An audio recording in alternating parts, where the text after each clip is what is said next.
Don't ask me who's in charge because I'll give you an answer and it'll be very controversial. What does that mean? It means we're in charge. Hear it, listen. It's what you hear it, listen. It's what you hear it, listen. We're here. Let's get him. X gon' give it to you. Wait for you to get it on your own. X gon' deliver to you. Knock, knock, open up the door, it's real. With the non-stop pop out and stainless steel. Go hard getting busy with it. But I got such a good heart that I make the mother wonder if you did. Venga por mí. Aquí lo espero en Miraflores. No se tarde en llegar, cobarde. We're getting close to Miraflores, boys. Locked and loaded.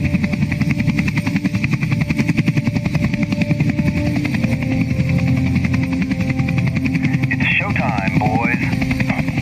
Let's light them up.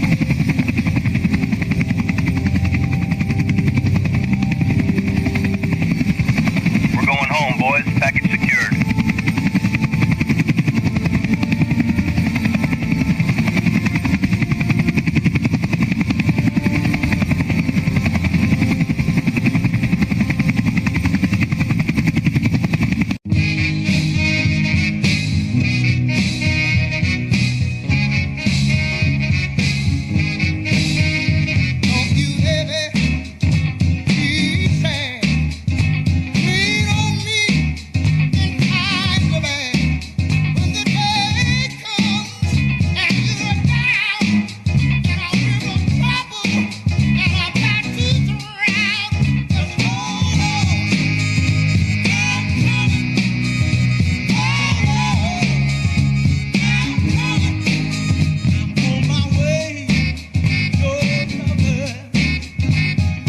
Train by day, Joe Rogan podcast by night, all day.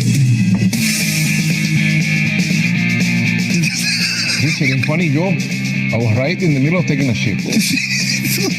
A whole new world, a new fantastic point of view. No one to tell us no.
I'll answer your question directly first, and then I'll kind of backfill it with why I think the way I think. I believe Venezuela is a red herring. I believe that all of the Venezuela talk and the Venezuela focus is not actually the focus of the president, not actually the focus of the Department of War, as it's now called.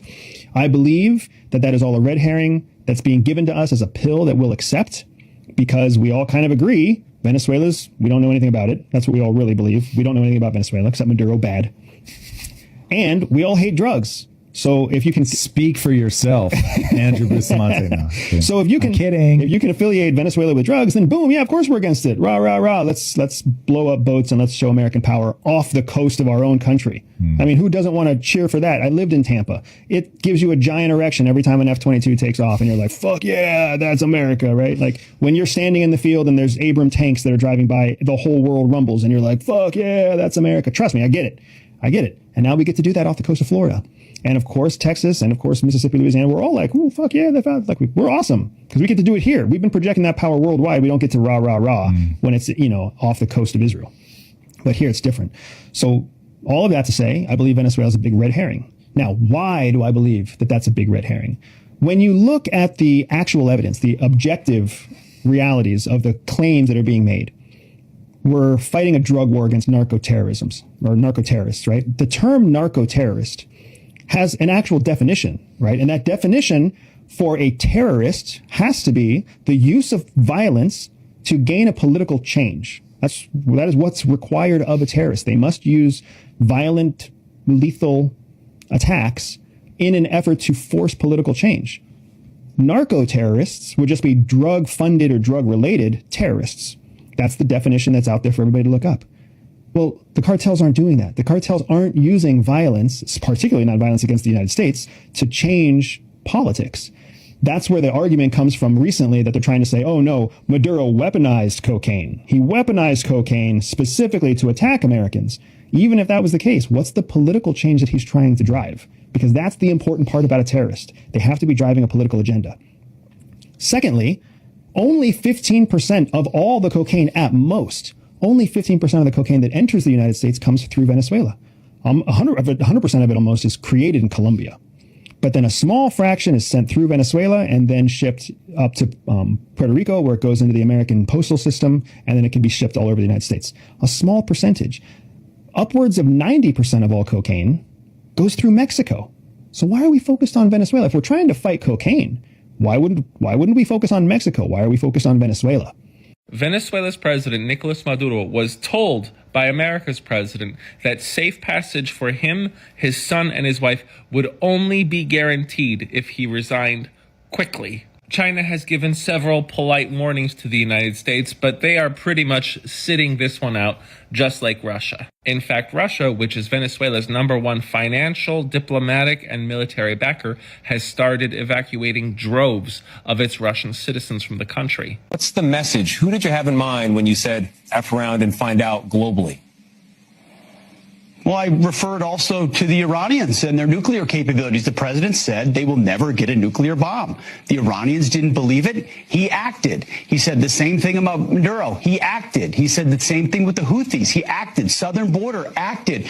We're going to do something about drugs. He's acting. We're acting with striking drug boats. This is a president of action. And you don't get peace in this dangerous world without strength. So there's been a lot of politicians that want to talk. They want to talk peace. They want to talk diplomacy. They want to talk negotiations. They want to talk globalism, international organizations. President Trump speaks through action. And so our allies understand that, and they're stepping up, spending more. Our adversaries understand that. So all around the world should take notice. American leadership is back. When he says something matters, it does. And we will take the necessary action with the full weight of the Department of War. Did you notify any members of Congress in advance? Marco, do you want to talk about that? Because you were involved in it. Sure. We called members of Congress immediately after. This was not the kind of mission that you can do congressional notification on. It was a trigger-based mission in which conditions had to be met night after night. We watched and monitored that for a number of days. So it's just simply not the kind of mission you can call people and say, hey, we may do this at some point in the next 15 days. But it's largely a law enforcement function. Remember, at the end of the day, at its core, this was an arrest of 2 indicted fugitives of American justice. And the Department of War supported the Department of Justice in that job. Now, there are broader policy implications here, but it's just not the kind of mission that you can pre-notify because it endangers the mission. Plus, if I could add one thing to that, Congress has a tendency to leak. This would not be good. If they leaked, General, I think it would have been maybe a very different result. But I have to say, they knew we were coming at some point, you know. We had a lot of ships out there. They sort of knew we were coming. We went there. But Congress will leak, and we don't want leakers. El 85% de los miles de millones del narcotráfico internacional anual están en los bancos de Estados Unidos. Ahí está el cartel. Que lo investiguen y lo descubran.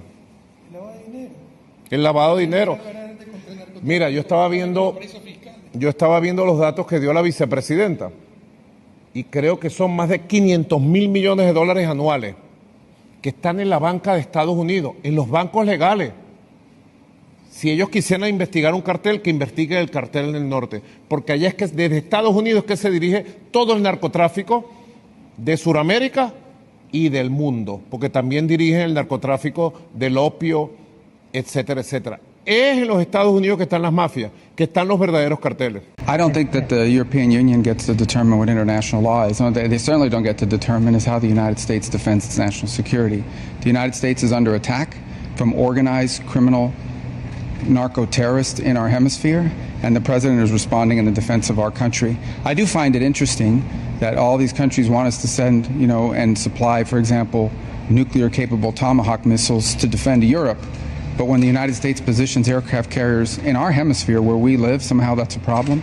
So I would say that the United States and this president has made very clear his job is to protect the United States from threats against the United States, and that is what he's doing in this operation. Rubio, will you call for ceasefire? No, I will not. Gaza? On the contrary. Senator Rubio, Are you filming it? Wait, So I want you guys to get this. I want them to destroy every element of Hamas they can get their hands on. These people are vicious animals who did horrifying crimes. And I hope you guys post that. And what about the civilians that are being killed every day? Hamas should stop hiding behind civilians, putting civilians in the way. Hamas knew that this was going to lead to this. So Hamas should stop building their military installations underneath hospitals. So you don't care that 15,000 have died? You don't care about the babies that are being killed every day? I think it's horrifying. I think it's terrible, and I think Hamas is 100% to blame. That's what I think. Make sure you post that, please. Live in rabbit holes. The ones who read every thread, they trace all the symbols. Maybe you're mapping out every psyop and memorizing the villains and the agendas. I know why you do it. You're trying to stay ahead. You're trying to be prepared. You're trying to make sure you're not effed over again, not tricked again. That instinct makes sense. But listen to me very carefully right now. If all that knowing isn't making you calmer, kinder, more grounded, more present with the people that you love, it's not helping you. It's keeping you busy. It doesn't give you power. It turns you into a well-informed victim, somebody who can explain exactly what's happening while still being pulled, living inside the pressure. So you don't need to carry the whole world in your head. You don't need to solve the machine to live well inside of it. And at some point, I think wisdom isn't learning one thing. It's knowing when to put it down. And nothing of what I'm saying is super advice to anybody, but call somebody you love. Build something real with your hands. The world will keep spinning all these stupid-ass bullshit narrative controlling stories without you. And you'll finally notice that your life, your actual life, was never really hiding in that rabbit hole in the first place. Our nations, they don't sleep. They're watching our every move. Iran, Russia, China, North Korea, ISIS, Al-Qaeda. They may be watching this right now. Our military should not be mistaken for a cable news gabfest show. We don't care what you look like. We don't care who you voted for, who you worship, what you worship, who you love. It doesn't matter if your dad left you millions when he died or if you knew who your father was. We have been honed into a machine of lethal moving parts that you would be wise to avoid if you know what's good for you. We will not be intimidated. We will not back down. We've seen war. We don't want war. But if you want war with the United States of America, there's one thing I can promise you, so help me God. Someone else will raise your sons and daughters. Drinking dope, turn me to a superhero. Hit that pill, turn me. Because the president is bombing these ships. Do you have any comment or thoughts on that? Is it necessary? What are your thoughts? Yeah. The comment that I have is that the media is lying when they say that this is regime change. This is not regime change, okay? There was a duly elected president. Her name is Maria Machado. She's a duly elected president about 2 years ago. And when she won their election, Maduro's made it, he said, nope, ain't going to happen. And he took the country over. So he basically, and she's been on the run, hiding out in the jungles of Venezuela. She's the one that just won the Nobel Peace Prize, right? So this is not regime change. The president of the United States is not about regime change. He's about making sure that put enough pressure on Maduro, right, who is not an elected guy. He took it over. He took it over violently, and he took it over illegally. And Maria Machado's election was recognized by the United Nations as well as many other countries, to include our own, as the duly elected person. So it's not regime change. So that's what the media will say. The media has tried to, bolster a narrative that is false. It's a false narrative. So what President Trump, and he will be the ultimate decision maker on Venezuela and what happens with Venezuela. But these actions that we are taking, these very exquisite tactical actions that are happening, exquisite meaning very finite actions that we're taking, is really to just demonstrate that we can do what we need to do and we will continue to keep the pressure. And I believe that's what President Trump is demonstrating. We're just going to keep the pressure on. And Maduro, and I feel this, so I hope he listens to this. I hope that you guys get this piece out. Maduro is, he knows his days are numbered. And him and a couple of cronies around him, I know that they're getting ready to abscond the country and go somewhere else. Where they're going to go, I don't know yet. Maybe they'll do the Assad and go into Russia, or maybe they'll go to Tehran, maybe they'll go to some other country, but I think that Maduro is about ready to leave. And if I were him, if I were advising him, and let's say I'm an advisor on Lindell TV right now to Maduro, he needs to get the hell out of Dodge quickly. Well, would you look at that? A narco boat. Boom! Pete, that was beautiful. Absolutely beautiful. One of the greatest shots I've ever seen. All right, folks, we have arrived. Venezuela, a place so run down. Even the pilot said, "Sir, are you sure you want to land here?" That's how bad it is. Truly unbelievable. I've seen Joe Biden rallies with more life than this airport. Not good. Señor Trump, how you dare come here after you bombard my ships, my beautiful ships, full of very innocent cargo? Maduro, come on. Those were narco ships packed, absolutely packed, with Peruvian pixie dust. Don't play dumb, Nick. Everybody knows what's going on down here. Everybody. And quite frankly, you should be sending me a fruit basket, because I just gave your Navy the biggest workout they've had since ever. Total makeover for those guys. They were fishermen, Señor Trump, very simple men. The cargo was for seasoning the fish, Señor. Seasoning, huh? Give me a break. Maduro, those ships had more Peruvian pixie dust than Hunter Biden on a weekend visit to the White House, okay? Everybody knows it. You could see the powder from space. So sad.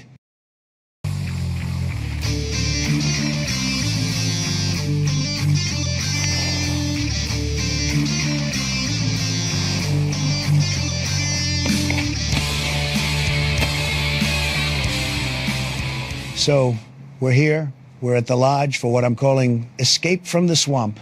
I'm with one of my favorite friends, one of the best from the swamp, Senator John Kennedy. He's a great man, a wonderful man.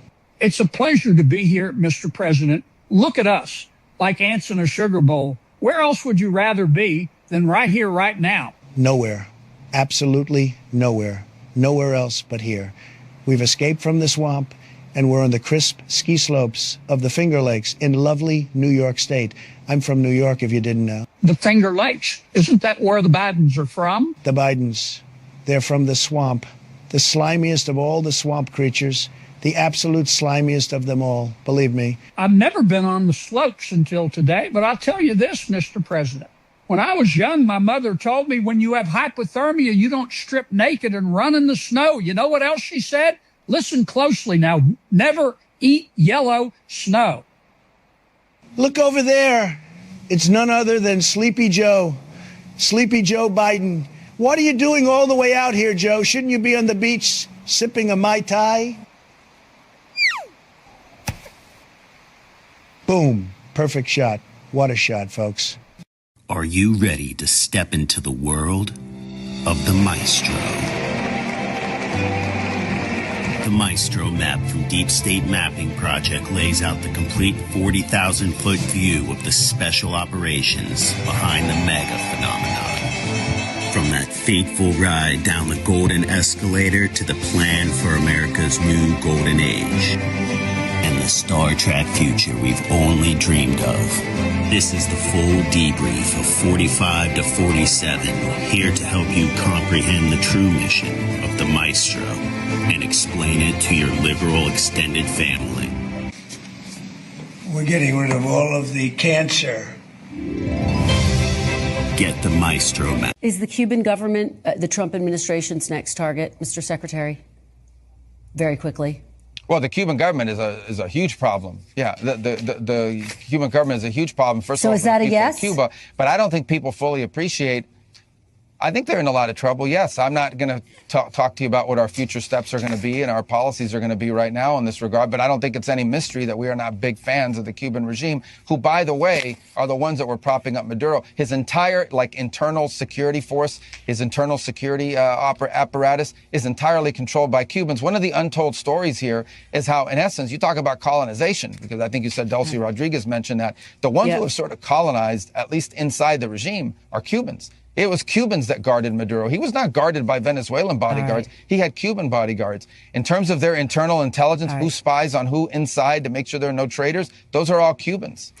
All right. Secretary of State. Hola, amigos. Yo soy su nuevo presidente, el señor Donaldo J. Trumpo. Your ex-presidente, el señor Maduro, is no longer your presidente.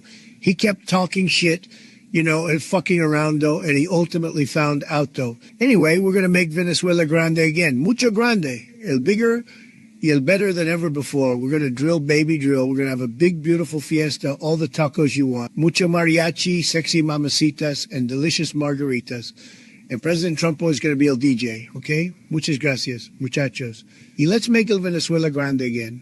Arriba el Venezuela, amigos. The American government just attacked Venezuela, kidnapped their leader and his wife. And here are all the details that you will not hear on mainstream media, because Israel controls our media and Israel's involved in this as well. So here's what really happened. So the American government did military airstrikes to pave their way for their special operations to go in there and kidnap Maduro and his wife. Maduro was immediately flown to America, where he will be given a fake trial under false charges. This is to give the illusion of legitimacy to the illegal overthrow of a foreign country. A straight-out assassination would have looked too much like a naked power grab overthrow of a foreign government, which is exactly what this is, just with a thin disguise of a sham trial. Venezuela will now be given a fake democracy with the illusion of choice to pacify the masses, while all their new choices for leadership will be intentionally limited to a bunch of puppets for a foreign government. The next elected leader of Venezuela is already prearranged to be Maria Machado. In 2020, she already signed a political alliance with Benjamin Netanyahu's Likud party. Venezuela will now be part of ZOG. Now, why is Venezuela an asset to America and Israel? Multiple reasons. Venezuela was part of the opposition alliance with Russia, China, and Iran, and it has one of the top oil reserves in the world. So now that Venezuela becomes part of ZOG, it weakens the opposition alliance and strengthens ZOG. And Maria already announced that she will privatize oil production in Venezuela. Privatizing oil production is just a disguised way to sell off Venezuela's oil production dirt cheap to Israeli-controlled businesses like Chevron and Exxon, which is controlled by Larry Fink and BlackRock. It's the illusion of a free market while everything is controlled and goes to the profit of Israel. This illegal overthrow of the Venezuela government comes after America's boss, Benjamin Netanyahu, came to America for several days to give orders. America attacked Venezuela the same night that Netanyahu left from his visit. Netanyahu doesn't influence America, he controls America. This is it is a coordinated, multi-year military operation executed under sealed indictments and international wartime jurisdiction. These arrests are not political theater. They are precision strikes against an integrated global criminal network that operated above national law for decades. The targets are not low-level operatives. They are financial controllers, NGO intermediaries, media gatekeepers, pharmaceutical executives, intelligence cutouts, and religious laundering channels used to move money, traffic influence, and shield crimes. The same structure repeats across continents because it was centralized by design. This is why multiple countries are involved simultaneously. Jurisdiction hopping no longer works. Diplomatic immunity no longer protects. Offshore accounts no longer hide assets. Military tribunals bypass corrupted civil courts that were compromised long ago. Financial freezes are already active. Shell foundations are being dismantled. Data servers are being seized. Evidence chains are locked and mirrored across multiple allied commands. This phase is about containment, isolation, and extraction. Public exposure always comes last. The delay people sense is not hesitation. It is sequencing. You do not announce a takedown while the network is still being rounded up. You cut the exits first.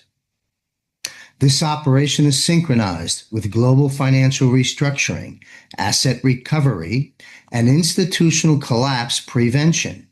Removing the criminals without stabilizing the system would trigger chaos. This is why the process is controlled, quiet, and methodical. History will record this period as the moment the shadow governance ended. That's right, nothing can stop what's coming. This is Dark to Light, and remember, where we go one, we go all. It's probably nothing. Nadie que entiende la emoción. Pero desde mis 7 años me tocó vivir en un país donde me arrebataron mi infancia, me arrebataron todo. Y lo que está sucediendo el día de hoy es increíble, es increíble. Tengo un sentimiento demasiado grande. Nadie lo entiende más que el que lo ha vivido, Dios mío. El hecho de poder volver a nuestro país. Yeah. So this stood out to me when President Trump said this. All Venezuelan military capacities were rendered powerless as the men and women of our military, working with U.S. law enforcement, successfully captured Maduro in the dead of night. It was dark. The lights of Caracas were largely turned off due to a certain expertise that we have. It was dark. It was deadly. It was dark, largely to a certain set of expertise that they have, right? Dark. Dark. I shared this by Chaos Coordinator in my last video, but I just want to re-stress what she says here. Precision, fathom entering a country, turning their lights off, and not one American life was lost, and not one piece of military equipment was lost. 300 years of oil. We own everything. We are a force to be reckoned with. Then she had this to say. The world is watching. Now they all know we can do all of this without innocent lives being shed, without wars and endless conflict. CCP drones in Venezuela through UN program are now neutralized. So in the dead of night, it was dark. They went in and they neutralized Venezuela. The military captured Maduro. You'll see where I'm going with this in a second. Then she said, Congress was not consulted because we have national security risks of placed individuals in Congress. Facts. Remember, we have foreign sleeper assets in there. Foreign sleeper assets in Congress. Really bad muchachos. Yeah. Who have been working with other countries to slowly dismantle and help create a less safe, less sovereign United States of America. One of the ways they did this with Venezuela was by helping steal the you-know-what from Trump in 2020. A Venezuelan military intelligence whistleblower confirmed the CIA outsources you-know-what rigging technology like Smartmatic and Dominion from Venezuela.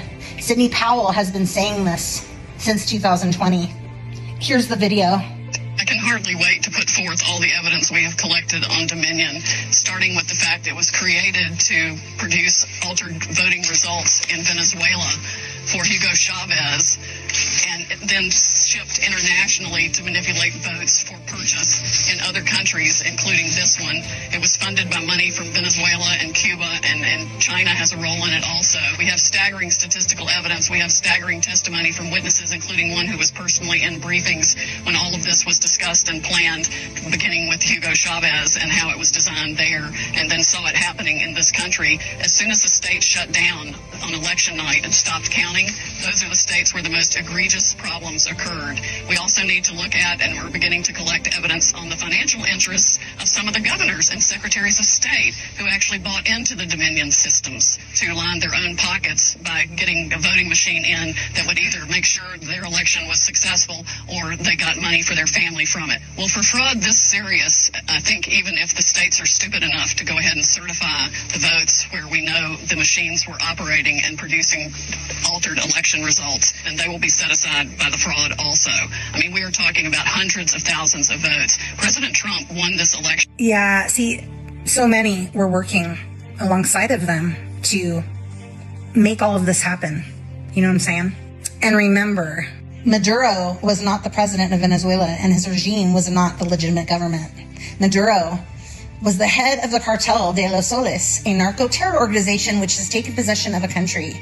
And he was under indictment for pushing drugs into the United States. And I don't know, something that came to mind when I was reading through all this stuff, and, you know, was the 10 Days of Darkness thingamajiggy. Just like Venezuela being attacked and Maduro being arrested in the dead of night, in the darkness. I believe that's how it's going to go down here too, at some point.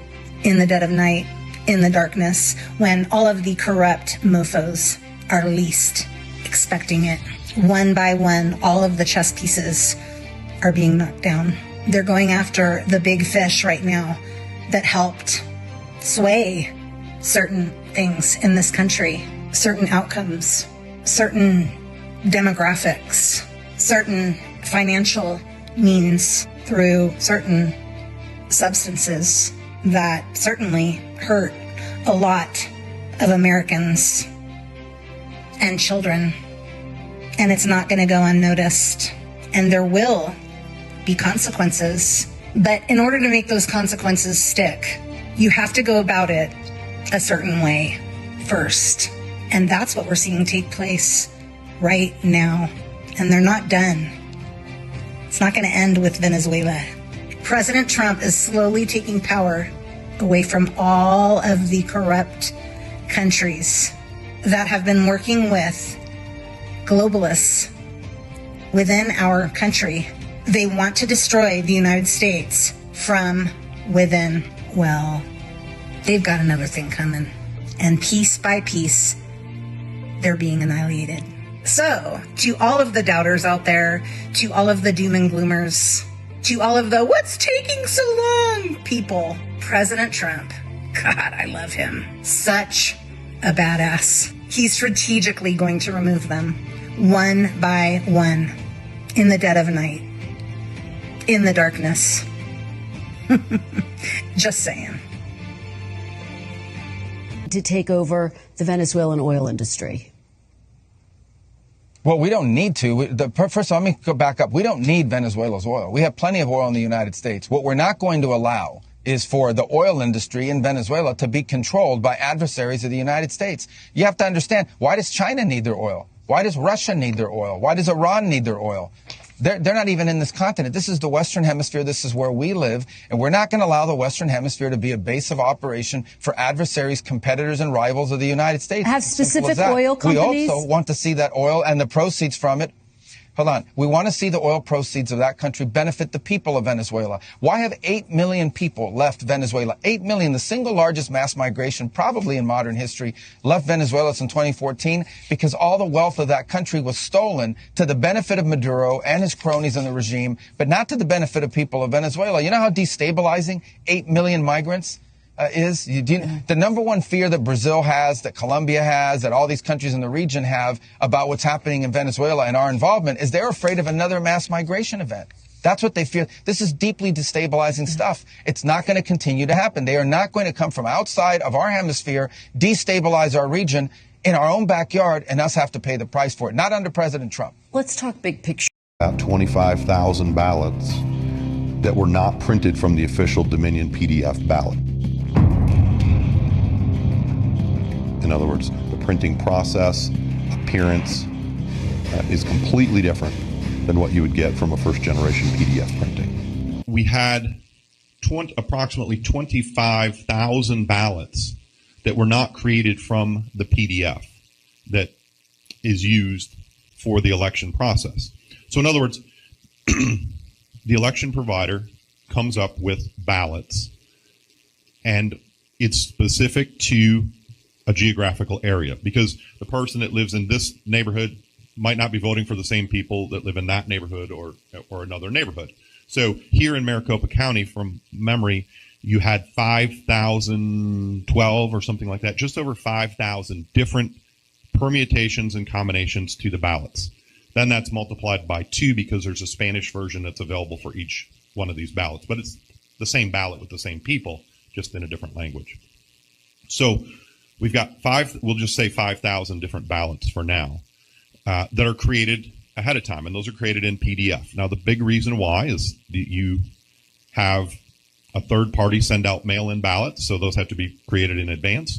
And second, for your early voting, you have vote on demand. So in other words, even if I live way out in the corner of the county, but I work downtown, I could go to something downtown that could print my ballot from my area, and I could vote here. It's convenient. A lot of people do that. So these PDFs are created in advance. They're obviously good quality PDFs, and when they're printed, they should look roughly or exactly the same. In this group of ballots, I find that the quality is severely degraded from what a PDF would be as if printed on demand, or if printed by your third-party provider who prints these all the time. I'm Eric Spakeen. I'm a forensic chemist and a forensic document analyst. That means I deal with all aspects of question documents, when they were made, if they've been altered, changed, or added to, and how long ink has been on paper. I was asked if I had experience in election matters to look at primarily printing processes, machine copied marks, CPS code, which is a counterfeit protection system. And I said that I did, and I traveled to Arizona with 3 other people from my office that I had. Number one is that there were a series of ballots that I examined the photographs of, and Dominion, as the election subcontractor, produced ballots for each of the zones or districts that were involved, at least in the area that I looked at here in Maricopa County. And there were 5,000 approximately, a little over, different ballots. As you know, in a state, there could be 2 different senator races. There could be 10 different House races. And all the permutations and combinations is what gives you the 5,000. So they create a final ballot for each one of these districts or zones or regions, so that when you go in and you give your name and it knows you're from this area, you would get this ballot to vote on all the issues that pertain to you, and only the issues that pertain to you. And I found that there were about 25,000 ballots that were not printed from the official Dominion PDF ballot. He's still in place. The defense minister, who has deep ties to Russia, $15 million price on his head, he is still in place. I'm confused. Are they still wanted by the United States? Why didn't you arrest them if you are taking out the narco-terrorist regime? You're confused? I don't know why that's confusing to you. They're still in power. It's very simple. You're not going to go in and wrap up. But you can't go. You're going to go in and suck up 5 people. They're already complaining about this one operation. Imagine the howls we would have from everybody else if we actually had to go and stay there 4 days to capture 4 other people. We got the top priority. The number 1 person on the list was the guy who claimed to be the president of the country that he was not. And he was arrested along with his wife, who was also indicted. And that was a pretty sophisticated and frankly complicated operation. It was. It is not easy to land helicopters in the middle of the largest military base in the country. The guy lived on a military base.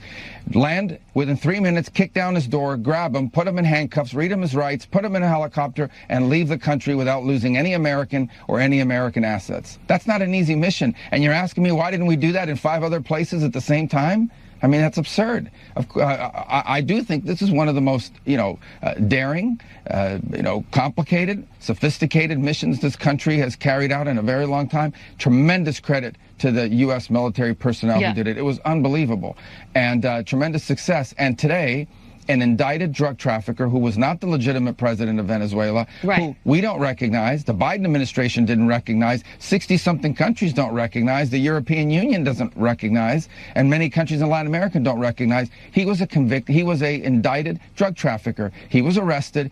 His wife was arrested, also but the others who are also indicted are still system of courts. The others who are also indicted are still in place. So that's the point of my questioning there. But you talked about not being became the legitimate So you wanted president. us to land in 5 other military bases? No, I'm asking why you chose that this That's the was thing. the limit of the military operation. But to your point that you just made, that that Maduro was not the legitimate president. He was the guy who was claiming to be the president. Right.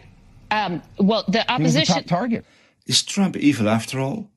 Because he's taking the oil of Venezuela? I mean, guys, this is literally what the cabal, the deep state, the Satanists have been doing for the past centuries. They've been going into every nation in the world that had a lot of resources, and they always had some excuse. They had to take out a terrorist, or they had to take down a dictator regime. And so they had an excuse, they went in, and then they stole all their resources. And now Trump is doing the exact same thing. He's got a perfect excuse. He goes into Venezuela and takes their oil. What is different? Let me explain to you. This is going to blow your mind. We are talking war, okay? We're talking war. Venezuela, as I demonstrated in my previous video, has for the past decades been the central operational hub for the cabal worldwide to steal elections. Elections in America were being rigged. The elections of senators and governors and presidents were controlled through Dominion voting with its headquarters in Venezuela. Sidney Powell in 2020, she literally said that the presidential election was stolen through Venezuela. So what is happening here, guys? Venezuela has been waging war against the United States. Venezuela has been destroying America by positioning wicked agents in key positions to steer America to its doom for the agenda of a one world government. So what Trump is doing now is basics war practice. He is now finally defending America. And he's going into Venezuela to take out a real enemy, not an imaginary one, like the cabal always does. They say they're evil, we have to go in, we have to take over. No, you are evil, you go in and you take everything they have. That's not what Trump is doing. The cabal was using Venezuela to come into America, position deep state agents, and destroy this nation. Trump is now defending America, going in, and now he has a right to the oil in Venezuela because they attacked America first. They destroyed America in the most severe ways possible. They plunged countless millions of people in devastation, in sickness, in poverty. They enslaved the American people by positioning agents who did all that to the people. So Trump is simply going in and he's taking out the enemy, and now he's taking the oil as bounty. While media and influencers on all sides of the political spectrum are screaming that Donald Trump sold out in his meetings with Zelensky and Netanyahu, the real enemy just admitted that Donald Trump has them on the ropes. Just days after Donald Trump released his national security strategy in early December, the British House of Lords convened a session in London to discuss how to stop Trump and his new strategy. And one of them was caught on record telling his peers to ignore the president because, as he said, I was in Washington, D.C. last week with other members of the NATO Parliamentary Assembly, and when the national security strategy was discussed with our fellow elected members in the US, their message was clear that NSSs come and go, sometimes they're implemented and sometimes they don't, but we should judge by what Congress passes, and the National Defence Appropriation Act last week delivered an extra £8 billion to European defence and put a floor of some 76,000 troops, US troops in Europe. The translation of that? The national security strategy is a mortal threat to the British Empire, and we're going to activate all of our networks in the United States to try and stop it. They're saying this because they're terrified. But if you listen to the noise in Washington and in social media, you'd think Trump was the one losing control. Because in the last few days after the president met with Zelensky and Netanyahu, the political world has exploded. Now, if you listen to Mike Pompeo and the neocons, Trump sold out to Putin. If you listen to the anti-war crowd, he sold out to Zelensky. If you follow the MAGA wars or Marjorie Taylor Greene, you're being told he surrendered to Israel, or can we just do America? They're all wrong. What you just witnessed wasn't a sellout, it was a takeover. It was the first live-fire test of the very strategy the British are trying to kill. Trump hasn't surrendered. He signed the Do Not Resuscitate order for the British post-war world. And that's why they're not celebrating in London or Brussels tonight. They realize the special relationship, their ability to manipulate American power for their wars, is over, as long as Donald Trump is calling the shots.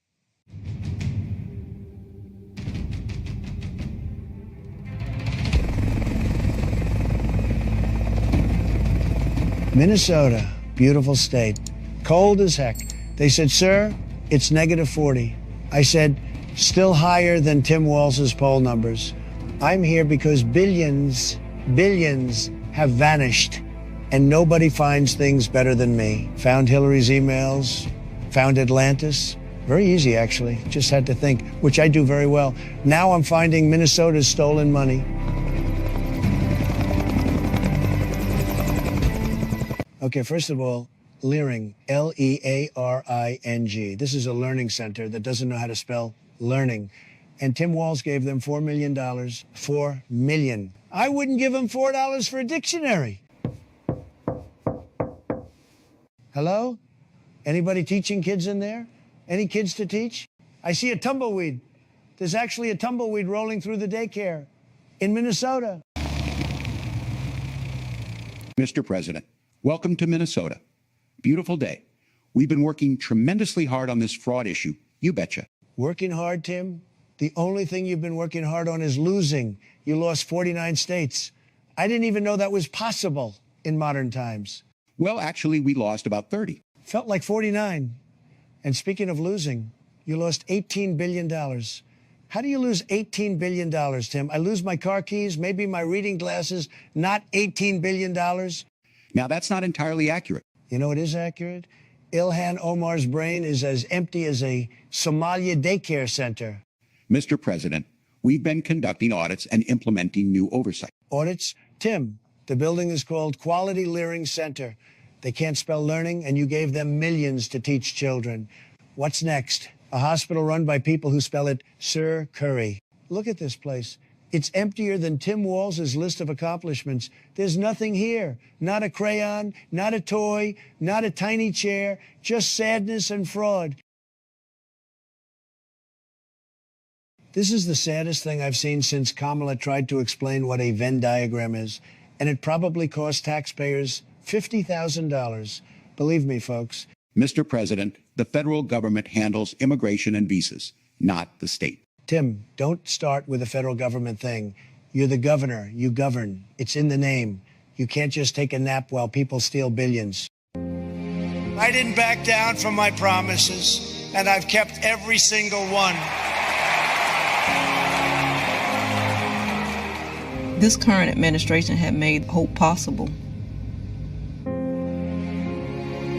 We want this nation to continue to be the beacon of hope for the world. How many people said they're going to leave America if Donald Trump was elected? They're all still here, and they're not going anywhere because we are in the land of the free. We will never, ever sign bad trade deals. America first. Again, America first. America's great USMCA trade bill. This is a big win for the United States of America. This is a great trade deal. We are going to lift the restrictions on the production of American energy. We will create millions of more jobs. Hope to me is the belief in a better tomorrow and creating a better future for our children. When I look in the eyes of my grandchildren, I want them to know that their papa was not silent. We will rescue kids from failing schools by helping their parents send them to a safe school of their choice. We will completely rebuild our military. The countries that we are protecting at a massive cost to us will be asked to pay their fair share. We will take care of our great veterans like they have never been taken care of before. This guy saved me. Yeah. He saved me. Thanks to him, I'm here. To me, he's giving people hope. What he's doing for the poor people, what he's doing for everybody. We are going to appoint justices of the United States Supreme Court who will uphold our laws and our Constitution. Why supporting law enforcement is so important for keeping America great. As long as I'm president, I will never defund your police, that I promise you. It's time to deliver a victory for the American people. We are going to start winning again. It's called Promises Made, Promises Kept.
your recent adaptation. Time to redefine me. Let the word out. I've got to get out. Oh, I'm feeling better now.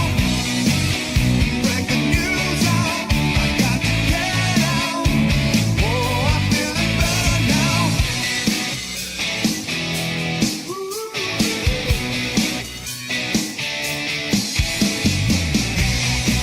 Oh, I'm happy as Christmas.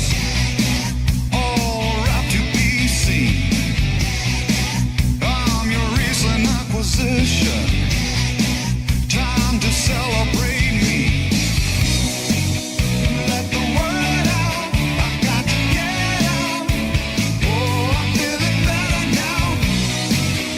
Break the news out. I've got to get out.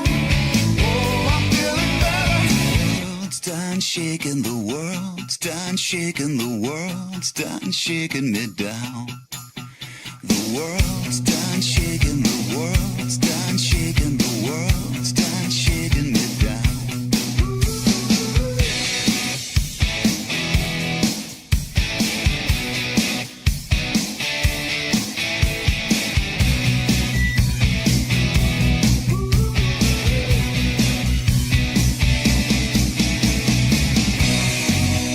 Let the word out. I've got to get out. Oh, I'm feeling better now. Break the news out. I've got to get out. Oh, I'm feeling better now. Let the word out. I've got to get out. Oh, I'm feeling better now. Break the news out. I've got to get out. Oh, I'm feeling better now.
Hello, Patriots.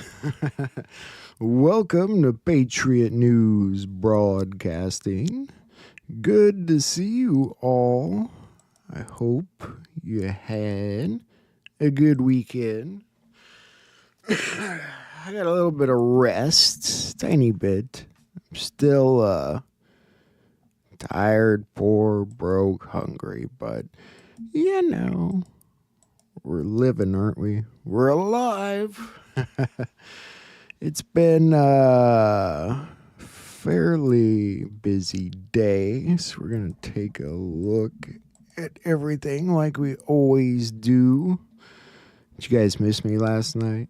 Just a little bit? Did you miss me? Did you miss me just a little bit? I mostly had a good day off. Yeah, I think I did. I had to go to the doctor this morning bright and early, so that's never fun. Apparently, there's, like Maduro's a fashion or something, or people just want to dress up as the guy that got arrested. I don't know what it is, but they sold out the track suits that he was wearing in this picture. And then the blue hoodie from a company called Origin. The founder was inspired by our revolutionaries and is against communism. That's kind of funny. Color of the hoodie is called Patriot Blue.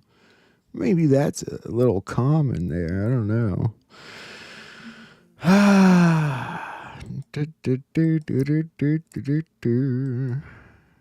Either way, Trump's his approval ratings up, which is good, despite the fact that Democrats want to impeach him over this for whatever ridiculous reason they are putting on the table. I thought that was a good picture. He's in there, in the same place Diddy was in, and it's probably a good place for him. Not such a good place for prisoners if you want to stay alive. Yeah, so he had his court day today. You guys might have seen that. He said he was not guilty. Yeah, he did. He did. And said he's a prisoner of war. His next day is March 17th. People were asking why people on our side were celebrating, and I liked her response. We got a glimpse of justice for the first time in decades. It's a rare sight for us. That's true, isn't it? Right on the money. This was kind of weird. I thought this X account that was behind Pete Hegseth in the picture, Greg. I looked at the account. There's no way it's a real person. It can't be a real person.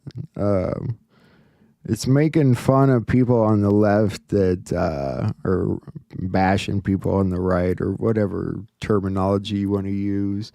Like the people that are always saying, good morning to everyone except those of you who voted for Donald Trump. It's like making fun of stuff like that. But he had this question. This might be a stupid question, but how do plans keep getting leaked? Because apparently plans for this raid were leaked both to WAPO and the New York Times before it happened. Luckily, both decided not to publish, which is a good thing. But yeah, there's a leaker. Somebody's a leaker. That's serious leaking right there. That's not like a drizzle. That's like naughty leaking, or whatever the hell that means. Tip of the spear. Could it be? I don't know, probably. I said I thought that the real one might be dead. Really, and I'm trying to remember which one it was. I looked at some older pictures of him and pictures now, and in one of the sets of pictures, he has dimples. And he's got a line around his cheek anyway, but I mean, in the other pictures, he's kind of got chubbier cheeks. So could he be a tip of the spear actor? I mean, he doesn't have to be an actor. He could be brought into the plan without acting, but it still doesn't mean he's quite tip of the spear. I don't know. Where do you guys land on that one?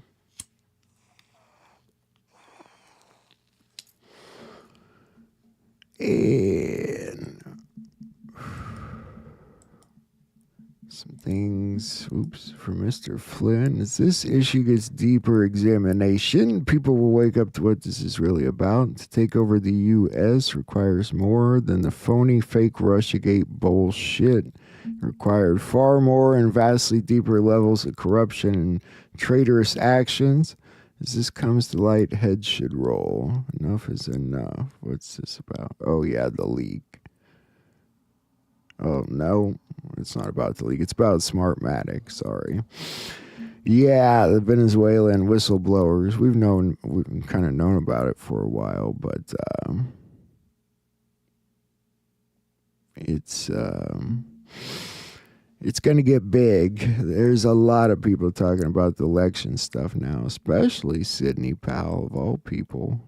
And his timestamp on this post and his other last post, both connected to Q posts that said the world is changing, the world's about to change. So I thought that was kind of cool. He's sort of hinting at some stuff there. My ears just popped.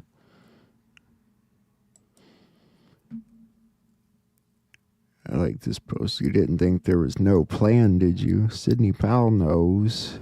Nothing can stop what's coming. Nothing. Q. Sidney Powell. She definitely does know. She's been saying all this for a very long time. Check this out. They're getting sloppy. 4 protests in 4 different states. Pay very close attention to solid white signs of black letter. I've seen a lot of talk about this.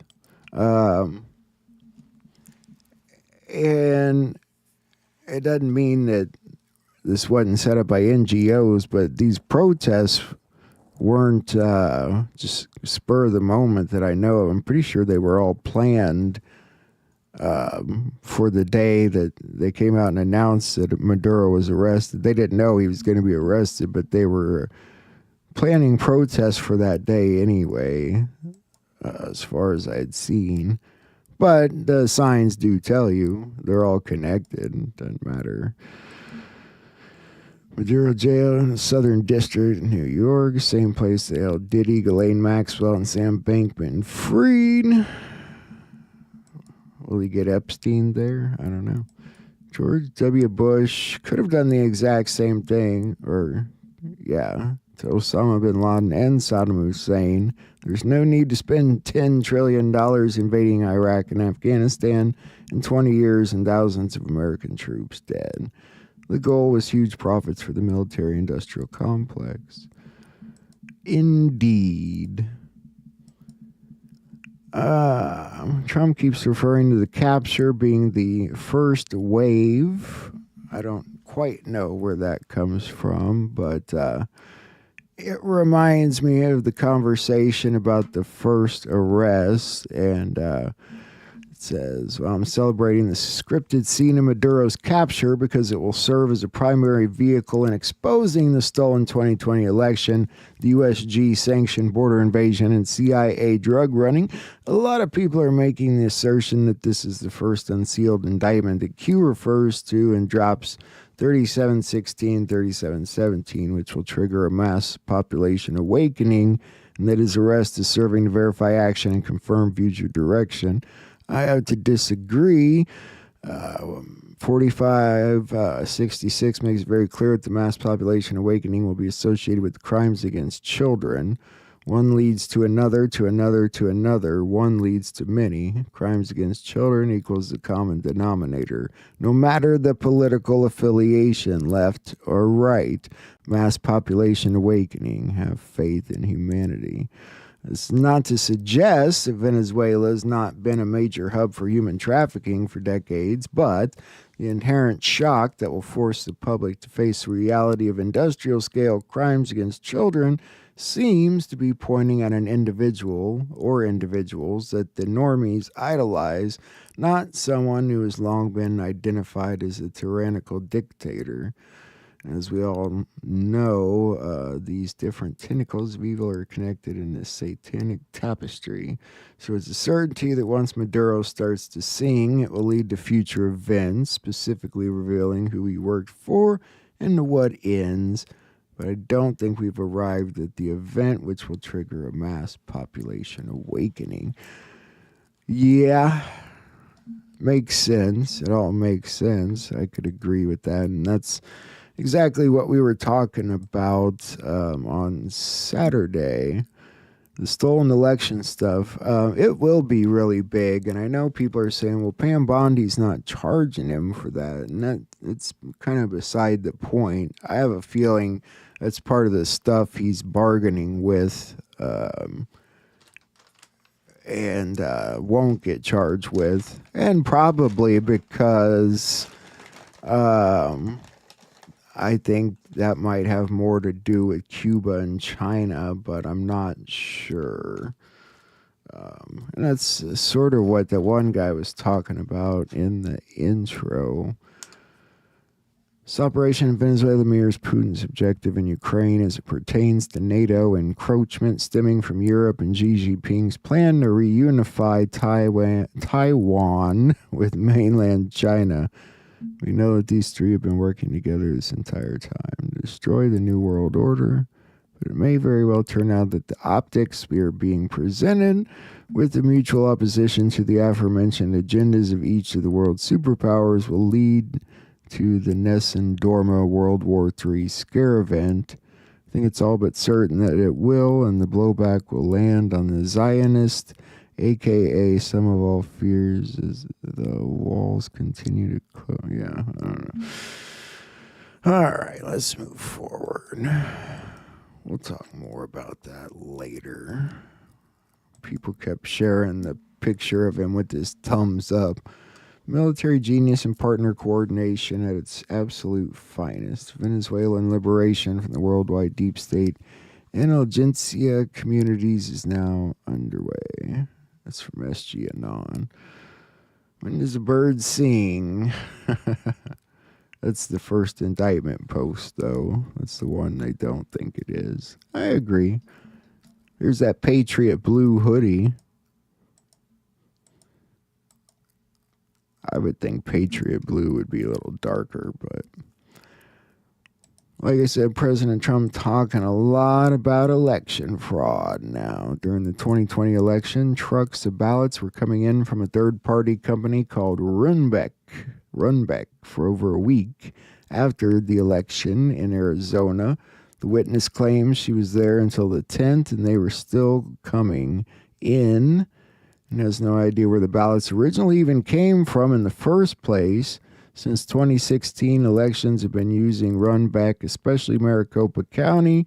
Runbeck prints ballots, mails out ballots, fills out ballots, and counts ballots off-site with no oversight of election officials. They say they need this off-site company that has no oversight and can make their own ballots because of how big the county is. And just happened to need over 2.5 weeks after the election to count all those ballots. Or is this just how long it took to create a massive amount of fake ballots or run ballots through machines multiple times to beat Trump because of his massive landslide? Yeah. Yep. Florida finished counting less than 2.5 hours after the polls closed. Arizona, 2.5 weeks. It's pretty funny. Pennsylvania receives back almost 1 million more mail-in ballots than it sent out. And witness testifies that non-election personnel uploading USB devices to voting machines over 24 times during the 2020 election.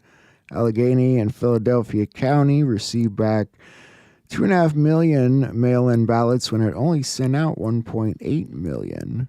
And this anomaly and obvious fraud was made public. The 2.5 million mail-in ballot figure was wiped 22 days after the election from the official website. Yeah, that's ridiculous. That's all gonna hit the fan. Like it's gonna be pretty big. And then Trump will probably sign that executive order. I imagine that will get rid of mail-in ballots altogether and make it one-day voting again.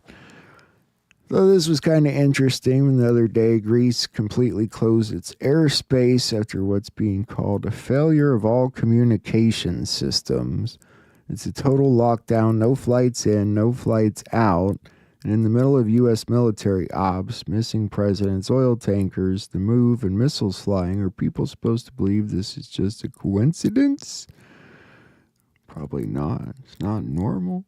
Full-scale national airspace closures almost never happen unless it's military ops, cyber attacks, or worse. Either someone's not telling the full story or something big just broke behind the scenes. Probably cyber attacks. Seems like there's been a lot of that lately, but I don't know. What do you guys think? Have any of you heard more on Greece? I do have a friend there. I think I messaged him and didn't hear back, though. This from the Trump office. You see a lot of claims Venezuela has nothing to do with drugs because most of the fentanyl comes from elsewhere, but fentanyl isn't the only drug in the world, and there's still fentanyl coming from Venezuela, or at least there was. Cocaine is the main drug trafficked, basically. So I think you guys kind of know that. There's a lot of fentanyl coming through Mexico. Yeah, Mexico, they got to get their crap together, but I still think Colombia might be the next place Trump goes after. Of course, he warned that Delcy Rodriguez needed to do right by the people and everything, or she could face consequences herself. It's funny, somebody pointed out Operation Absolute Resolve. Absolute equals 17. Resolve equals 17. That's kind of funny. Who would have thought? MAGA influencers are getting dumber and dumber. This isn't a war. It was a 34-minute Special Forces operation. We were moving and, yeah. Yeah, there was a lot of protests outside the courthouse today where he had court. It was ridiculous. Caracas was a major CIA hub. They keep telling you that. I don't think people consider what they're telling you there enough. It's an elite hub like Ukraine was. Home of election fraud. Venezuela and the Bush family built a vast drug empire together. That's absolutely true. They helped build Hezbollah into what they are. It's not a coincidence. Maduro's regime fell at the same time the Iranian regime fell. You're watching a well-oiled military plan to completely take down the deep state. Yeah. I don't know what's left of the Bush family. Is there anything left? I guess there's still some left. Elon the White's back. Elon the Gray leaves. Elon the White will come back at the turn of the tides. That was from back in May of last year. Now he's back. I guess this is the turn of the tide. That's not all he had to say about this time period. He also wrote something. Let's see if I have it here. What did I do with it? Something about the singularity or being through the singularity. I don't know what I did with it. I got it here somewhere. We'll come across it. So James Comey was also supposed to have court today. You can't find anything on that, of course. Maduro, got to see him getting taken to the trial, basically. It's a long walk to face the wrath of American justice for Nicolas Maduro and his wife Celia. Dressed in matching tan prison uniforms, they're led in handcuffs from a chopper, headed to their first court appearance, surrounded by heavily armed federal agents. It was an all-hands-on-deck operation getting the captured first couple of Venezuela from a detention center in Brooklyn to federal court in Manhattan. The early morning odyssey began with the Maduros loaded into an... He's kind of a big dude, isn't he? Whoever's in the prison suit, big dude. I do think it was more of a negotiated turning himself in kind of thing. Switzerland to freeze any Maduro assets with immediate effect. Yeah, they're going to freeze his money. Yeah, what was I going to say? There were other people talking about him turned himself in. I think that was in the intro. Cuba's getting a little worried. They're preparing for a possible American something. They're not the only ones. You got Greenland. They're getting a little worried. More like Denmark's getting worried. Greenland, they probably don't care too much there what happens off the island, but that's another story. It's part of the Donroe doctrine now. Trump's vision for the entire Western Hemisphere. It's interesting. They make good points, though. Marco Rubio made a lot of good points. He's been on fire.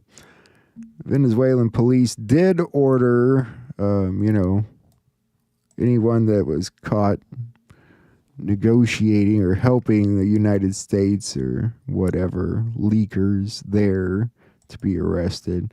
Maduro hired Julian Assange's lawyer. Isn't that interesting? I was surprised to hear that. I had things I had to do this morning, so I didn't really get a watch. The people seem pretty thankful for. I've seen a lot of videos, a lot of pictures. The people over there, they're in the streets with joy, and the people over here in the streets bitching. And that figure. President Trump posing with Senator Graham in a hat that says, "Make Iran Great Again." So, yeah, I can't stand Lindsey Graham. I don't know about you guys. Tim Walz announced he's not going to be running anymore. Bowing out of the next race. Nick Shirley did him in. I think it's hilarious. All right, we want to get back to the breaking news we brought you moments ago about Minnesota Governor Tim Walz. He says he will not run for another term. The former vice presidential nominee is expected to hold a news conference later today to explain his decision.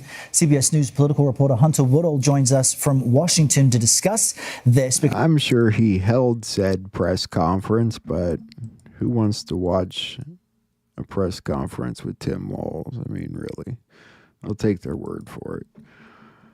Speaking of Minnesota, they've sent a lot more ICE agents there to kick some ass. The Trump administration has ordered a stunning surge of federal agents to the Twin Cities, sources tell CBS News. Agents were already conducting a ramped-up immigration crackdown. The show of force has led to clashes with protesters, like this one last month in Minneapolis. Now, another surge could see roughly 2,000 more agents and officers deployed. They will be tasked with carrying out deportations and probing alleged cases of fraud. I can't wait to see Tim Walz get arrested. That day's got to come. It should have already happened, really. Fox News seems to forget that Donald Trump's not the 45th president anymore. He would be the 47th now, but that's okay. Just wanted to point that out.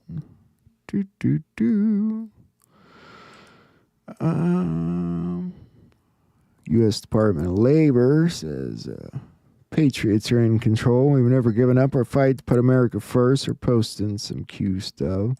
So is President Trump. I'll have to show you that in a second. Last night's operation was not simply a case of elite soldiers storming in our country. Yeah, it's just kind of talking up the operation. Depends on what you believe. There's that part about Pam Bondi. He's not going to pursue election fraud charges. Again, I think he's using that for negotiating factors. And he may not be directly connected. I don't know. The day everyone wears green. I don't know why that's so funny, but the 17th. It's the 17th. I'm more interested to know what's going to happen with Bill and Hillary Clinton's depositions that are supposed to be coming up in about 10 days or so. This was an interesting story.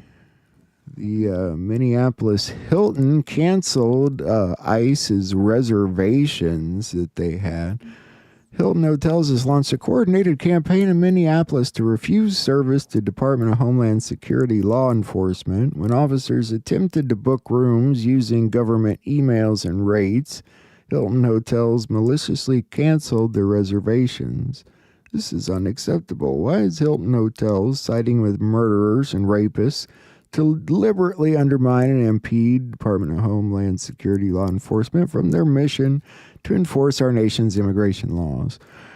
You know what their motto is? I believe it's the Hilton, right? That is the cookie that Juan's always, I think talking about. A warm cookie awaits you inside or something like that. Mr. President posted about it. Minnesota's corrupt governor will possibly leave office before his term is up, but in any event will not be running again. I didn't hear him say anything about leaving before his term is up, so maybe that's a hint to think about, hey, maybe he's going to go to jail. I don't know. I feel certain the facts will come out and they will reveal a seriously unscrupulous and rich group of slime balls. Yes. J.B. Pritzker, Governor Newsom, Kathy Hochul. They are all incompetent. I very much agree with the president. And J.D. Vance was trying to talk to people about the Venezuela stuff. You see a lot of claims that Venezuela has nothing to do with drugs because most of the fentanyl comes from elsewhere. Yeah, okay, we saw that post. I didn't know that was the same post. Military Law Task Force, a committee of the far-left National Lawyers Guild, has issued an official statement calling on foreign governments to arrest President Trump. Defense Secretary Pete Hegseth, because they arrested Nicolas Maduro and his wife. They labeled the Delta Force raid a kidnapping and war crime. They also call on foreign military powers and civilians to not service, fuel, load, or unload warships and warplanes. Interesting. These people are ridiculous. Can you feel it getting really close to just cat fight type of thing? Like,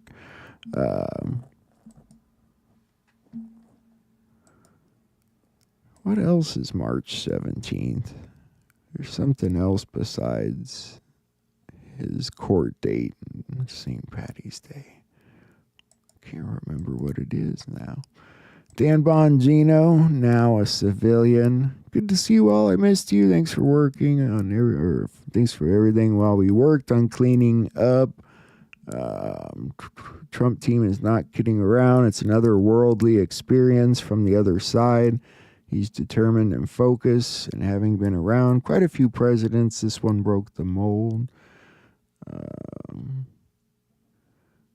Anti-Trumpers want more than to create division and drama. We're about results, and we'll talk about some of it soon. Yeah. This was an interesting post from SG Anon. Who are the Greys? What was the long-standing alliance between their kind and several of the Illuminati hybrid human bloodlines, Habsburg, Bilderberg, Windsor, Rothschild, etc., at the turn of the 19th century? Why is their likeness hidden on U.S. Federal Reserve notes? Why did they target the Kennedy bloodline post-World War II? What presidential executive order issued in 1963 specifically threatened the fiat debt slave system's power? And who actually set that system up? What is Loosh? The truth is always stranger than fiction. Not alone. God wins. Dark to light. Yeah, SG Anon, I gotta admit, if you guys are into the whole aliens and flat earth and stuff, there's your guy that is very big on all that stuff. So, I wanted to share that post. Why did Trump post this 2 hours ago? What happened in 2004? How is Venezuela connected? What's the real reason for the extraction? The diamonds will be returned. Treason and insurrection cannot simply be overlooked. In a functional society, 2020 isn't over, and people like Tina Peters and many others will be hailed as nationwide heroes. What did he post? Today is January 1st, 2026. CIA analyst Michael Schur confirms. You believe votes were manipulated, changed electronically in favor of Joe Biden, and if so, how was it done? The CIA toppled the United States government on November 3rd, 2020, live on national TV. Report, Dominion deleted 2.7 million Trump votes nationwide. Data analysis finds 221,000 Pennsylvania votes switched from President Trump to Biden. Well, 2.7 million Trump votes deleted. Ain't that some shit? I want to know if one of them was my vote or not. The U.S. and Israel agreed to strike Iran. Trump and Netanyahu agreed during a meeting in Florida to strike Iran if it does not agree to a settlement in accordance with American conditions. If Iran concludes an agreement on U.S. terms based on the complete cessation of the nuclear program and the termination of support for Iranian proxies in Lebanon, Iraq, and Yemen, then an agreement on the Lebanese issue will be reached. However, if an attack on Iran takes place and this leads to the collapse of the regime, its consequences will also affect Beirut, as Hezbollah will weaken and become less capable of maneuvering, writes the publication. Okay. Sounds like they have their minds made up. And in fact, I'm pretty sure Israel was talking about it today. They had a name for the operation. Q News Patriot. He's predicting, well, no, I don't think, maybe these are his three countries he's predicting. Colombia, Cuba, Greenland. I was predicting Colombia, Cuba, and, well, I mean, they always say Israel last, right? But Greenland, I think, is a different story. It's not like an invasion. Why is Russia essentially quiet about Venezuela and Cuba? Why are the Dutch and Danes plus NATO having a veritable milk cow or potential U.S. annexation of Greenland? Why is China essentially quiet about all of the above moves and counter moves? Trust your president.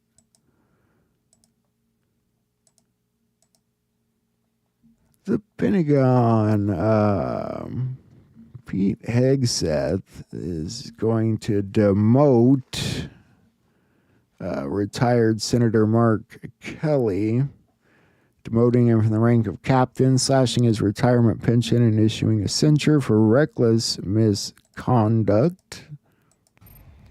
April, thank you. We've got some breaking news out of our nation's capital this morning. Defense Secretary Pete Hegseth is censuring Arizona Democratic Senator Mark Kelly. Colton Schoen live in the newsroom right now following the latest developments. Colton, good morning. Yeah, good morning, Tess, and good morning, Scott. So this all stems from that video featuring Kelly that called on troops to resist unlawful orders. You may remember. Watch this. Our laws are clear. You can refuse illegal orders. Kelly was one of several lawmakers in this video that called on troops to resist unlawful orders. And this, as you know, sparked a political firestorm, with President Trump accusing the lawmakers of seditious acts that is, quote, punishable by death. What do you guys think about that situation? Is Mark Kelly getting what he deserves, or are they going overboard? What is your opinion? The Center for Disease Control and Prevention has announced a major overhaul of the U.S. childhood immunization schedule, reducing the number of diseases covered by university-recommended vaccines for all children from 18 to 11. I've got a couple different things on this. Schedule continues to recommend diphtheria, tetanus, just a handful of others. The president posted about this today. The CDC Vaccine Committee made a very good decision in their hepatitis B vaccine recommendation for babies. Oh, this is just stuff he was resharing. Showing how much more we've got going on in Europe. It was posted by the White House. Gotta love this White House. But they did do a major drop. This is from Joe M., and he said that they shrunk the schedule by 55 doses. So that would be pretty significant and true. The Department of Health and Human Services is overhauling the immunization schedule for children. The new proposed immunization schedule breaks up vaccines into 3 categories: vaccines for all children, vaccines for those who are at high risk, and vaccines based on shared clinical decision making, which means doctors and parents can decide what's best based on a child's health history. Joining us now is NBC News medical contributor Dr. Natalie Azar. Dr. Azar, good to see you. Can you walk us through the highlights of what's changing? Yeah, so I think the good news is that for the recommended vaccines, the big ones, polio, MMR, pertussis, whooping cough, HPV, varicella, which is the virus that causes chickenpox, none of those recommendations have changed. As you mentioned, they have now sort of subdivided the rest of the vaccines into recommended for high risk and recommended after shared decision making. The one that really stands out here, Kate, is that they've moved the flu vaccine to one that is recommended after shared decision making. I was just on the... How about none of them? A lot of people are sick. I know at the doctor, they said, do you want a flu shot? I don't think so. President Trump shared a video today that was from this 6-year Delta. This was the Q post here, shared a link to that video that he shared today, a direct nod to the Deltas and Q posts. We have entered the singularity. There's that silly little Elon Musk post. What do you guys think that means? He came back as Elon the White, whatever it said, and the rest of that post, can't remember now. Seems like some interesting things are going on behind the scenes.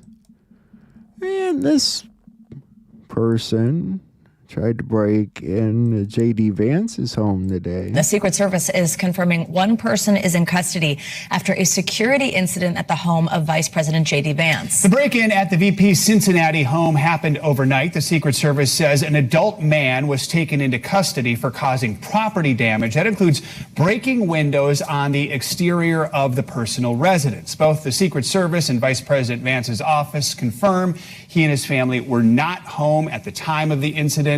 Press Secretary Taylor Van Kirk says, quote, the VP and family were already back in D.C. when this occurred. Something like that.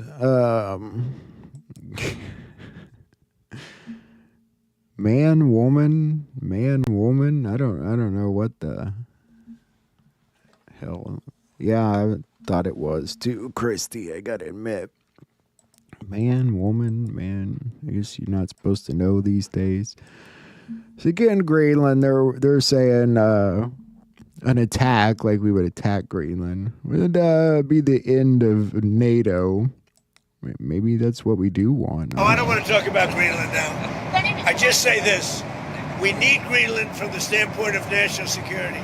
And the European Union needs us to have it, and they know that. Danish Prime Minister Mette Frederiksen urged the U.S. to cease its threats against Greenland, arguing that it has no right to annex the island. Frederiksen's comments come after more remarks from President Donald Trump and his allies talking about taking over the island. Feeling emboldened by the daring seizure of Venezuelan President Nicolas Maduro from Caracas, Frederiksen said, it makes absolutely no sense to talk about the need for the United States to take over Greenland. Maybe they're just scared.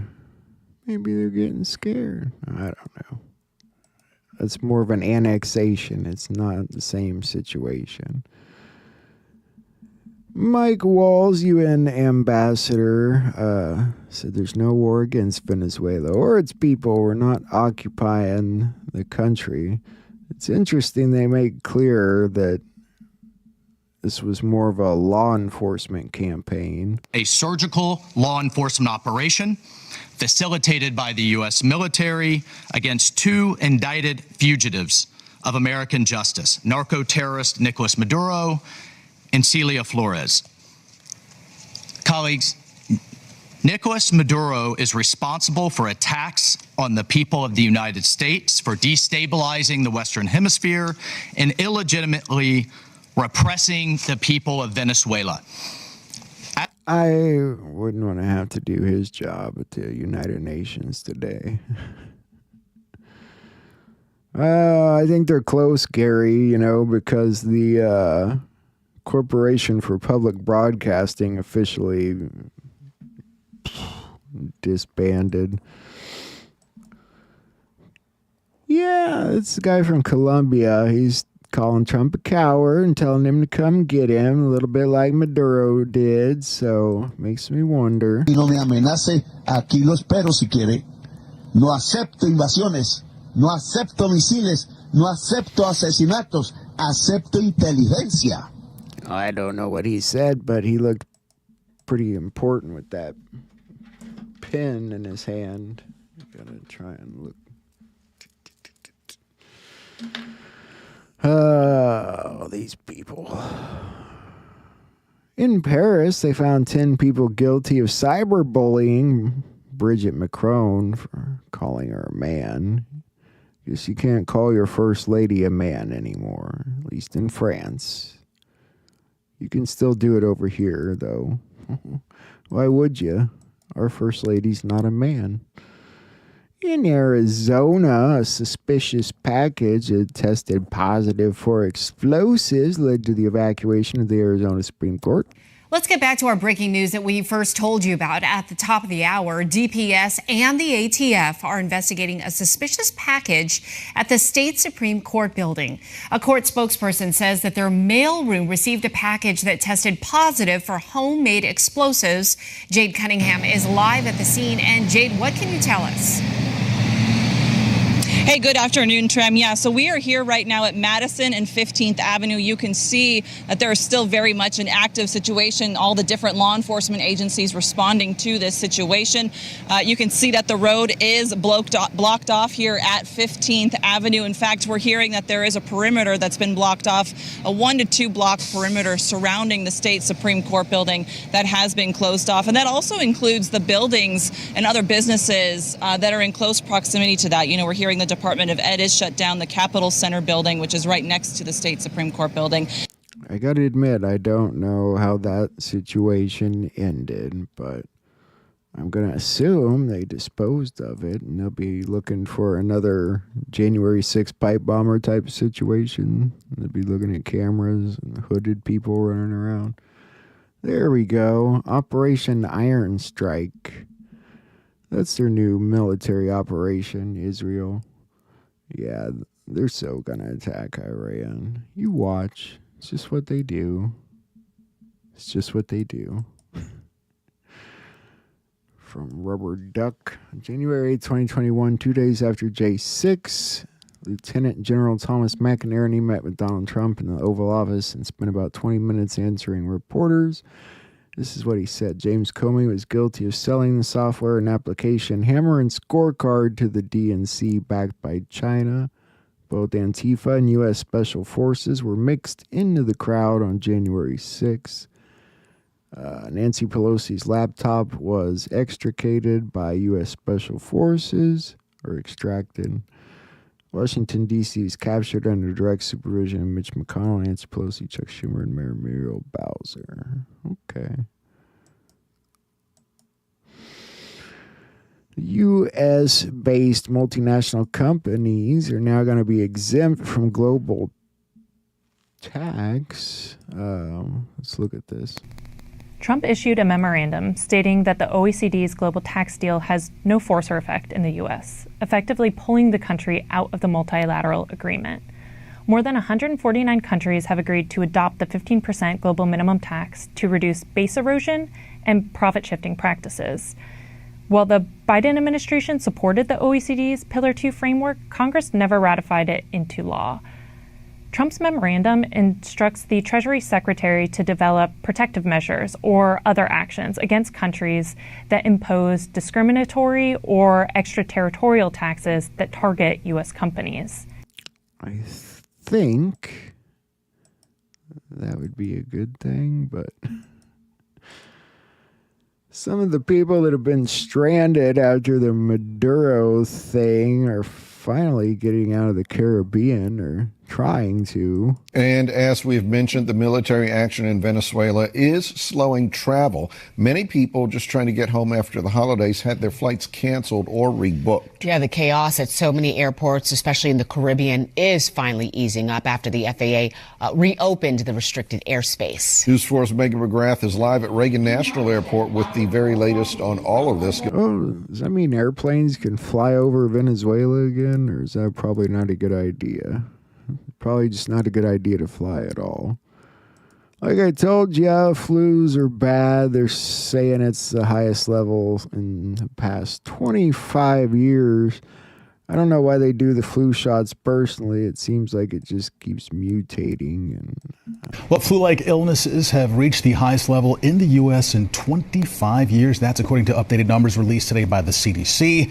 Doctor visits for flu symptoms haven't been this high since 1997. There's a lot going on here. Health reporter Stephanie Stahl joining us with more on this post-holiday spike. It's always a spike in something, but this is just a lot this year. Exactly. If it seems like everybody you know is sick, it's true. There's a lot. I'm not sick. I just wish I had a cheeseburger or something. Like I said, Sidney Powell's been out talking. Some people think we kind of owe her an apology. I don't know. I guess I never really doubted what she had to say, but I wanted to refresh your memory on a couple things here because it's important to where we're going. I reached out to you and said, oh my, there's so much going on, particularly because last night we had Seth Ketchel on, and Seth said, I think you need to get Sidney back on.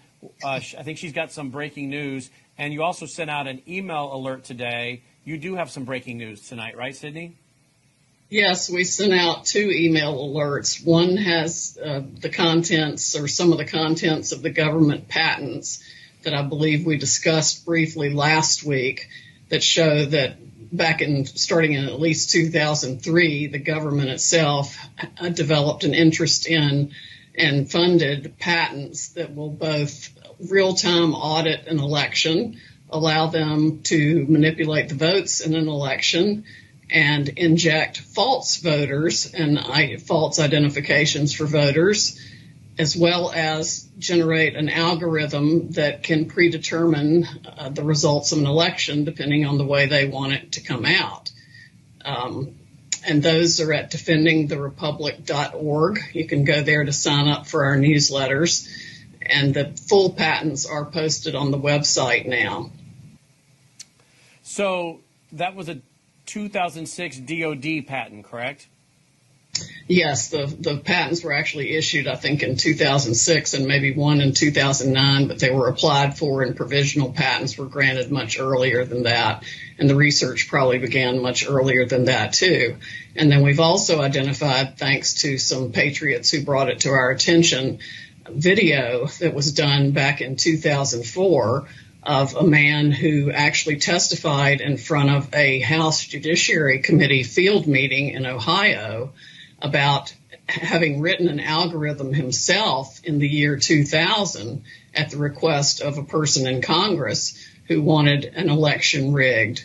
So this has been going on a long time. What I find especially... She's telling you there it's gone on a lot longer than we thought. So one of the patents is from, so we're talking about multiple patents here by different people, but one of them is for a patent from 2006 from the Defense Department. Why would the Defense Department want to patent software that allows them to flip elections?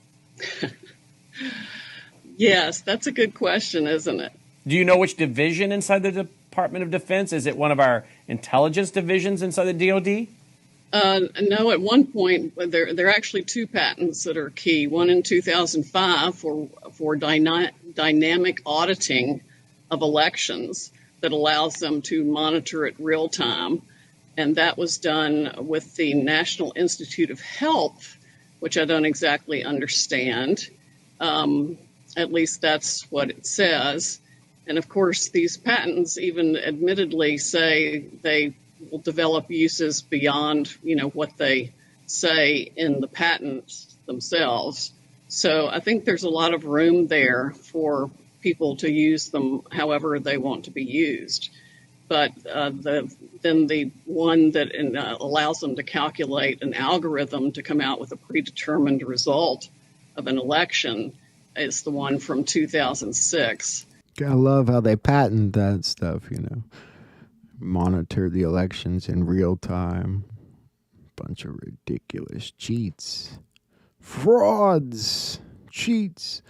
Yeah, the Corporation for Public Broadcasting voted to finally go ahead and dissolve after 58 years of service.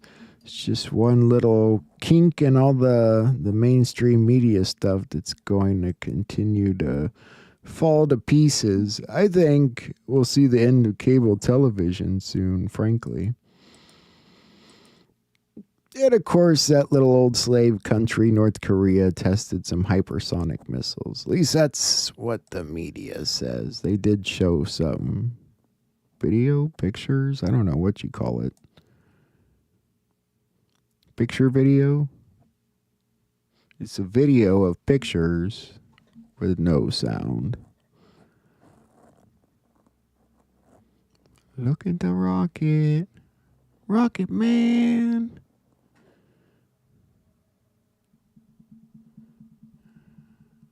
All right. So, there's that. I did want to look at a couple things real quick here. This is a good short video. It's just a couple minutes about exactly what they did in Venezuela. How do you capture a high-value target when the whole world is watching? You create a masterclass in deception. The CIA set the stage with a single building as bait and filled the sky with 150 aircraft to create a deafening sonic shield for the helicopters to drop Delta forces. F-35s lit up the perimeter, turning night into day. By the time the dust settled, the helicopters had already touched down and Maduro was gone. We'll also look at how the U.S. uses the F-35 jets and its Navy to launch a large-scale attack, all in the video ahead. In the dead of night that is 2 in the morning, the lights went out in Caracas. By 5 a.m., the president of Venezuela was gone. But how U.S. played at deception games. While the whole world were focused on the aircraft carriers in the Caribbean, a shadow war was being fought on the ground. This wasn't an invasion, it was a surgical extraction. We finally have the declassified timeline of how U.S. forces breached the heart of Caracas and extracted Nicolas Maduro. Let's start with step 1. The setup. This didn't happen overnight. For months, the U.S. had been tightening a naval quarantine around Venezuela. The U.S. Gerald R. Ford Carrier Strike Group and the U.S. Iwo Jima Amphibious Ready Group were parked off the coast. The pretext was clear. The U.S. designated the Venezuelan government a narco-terrorist state, specifically targeting the drugs lords, but while the Navy squeezed the coast, intelligence assets were tracking one man. They waited for a specific window, a moment where Maduro was stationary and vulnerable. Step 2, the strike. It began at exactly 2 in the morning Venezuelan Standard Time. High above, several F-35 stealth fighters punch a hole through the enemy lines, destabilizing their anti-air defenses. Like these Russian S-300 missiles located all over the strategic high-value target. With the skies cleared, the path opens for Delta Force helicopters to fly straight towards the mission. Here comes the deception as the helicopters flew. The jets started firing with more strikes as it hit Fort Tuna, the main military base and command center, and La Carlota Air Base, destabilizing Venezuelan air support. Reports from the ground described widespread explosions and a sudden communications blackout. The chaos wasn't the goal, it was the cover. But how did the raid happen? We have to look at step 3. Under the cover of darkness and chaos, the Tier 1 operators went to work. But what is the exact unit tasked with the mission? It is the Delta Force, one of the most elite secretive special forces units in the U.S. military. Witnesses in Caracas reported low-flying aircraft skimming the rooftops, flying well below radar coverage. The The team breached a secure compound believed to be a safe house within the massive Fort Tuna complex. Resistance from the Venezuelan Presidential Guard was swift but ultimately futile, as the helicopters lay cover fire. The operators moved with surgical speed, landing on multiple points. But how exactly the capture and extraction happened? For this, let's look at step 4.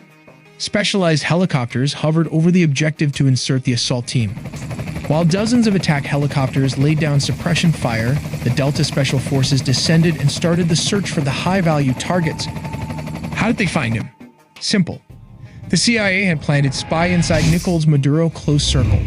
While back in the US, Delta Force built an exact replica of his safe house, rehearsing the raid until they could do it blindfolded. While operators breached the room so fast, his security could not even react to the situation as the sound of flash grenades disoriented the security guard. Using blowtorch, they caught him before he could even lock all the doors. Maduro's shock and awe froze him as Delta Force reached the compound. Nicolas Maduro and his wife, Celia Flores, were physically secured. This wasn't a negotiation. They were detained and immediately moved to the extraction point. These aircraft are capable of performing urban extractions from buildings and refueling in midair. Within minutes, they were airborne, leaving Venezuelan airspace and heading to a secure floating staging base in the Caribbean. This Operation Southern Spear has changed the geopolitical map of South America overnight. But wait before after the extractions, there were reports of F-35 jets also leading the tip of the spear for the attack. We'll look how the United States used F-35 jets instead of F-16s for operations in Venezuela, because this is a well-organized and militarized Venezuela has positioned advanced Russian S-300 missile systems, Chinese radar networks, integrated Russian air defenses, and Shahed drones along its borders. This creates a highly lethal and challenging environment that older S-16s would struggle to survive. As stated, around 150 aircrafts and a massive 8 U.S. destroyers were stationed there. It also has 3 amphibious aircraft carrier and surveillance plane to turn it into a massive command and control juggernaut capable of overcoming a modern military's air defenses. Signals a readiness to counter Venezuela's entire air defense network if necessary. But why Venezuela Air Force failed to intercept? As of 2025, Venezuela's fighter jet fleet consists mainly of approximately 21 Sukhoi Su-30 multirole fighters delivered by Russia between 2006 and 2008, which now form the backbone of their combat air power. Additionally, they maintain about 5 operational F-16 Fighting Falcons from an older batch, including 3 single-seat S-16As and 2 two-seat S-16Vs. These S-16s are aging and suffer from limited maintenance and part support due to U.S. sanctions, although they have been supplemented with Israeli upgrades. Venezuela acquired its F-16 jets from the United States through a foreign military sales agreement called Peace Delta in May 1982, during a period of good diplomatic and military relations. They were the first Latin American country to receive the S-16, with deliveries occurring between 1983 and 1985. The reason the U.S. does not use F-16s in current operations is because these jets lack the stealth capabilities necessary to evade the S-300 and other integrated defenses. The advanced S-300V or Anti-2500 systems, supported by dense Chinese and Russian radar, can easily detect and target older aircraft at long ranges. Sending F-16s into such an environment would result in high attrition risks, as they are vulnerable to radar detection and missile engagement. Not to forget the Russian Buk air defense system that can take out an S-16 with ease. These are cheap R-15 or 24 Buk systems are already active and mobile all over the country. Additionally, F-16s are less effective in contested airspace saturated with drones, especially the Iranian Shahed drones used by Venezuela for reconnaissance and kamikaze strikes. The F-35, however, offers crucial advantages. Its stealth design enables it to fly undetected or with much lower risk, making it effective against advanced surface-to-air missiles and networked radar systems. Its sensor fusion, electronic warfare, and data link capabilities allow it to simultaneously suppress and target mobile and fixed air defense positions, adapting rapidly to counter Russian and Chinese radar configurations. While the aircrafts took out the anti-air defenses Venezuelan military as a whole, this allowed the CIA and special forces to advance towards its target. The overwhelming presence of advanced Russian, Chinese, Iranian, and indigenous air defense and drone systems on the Venezuelan border means that the stealth fighter jets, or the first wave of attack, provide both the survivability and strike capability required for such operations. But how do they rotate clockwise? Well, the distance from Puerto Rico to Venezuela is about 1,300 kilometers. This is roughly 810 miles, which translates to around 1.5 hours of flight time for an F-35 flying at high subsonic speeds. These jets rotated clockwise as its combat radius is approximately 770 miles, meaning it can reach most of Venezuela from Puerto Rico with careful fuel management and limited loitering. To extend mission time and reach deeper inland, air-to-air refueling tankers deployed strategically in the Caribbean region support these operations. In situations requiring strikes within minutes, U.S. amphibious assault ships equipped with F-35Bs can launch jets rapidly. From such ships positioned in the Caribbean, F-35Bs can reach Venezuelan targets within roughly 15 to 10 minutes, depending on speed and route. Targets typically include narco-traffickers' networks, air defense installations, command centers, and drone facilities, enabling flexible sea-based strike options against both Venezuelan military and criminal infrastructure. In essence, the F-35 deployment by the U.S. near Venezuela redefines military capabilities in the region. It combines stealth, advanced sensors, electronic warfare, and networked operations to overcome sophisticated air defenses and maintain persistent air superiority and rapid strikeability against a broad spectrum of targets in Venezuela. This reflects a strategy that goes beyond counter-narcotics to deter and, if necessary, decisively counter the Venezuelan military threat.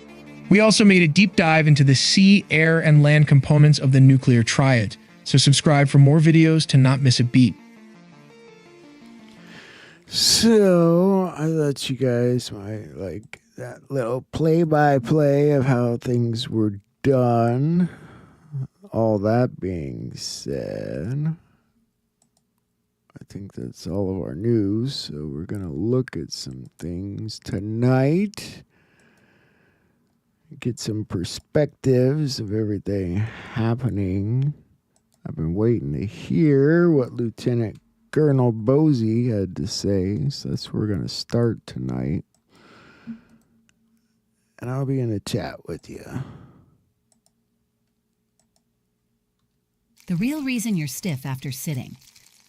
You can live a very long time without getting. Watch what happens when a 50-year-old man blocks DHT naturally for just 90 days. Day 1.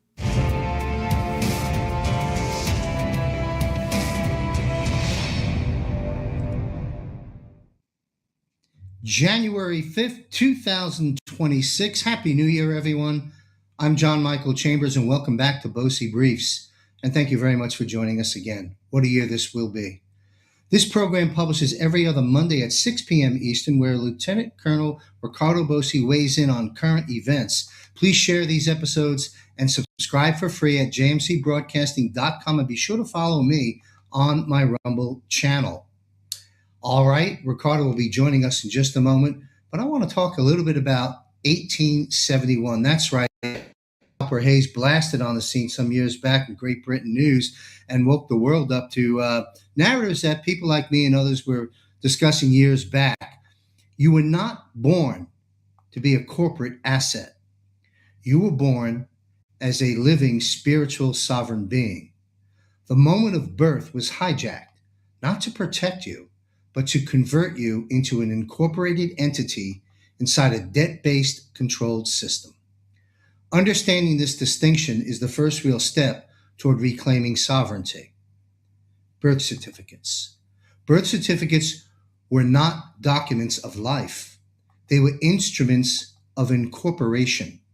Through them, governments collateralized human beings to fund a global debt system they created and never intended to repay. You did not incur this debt. You were pledged against it. The so-called New World Order was never new. It had been planned, refined, and executed over centuries. Its architects are bloodline families operating above governments, hidden behind banking, religion, medicine, and law. Silence protected them because exposure would have ended their control instantly.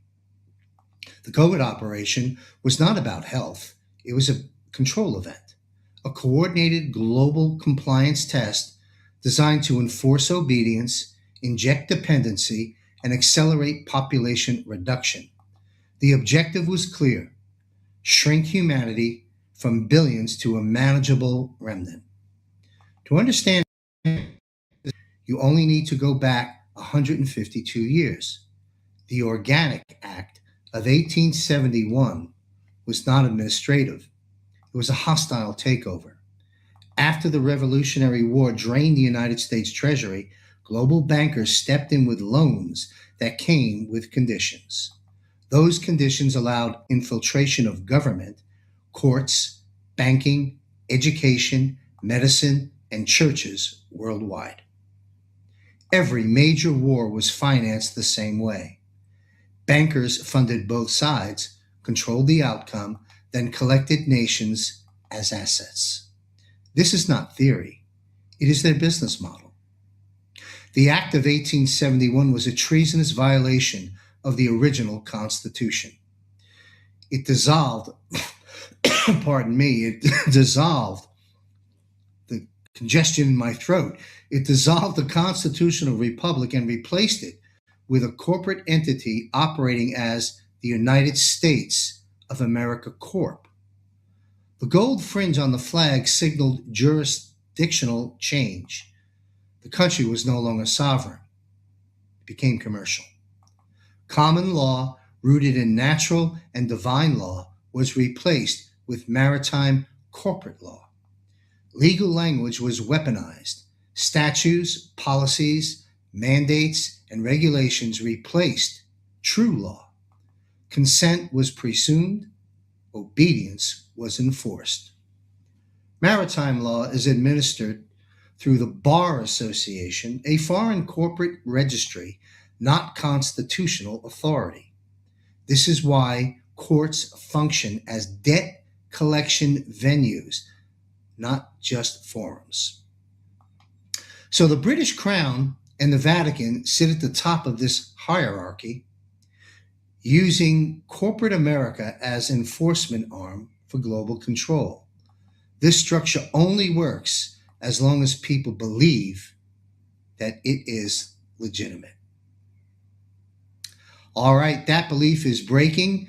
This is the Great Awakening, the return to what was always ours, the end of corporate enslavement and the restoration of human sovereignty. We do not comply anymore. And for those just coming aboard, who is Ricardo Bossi? Former Australian Army Special Forces Lieutenant Colonel who served 24 years in the Australian Army. Perhaps we have a picture of the Colonel. He is the national leader of the Australian One Party, Make Australia Great Again. Ricardo's expanded bio can be found on jmcbroadcasting.com under contributors. You can learn more about Ricardo there. Click and follow his work. Please welcome back to Bossi Briefs. Happy New Year, Ricardo Bossi. Happy New Year, John. Good morning, good evening to everyone watching wherever you are on the planet. We're going to have a tremendous 2026. It's good to be back. You bet. All right. Sorry, folks. Let's have you weigh in, Ricardo, on actually, before we begin, you and I chatted in the digital green room. There's some very, very important information you shared with me. Perhaps you can introduce it briefly to our audience. And then, folks, we're going to come back a little bit later in the episode and dive into what Ricardo's about to share with us briefly.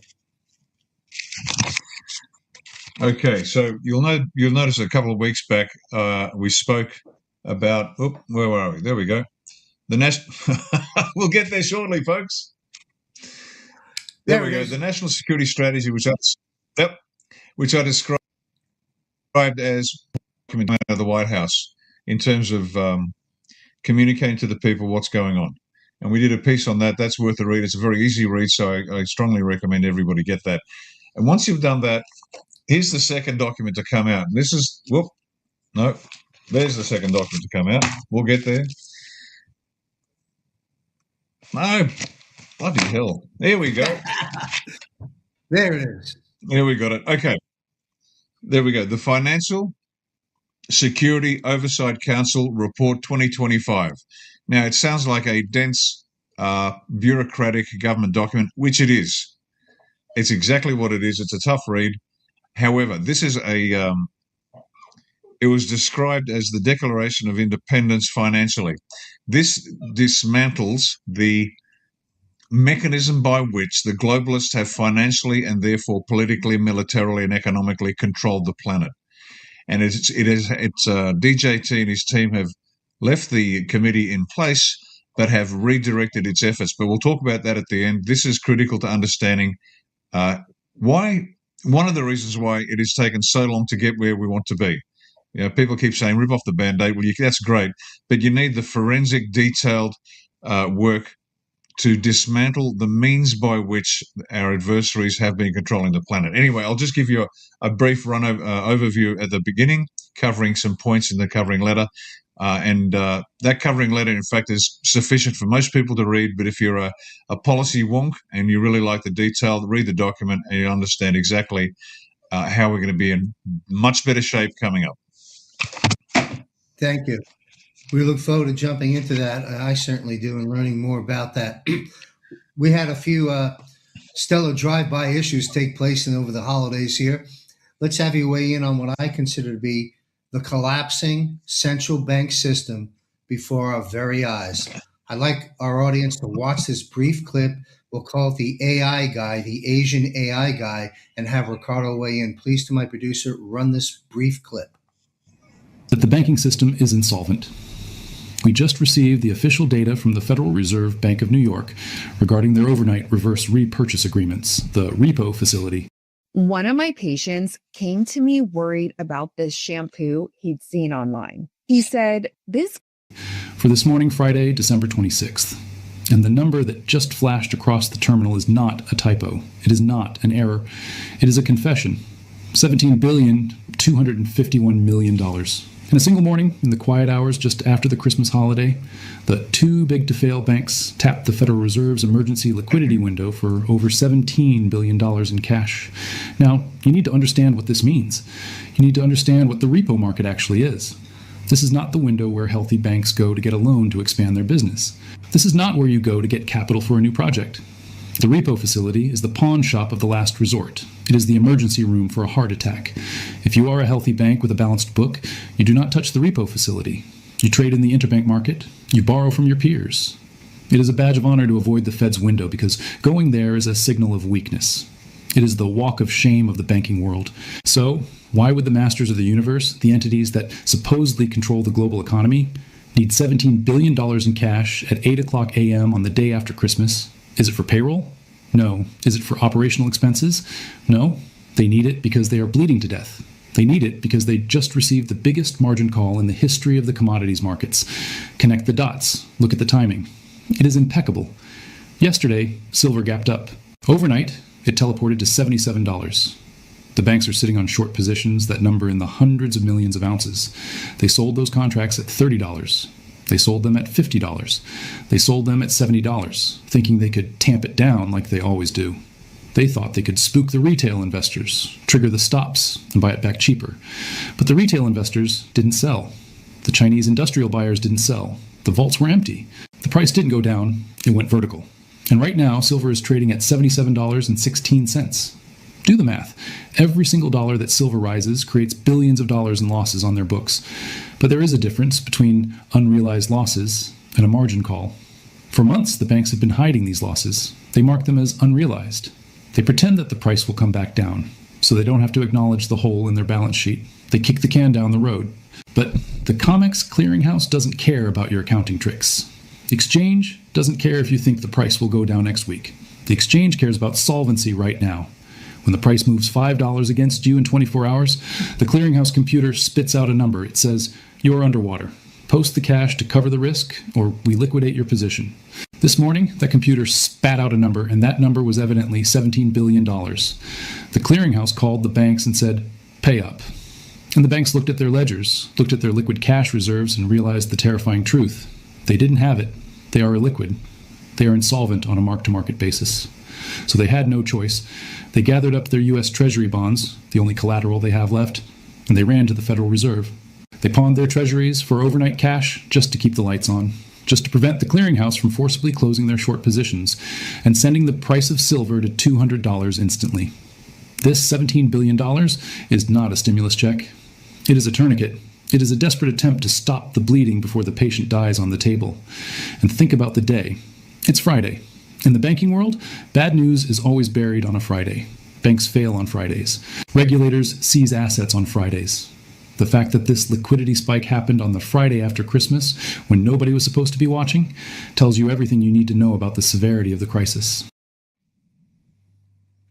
All right, thank you to my producer. Rick, before I have you weigh in on what's really going on, I want to talk about a couple of things. First, to our audience, yes, that video is pre-Christmas, and here it is post-New Year's, but that number now is 51 billion. At least it's probably gone up since then, but a few days ago, they went to the lender of last resort, the Fed window, and picked up 51 billion to keep their butts afloat.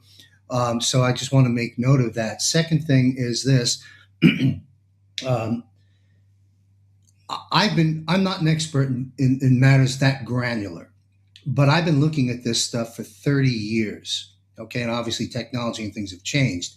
I find this report and this series of reports that is being put out under this AI Asian guy to be highly, highly accurate. So much so, and this is a question for Ricardo, so much so that I'm wondering, is this a deployment of the white hats? This information is so laser.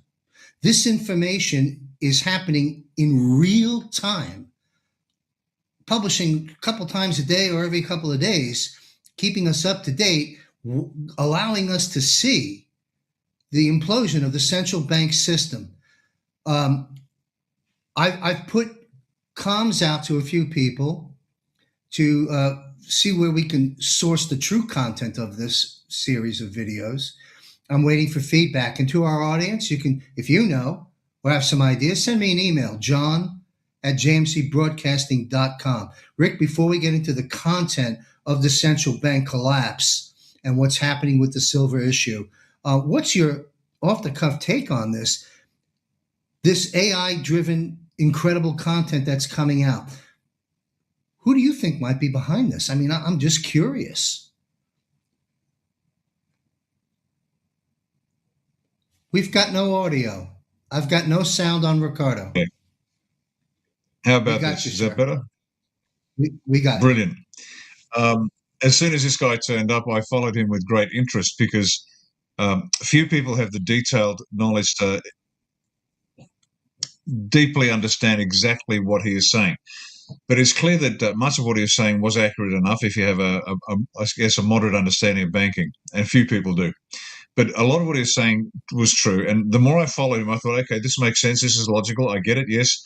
But then as the broadcasts advanced, I thought, no, he's wrong. No, that's just flat wrong. He's making the wrong prediction. He's making the wrong call. Something's going on.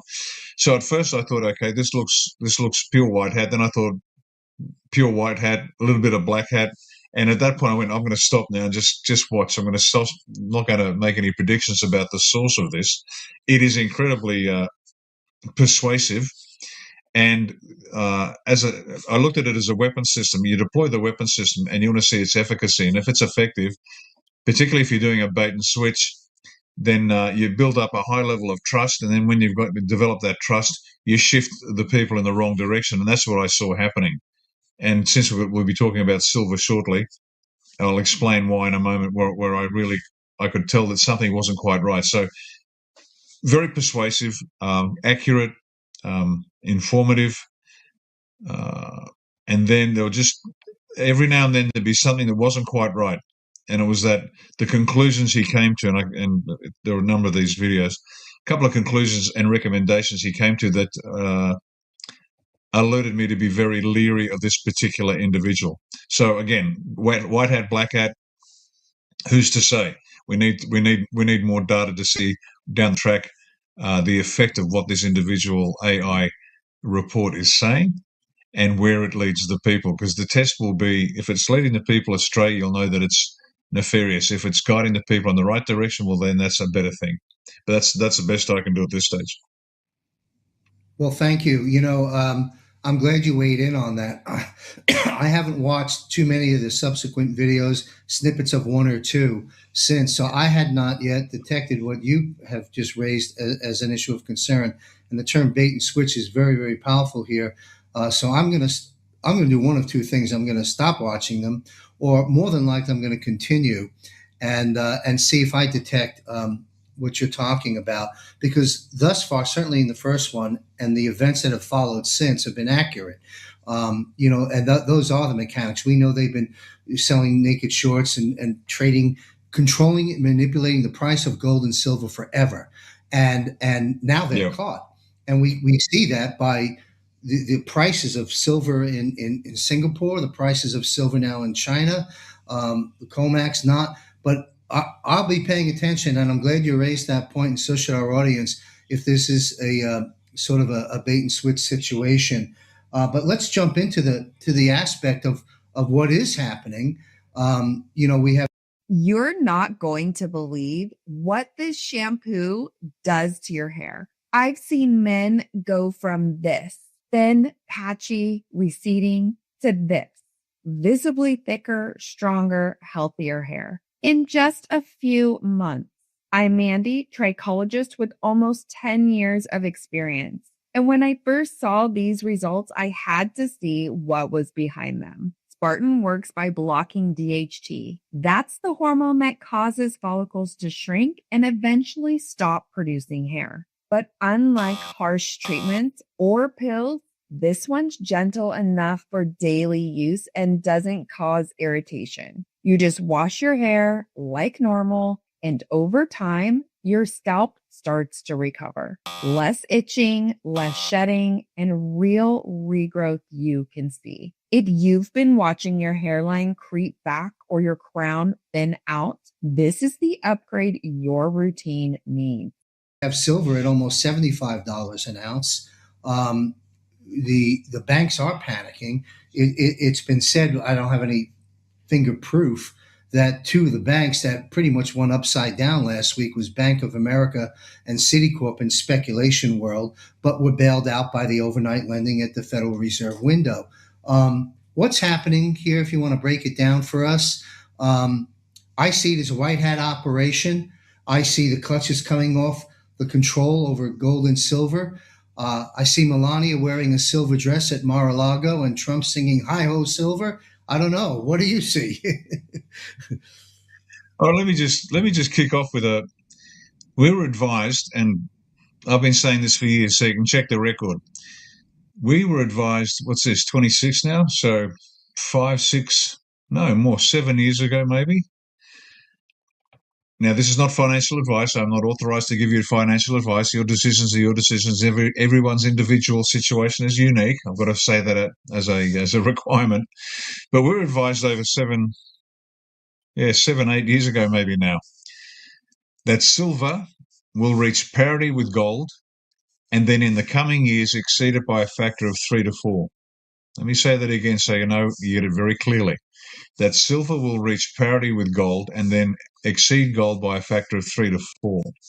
And we were told that a long, long time, and we thought that's interesting. And we didn't have much money to put together. In fact, if we could save $30 or $35 at the time, that was the price per ounce to buy a coin, and that's what the bride would do. We'd would squirrel away, save over a period of 2 weeks, save $30 and buy a coin.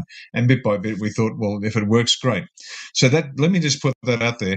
So that's the perspective from which I'm watching all of this. It's not just this didn't surprise me at all. In fact, I'm surprised it took this long. Now, I think the silver price, even factoring in inflation, I'm not sure if it's exceeded its all-time. It took off like a rocket. Talk silver. It took off like a rocket, and in Australian dollars, it went to $130 odd and then dropped to 100, and dropped shortly after that. And that's not a problem. Silver's been the most depressed metal on the market. We know that, and there's a reason for it. The producers don't want the price to go up. the manufacturers who rely upon Celia don't want the price to go up, whether it's flat screen TVs or major server farms for AI, or whether you're buying a Tesla, which apparently has about a kilo of silver in it. Nobody was keen on expensive silver, so that's why the price has been depressed, apart from other reasons, which is counter to the history of silver, because silver has been one of the most valuable metals on the market. In fact, even exceeded the price of gold. For those who don't believe that gold can be worth less than silver, back in your early days, silver was worth more than gold in the US, and even your badges of rank in your military. An oak leaf, a gold oak leaf is major, a silver oak leaf is lieutenant colonel. So it was even reflected in the imagery of silver, which was more valuable than gold. So what we're seeing is a correction to what silver should be priced at, as opposed to something bizarre. Now, the incredible rise that'll take place, and I'm quite comfortable. I can't wait for this stuff to catch. Now, it doesn't necessarily mean that here's gold and then silver will come up to gold. What it might mean is that gold will drop and silver will rise. And so that's not sure. But I can tell you this, I'm not buying gold, I'm buying silver. The other point that I really knew that the bad guys, the black hats, were keen to maintain gold as the key store of wealth rather than silver was just in a documentary on gold that was advertised everywhere, and it spoke about the wonders of gold and how the history of gold and where it's stored and all sorts of. And I knew immediately, okay, the bad guys are trying to prop up gold here without a shadow of a doubt. They are terrified of silver taking off, because silver will, not because they don't want silver to be in and of itself valued at its true worth. It's because, as the Chinese AI report has indicated, they're selling short. They're going short on this stuff, and those margin calls have been made, and they are now being collapsed. So this whole event, releasing silver from its constraints, is the perfect weapon for the white hats to collapse the banks. Now, in terms of silver, the buying and selling of silver, I'm not sure what the ratio is between the actual metal itself and the paper contracts that a lot of people buy. They'll buy, I own, 1,000 ounces of silver. I've got the piece of paper to prove it. But unless they've got the metal in their hand, it's not worth anything, because I'm not sure what the ratio is. Like, for every real ounce of silver, there's 100 ounces on a paper contract somewhere. So people are going to lose out big time. This message got through to people, because we had queues in Australia, down Martin Place, outside one of the many bullion retailers. Lines of people going into whatever cash they've got to go and buy and collect the metal rather than just buy the online. The banks have known that this was going to bring them down for a long time. They've known this, and that's why they've been desperate to do it. So this is just one of the many mechanisms by which the white hats are going to collapse the currency control on the planet. Because there are many controls. There are economic, there are financial, there are currency controls. And this is one way to bring that down. And not just bring it down as a weapon. As I said, it's a rebalancing of the true worth of silver. So what they're removing from the playing field are the speculators and the parasites in the financial system that manipulate the system to their advantage. I'm not talking about having a great opportunity and exploiting that opportunity. That's okay. No, this is just purely parasitic manipulation that the people have to suffer. So that's, from my perspective, that's what's happening. Did it surprise me? The only thing that surprised me on silver was it took so long. Now, a couple of technical points. Not only are people buying and holding, because, as the gentleman said, the COMEX doesn't care. COMEX is where you trade silver. The COMEX has less and less silver to trade because people are hanging on to it. There's no profit taking. Now, there might have been a little, and this is where the Chinese AI report said, take your profit now. And I went, alarm bells. This is not where you take your profit, because if you do, you're going to lose big time, because it's not a normal cycle. Now, there was a short drop in the price in Australian dollars. As I said, it went up to about 130 something and dropped to 100 teens, and that was white hat directed so that more people could get in and buy at a reasonable price. Because I remember when it hit 55, my wife said, "Oh, I don't know if we can afford any more silver." We said, "No, keep on going, because $100 is going to be a good price." And people that don't buy at 100 are going to be sad, because when it hits 200, they're going to wish they bought it at 100. When this takes off, it will become what's it called? Unobtainium. The price will be insanely expensive. And I think a number of people have used that term, not my term certainly. And so there's people are hanging onto their silver. There's less silver to trade. China has, and I think they process around 80% of the world's silver. They're not exporting anymore as of the first. That's it. So the physical metal, there's less of it on the planet. The upward pressure is causing shock and horror to the yellow hats that are deeply invested in stocks and bonds, for example, companies controlled by BlackRock and those ilk, and they're terrified now. Now the yellow hats, as we've spoken before, one of the demographic groups, red are the black hats are the black hats, they're the bad guys. The red hats are the ones that'll do anything for a buck. They don't care. They'll kill people. They'll spray you with weather wars from the aircraft and chemtrails. The orange hats, the true believers, they're just good, honest people that believe the news, brainwashed. The yellow hats are that group of people that don't care about anybody but themselves, including they don't care about their children more than themselves. They will do anything just to be left alone, to pay their mortgage and obey the rules. Now, the yellow hats don't move until the pain of where they are is greater than the pain of moving forward. They are cowards incorporate. They really are. These people are terrified of change. For anyone who's been told they just need stronger glasses, hold on. Thousands of people are improving their sight. It's just being conservative. They live in terror of change. This sort of event now is terrifying them, because if they stay where they are with their current investments and their superannuation and their retirement benefits based upon something other than metals, they are now worried, and with good reason. And so there's this shock horror going through the entire system. That which was understood to be stable is now shaky, collapsing, and being dismantled by design. It's thank you. It's a great time. It's a great time to watch what's going on. And once again, if you take your time to see the financial aspects of the war against the cabal, it's tedious. It's like pulling teeth without anesthetic at times. It requires some understanding from people who know it deeply. I don't. I know enough to sort of make some sense of it. But this is part of the collapse that we've been waiting for. And as promised, come 1 January, they said it'd be a better year. Well, it started off brilliantly as far as we're concerned. So there you go. Silver is the means by which it's being done. It's a rebalancing. It's a resettling. It's a normalizing of the value of the metal. And the parasitic manipulators are being exposed and destroyed as we speak. Thank you.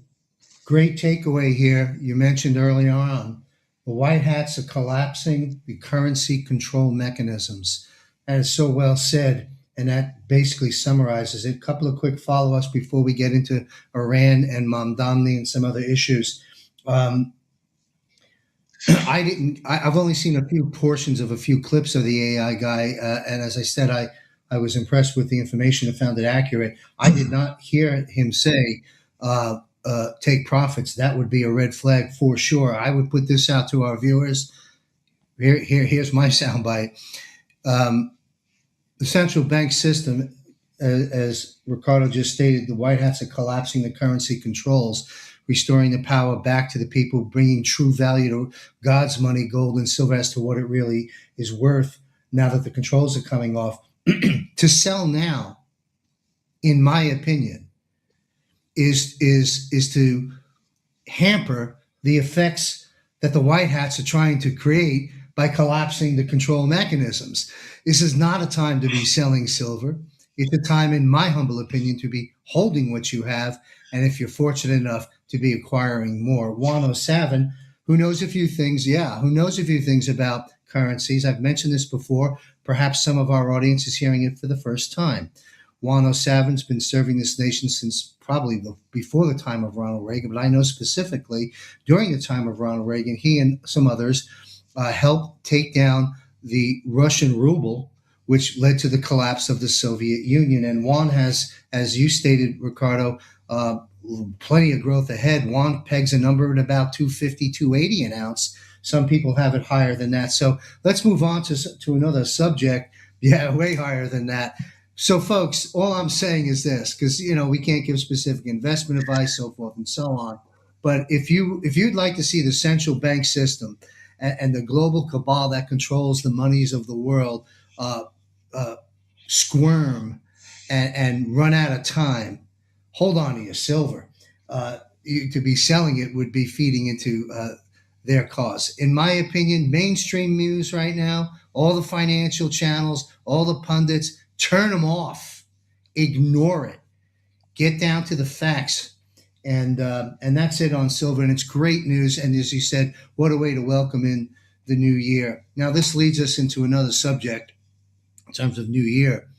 There's an uprising and chaos right now on the streets of Iran. President Trump issued the following statement concerning Iran. He said, he warned early Friday last week that the United States would intervene if Iran started killing protesters. He wrote on Truth Social, the president said, quote, if Iran shoots and violently kills peaceful protesters, which is their custom, the United States of America will come to their rescue. Look, we know the people of Iran are good. We know what happened under Jimmy Carter's watch. And I believe this is changing, but I want to know what Ricardo Bossi has to say. President Trump concludes, he says, we are locked and loaded and ready to go. Trump's warning comes as demonstrations triggered by Iran's deteriorating economy expand beyond the capital and raise concerns about potential heavy-handed crackdown that we're seeing by security forces. At least 7 people as of yesterday, including protesters and members of Iran's security services, have been reported killed during these clashes, according to international reporting.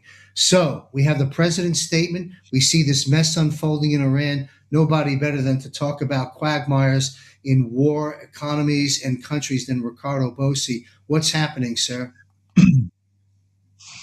Yeah, this is very interesting because for those of you who did read who did have a look at the National Security Strategy document, you'll notice that one of the principles is a quote, a predisposition to non-interventionism. Now, for the longest time, the cabal has used the US as the world's policeman, not to maintain peace, but to exploit their selfish opportunities to go into countries, take more out than they put in. A very sort of imperialistic view. And the US never liked being the world's policeman because it costs, what running all this nonsense overseas. Trump's return to this predisposition to non-interventionism is exactly right. And this comes back to the founding fathers. That's what always was their view. But then he goes on to say, because there's one of his other principles is sovereignty, the right to sovereignty. Every sovereign nation has a right to to entitled to the laws of nature and the separate and equal station with respect to each other. So on the one hand, he says we don't intervene. We also support sovereignty of the nation. And so people might say, well, why is he threatening to come to the aid of the Iranian people who are protesting in their large numbers against basically cost of living issues? That's it. It's not. They're not protesting the leadership. They're not protesting Islam. They're just saying, like everybody else, the cost of living is too high. So why is he intervening? Because this is the new way of doing business. He is telegraphing, and DJ Tierney telegraphs that which he wants the people to see. Yes, he is going to be non-interventionist. Yes, he's not isolationist, but he's certainly non-interventionist. But he supports the sovereign right of the world to pursue their destiny.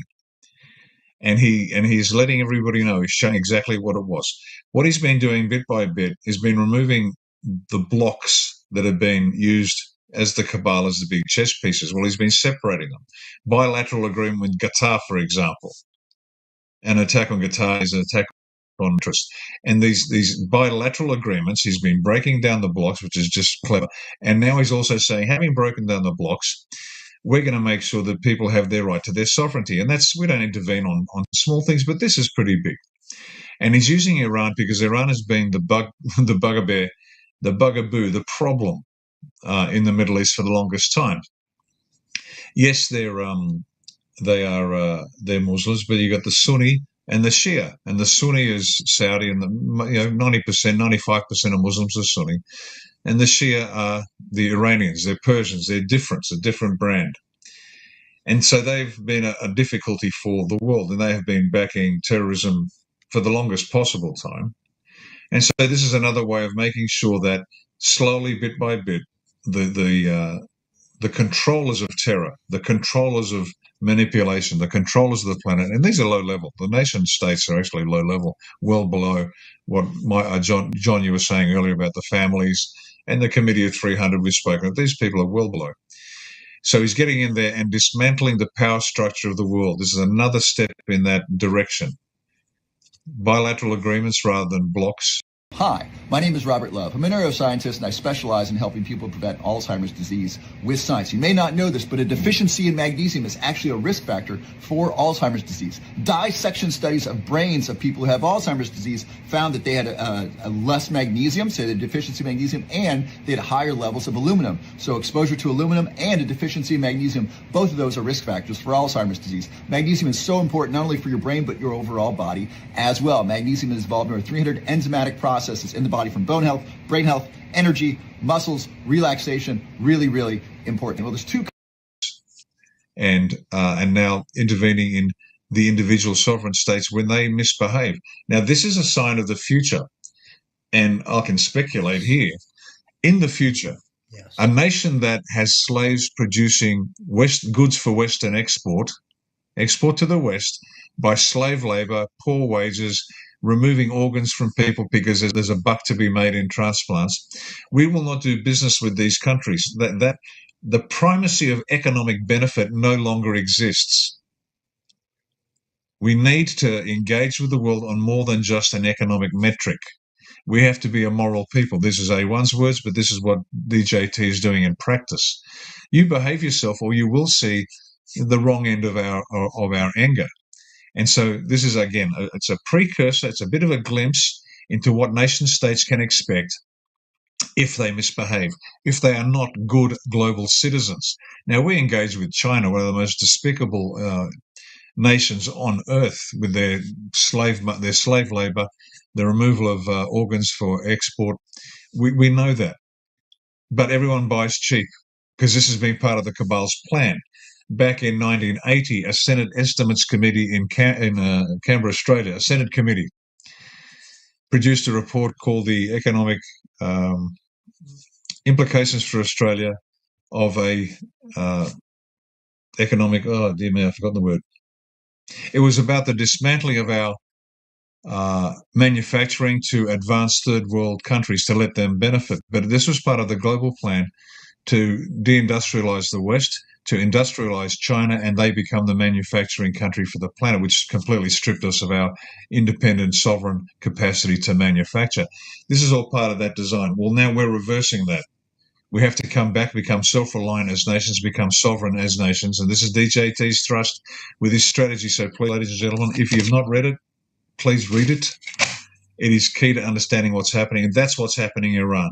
So Iran is the target for multiple reasons, in terms of its support for terror, in terms of its subjugation of its people, and it's one step in the next step in the next step as the white hats move around the planet, liberating the people of various nations from their cabal-controlled governments. So it's brilliant. It's logical.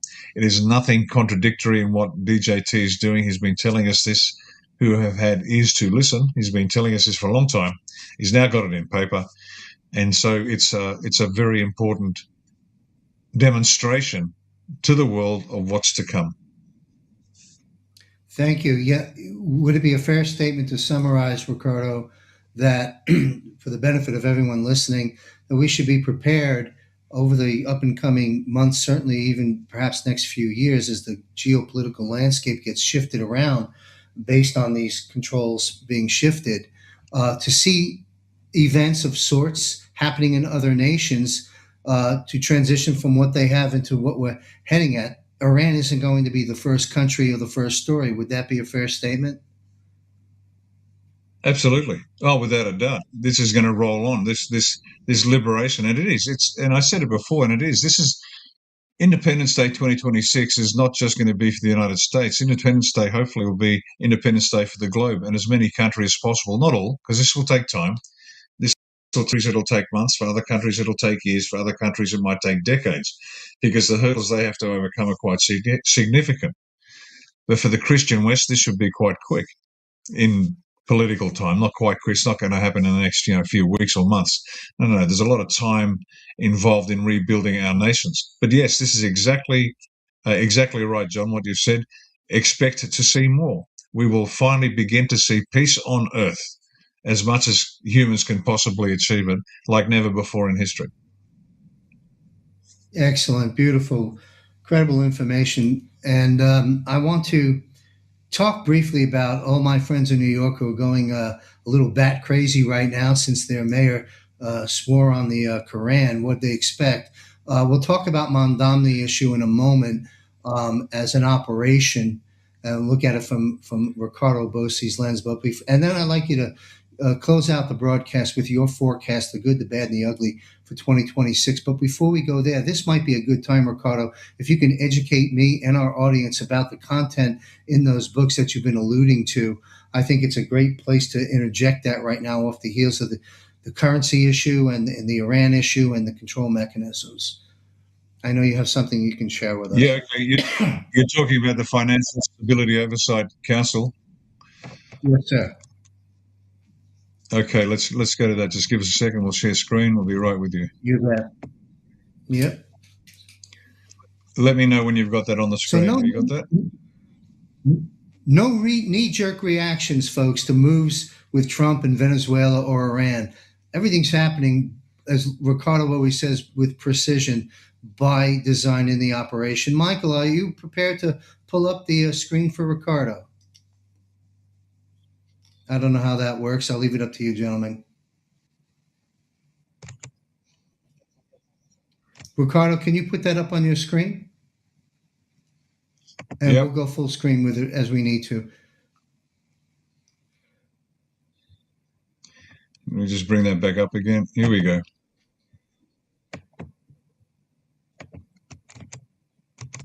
Tell me when you've got it.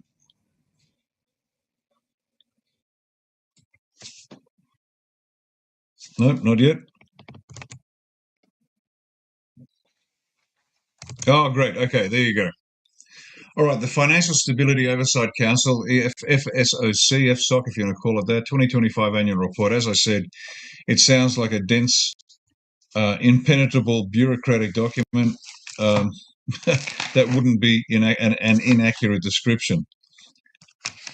Now, for briefly, is a letter from the chairperson, Secretary of Treasury, Scott Bessent, in terms of the opening remarks of the report proper.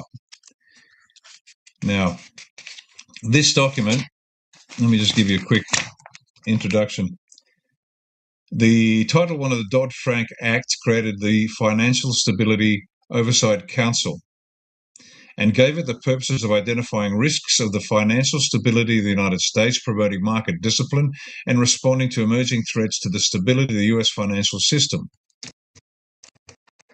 Right? Dodd-Frank Act created the Financial Stability Oversight Council and gave it the purpose of identifying risks to the financial stability of the United States. Notably, the Act did not define financial stability. This is a typical black hat technique. You think, oh, this is a wonderful document, but they leave enough room in there so they can duck and weave and lie to the people.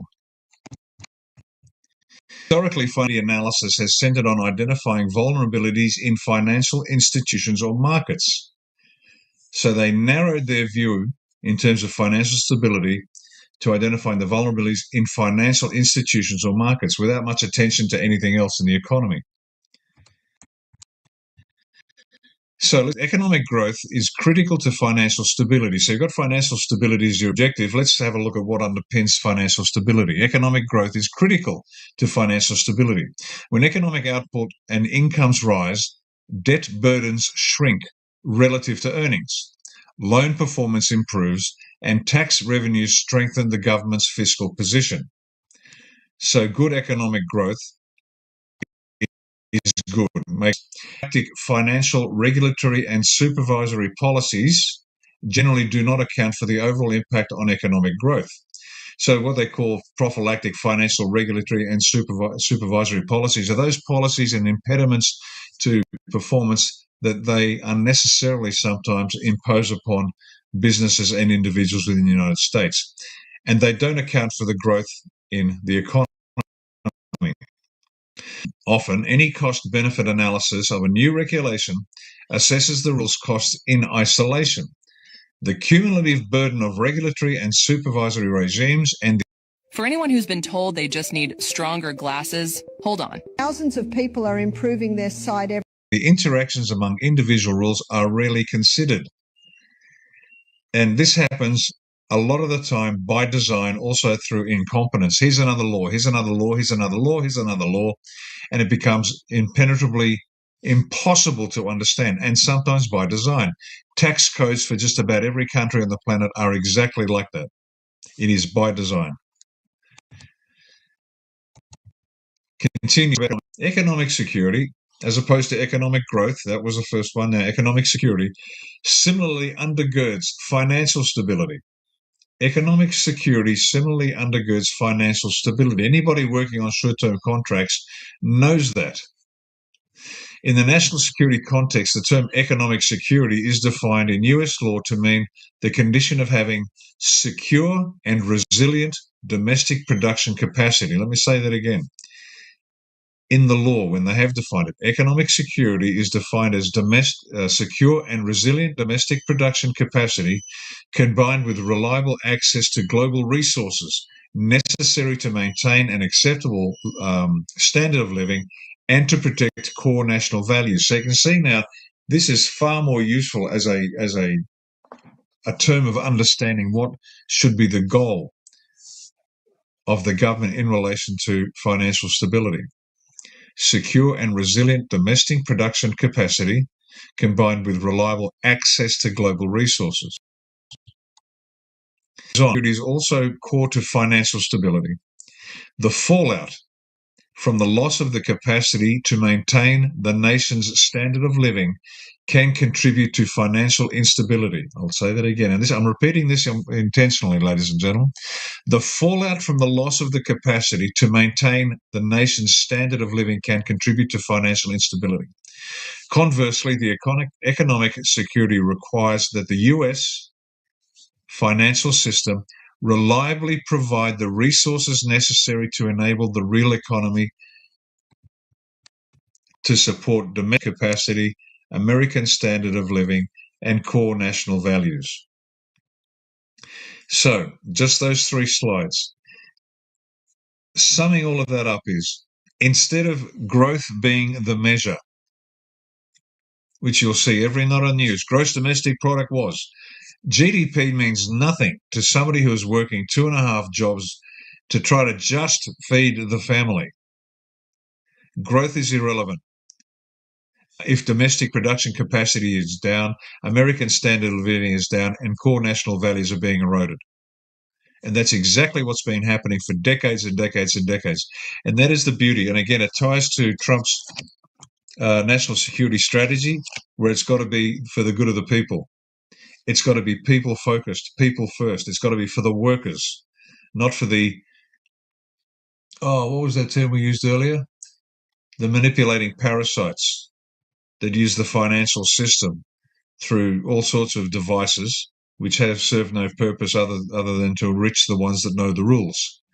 DJT, and that's why I describe this national security strategy as Donald Trump's love letter to the American people, because he is putting the American people, the American worker, front and center of that entire strategy.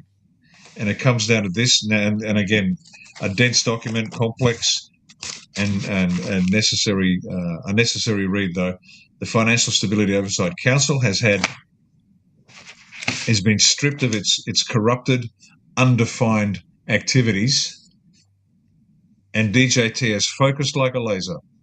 Everything that this council now does is to ensure support for the domestic production capacity, American standard of living, and core national values. And we'll just stop there, because that's Thank you. it. Let's return Ricardo to the screen.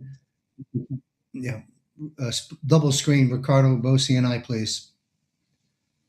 I'd like to see the retired lieutenant colonel on the screen. Let's get out of there. Okay, great. Yeah, I think that's under your control, Ricardo. There you are. You're there back. we go. All right, great.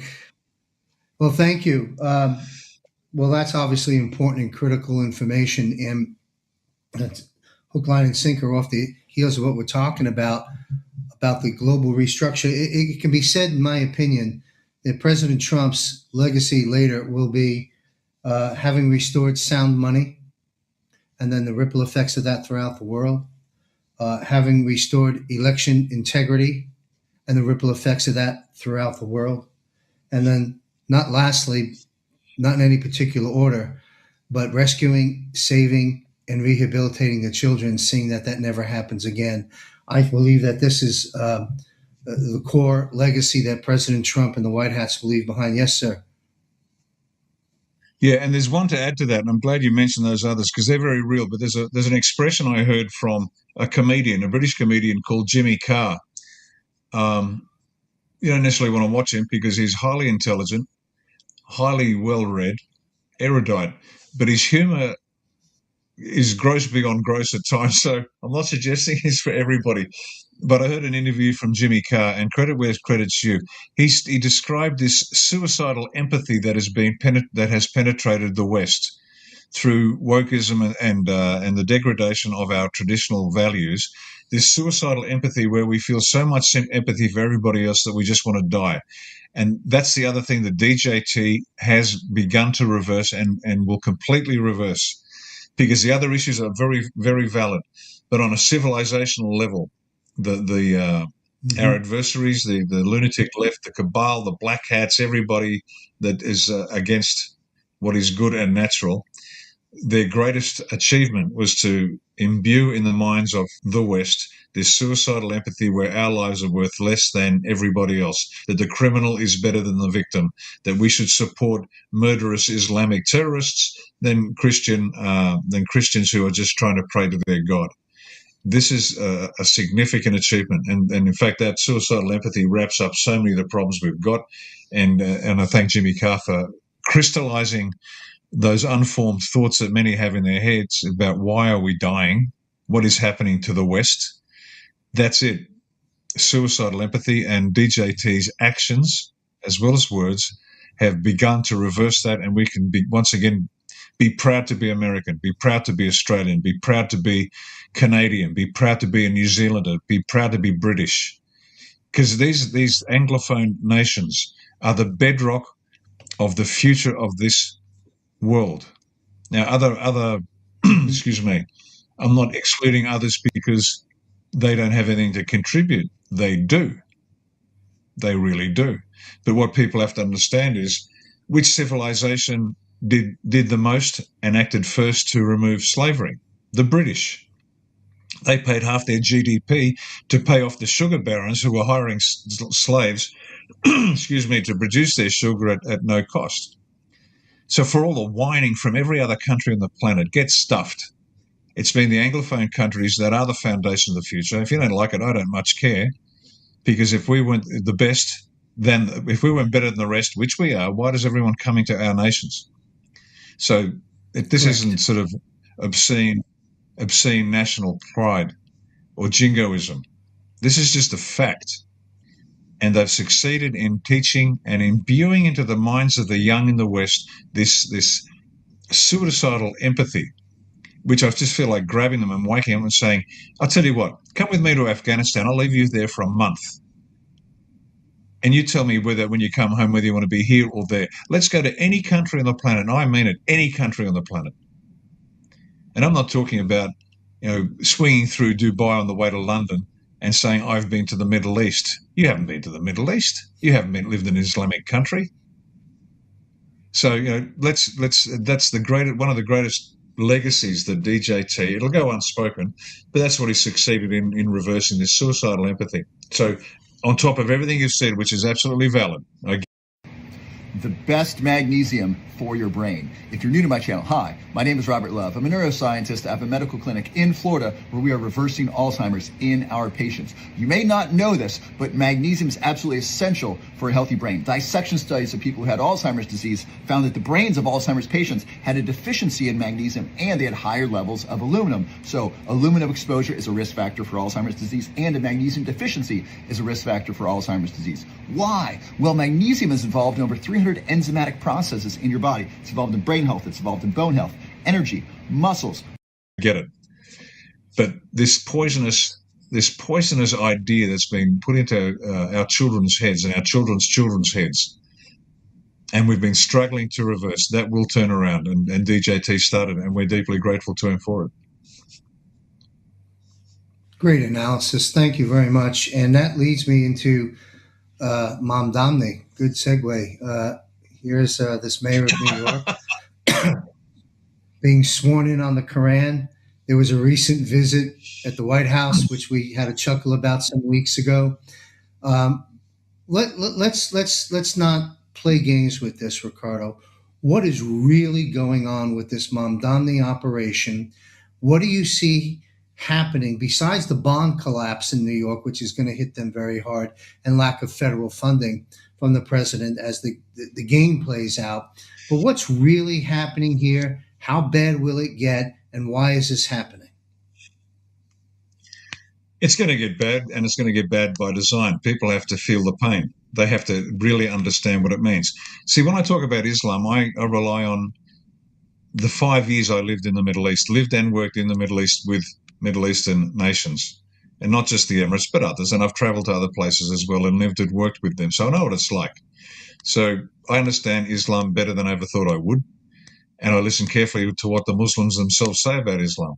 Now, what the New York is going to experience, what's going on here is you're going to get exactly what you wanted. You're going to get a Muslim in as a mayor. You're going to get a Muslim who took his oath on a Quran. Now, here's a little insight into Islam for you. There is a concept of taqiyya. Now, taqiyya says that a Muslim may do anything to advance Islam because their objective is to create Dar al-Salam. Now, what's Dar al-Salam? That is the realm of peace. How is Dar al-Salam defined? Where there is Sharia.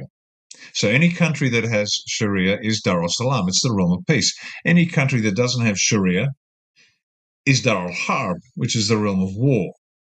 So you must understand that from first principles what they're doing, what Muslims are doing.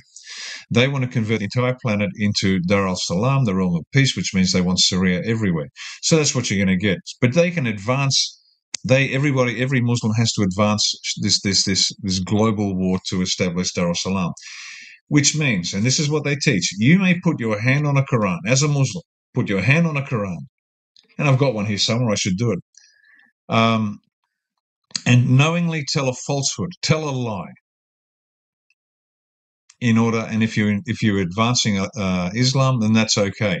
So the old diggers that came back, the Australian diggers that came back from World War I, World War II, saying never trust an Arab, this wasn't racism. This was just practical reality, because they don't even have a passing knowledge of the truth. We teach our children, don't tell a lie, always tell the truth, always tell the truth. And then the little child comes up with chocolate all over their face.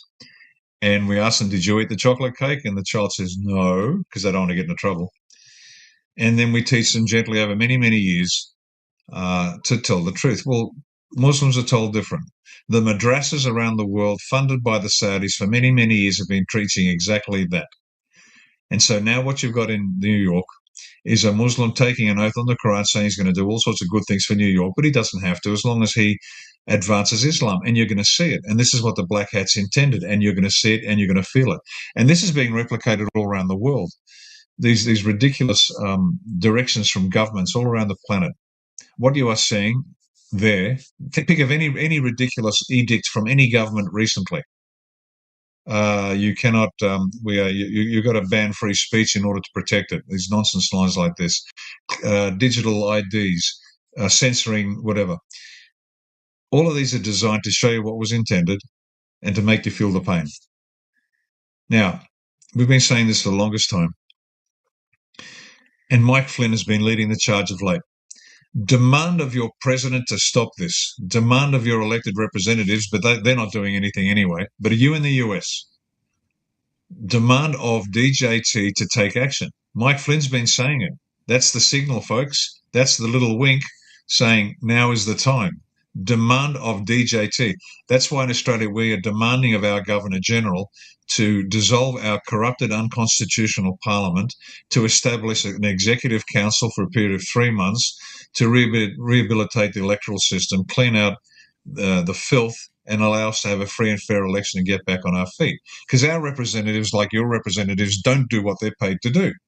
So hold the person to account that is the ultimate authority. In our case, it's the Governor General, and she is the one that needs to dissolve Parliament, and she has the power and the authority and is required to, the imperative, to dissolve the Parliament if it's unconstitutional. So that's where we're aiming. That's our point of attack. And you in the United States should be pointing a finger at Donald Trump saying, DJT, do your stuff. We're going to set you free. We're going to take the shackles off you. Do it. Because Mike Flynn's been pushing it. That's the signal everybody's been waiting for. And that's what's going to happen. So in New York, long answer to a short question, as usual, John, sorry about that. But that's what's happening in New York. You're going to see exactly what it is to have this ideology imposed upon you. And it's going to hurt. It will hurt. Why? Because people aren't pushing back. They're sitting back going, yeah, okay, whatever. Mandami said, okay, that's great, no problem. Now, did he really get elected? No. Was it corrupted? Of course it was, because people aren't doing what they're required to do. It's time to stand up, demand of your president, demand of your governor general, demand of your prime minister, whatever it might be, to take action to remove this filth. Thank you. Yes, as they churn up the water, since you stated some facts here that it's okay to lie, if I'm paraphrasing you correctly, okay to lie on the Quran if it's in the best interest of establishing Sharia law. If that being the case, New York's in for a lot of trouble soon. It'd be very interesting to see how much they push back. I believe they will. And you talk about an NDE or a near-death experience. New York is about to embark upon one. Happy New Year. Get your head out of your butts, folks, and stop voting for these people. But more importantly, as we get the elections straightened out right, these things won't happen. But anyway, it's part of the program. It's unfolding. Ricardo, I'd like to close out this broadcast with your forecast. Go anywhere you want. Take as much time as you need, sir.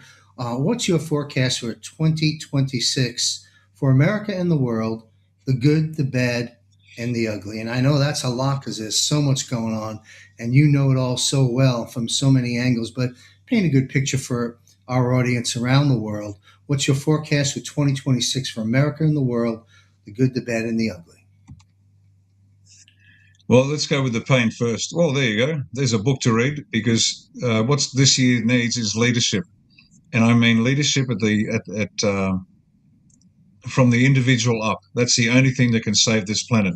And DJT has told America, and we're telling Australia, that we can do it. We can save our country, but we need to do things we've never done before so we can become people we've never been before.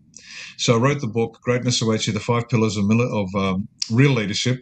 Now, just so we're clear on this is not a bunch of military leadership stories, because military lessons rarely apply to civilian life. The military knows about command, which is the lawful execution of authority. This is about leadership, which is fundamentally different.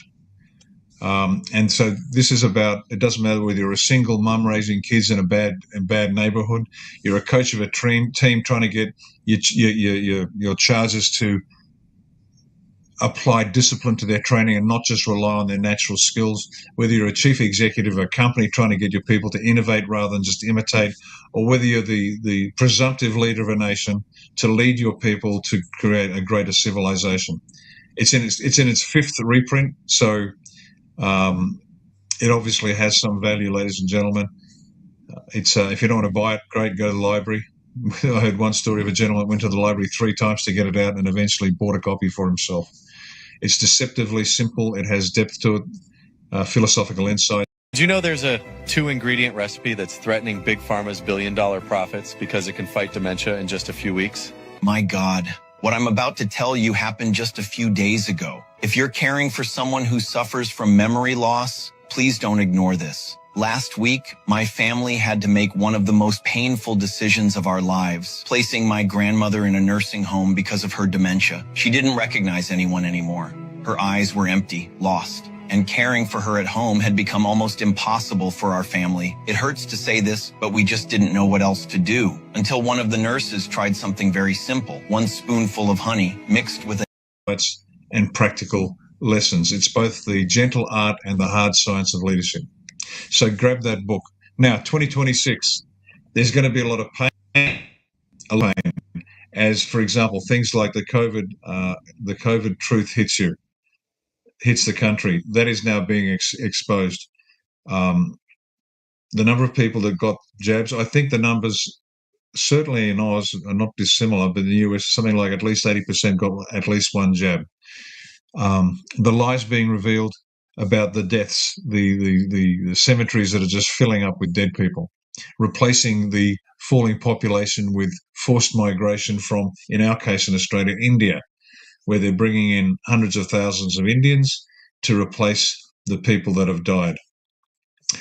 Human trafficking is going to come out, and that will shock people. And that's already started. If you're wondering, when is it going to start? You're in the middle of it, ladies and gentlemen. You are in the eye of the storm. It is being out, and it came out most recently. They had lists, for example, the Epstein Island lists came out. They are putting out AI videos now, very clever ones, where a gentleman with a camera is going around taking pictures of all the people. And the most recent one was the movie stars, all the movie stars that are into child sex trafficking, pedophilia, raping babies, and the rest of it, and worse. And worse.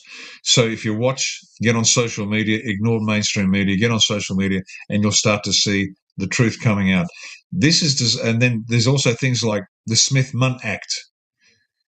That has to be reinstated so the government cannot brainwash the people. Smith-Mundt Act prevented the distribution or the showing of material that was designed for overseas audience to brainwash them, propaganda basically.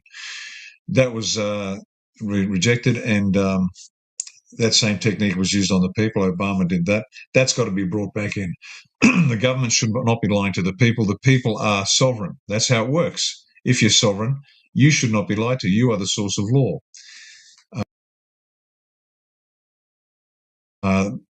You're going to see, you'll start to see the truth of people like Zuckerberg 2.0 and Bill Gates 2.0 or 3.0, I'm not sure what they're up to, being played like puppets. You must demand of your president that this be fixed. Now, having said that, having said all that pain's coming out, there will be relief. Now, why is that? It's just human nature.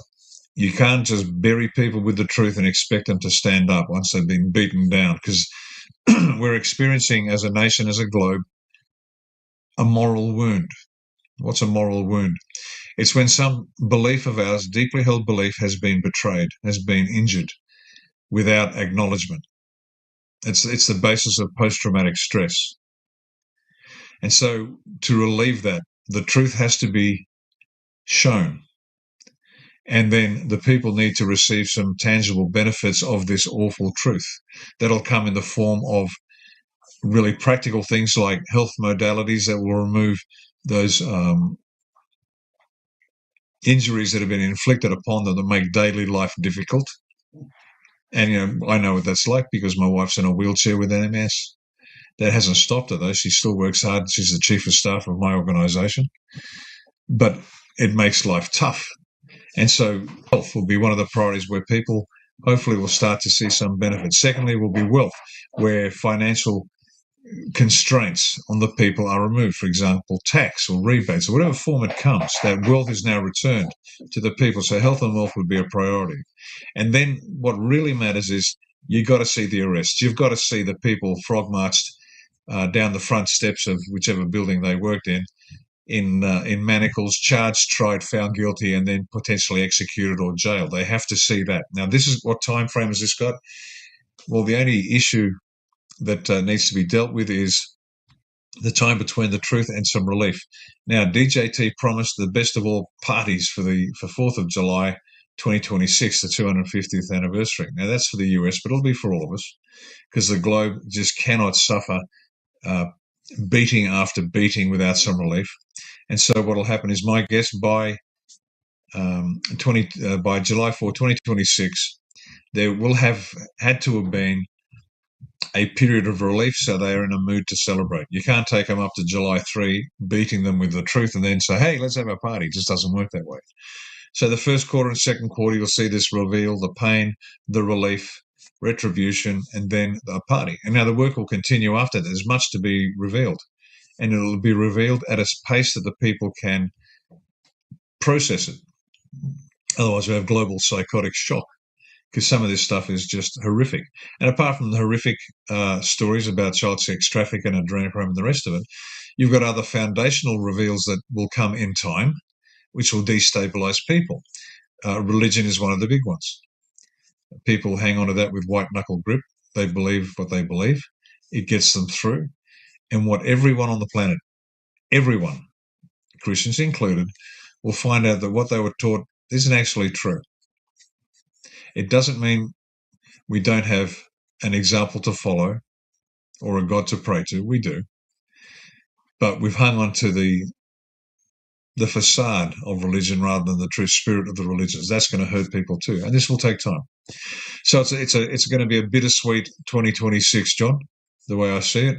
Depending who you are and where you are, bittersweet. It's designed that way. It had to be this way. There is no other way around it. But it's going to be the greatest year that any of us have lived. And this will become the foundation of the future. And certainly for Australia, it's going to be the foundation of our future, because that's where Australia One focuses. We are very future focused on what we're going to do, how we're going to do it, and preparing the people for it. And the A1 people are great in that way. What the rest of the world has to do is pretty similar. You've got to look at yourselves, look at your country, and decide, what do we want? Now, the US is in the box seat. You already have a magnificent Declaration of Independence and a constitution. You have a history that you can build upon. The rest of the country, the rest of the nations on the planet need to look at themselves, stand up and decide, I must begin to lead myself. Make up my own mind. Listen to all, believe none. Make up my own mind. Make my life. Choose which truth I want to believe, and then act on that and create the future. Use your soul to create that spark which creates a flame. And every country's got to do that. Then you lead your family. Lead your family. Don't trust the schools. Don't trust the teachers. Don't trust anybody. It's on you. And then you've got your local community. Lead the local community. And then you've got to lead the town, and then the city, and then the state, and then the nation. But as General Mike Flynn says, act locally. This is key. And it's just not Mike Flynn's idea. This is a profoundly well understood concept. When a nation goes through a collapse, we must start at the bottom, and we must start small. Start small. Work locally, work individually, work on yourself, work on your family, and make your goals modest. That's why in Australia with A1, we're going to start with counties, and that's where we're going to work. Because if you can't run a county, you can't run a state. You can't run a state, you can't run a nation. So avoid the temptation to go too big too soon, because at this point in history, after a civilizational collapse, or in this case, change of direction, a change of trajectory, start small, work locally, and then build from there. A bittersweet year, lots of work to be done, but we can do it. Wow. To our Australian friends, you have sitting before you, Ricardo Bosi, your national treasure. Your voice is very important, Ricardo, for the world, and dozens of countries tune into this broadcast. Wealth of information, brilliant and great psychological analysis that should ground most of us that are listening closely to your words. I look forward to 2026. My own words, the dawning of the golden age begins, as you stated, July 4th is a trigger date. And stop scrolling. This is huge.com. Non-stop, mind-blowing AI videos. Upload your own creations and start getting paid today.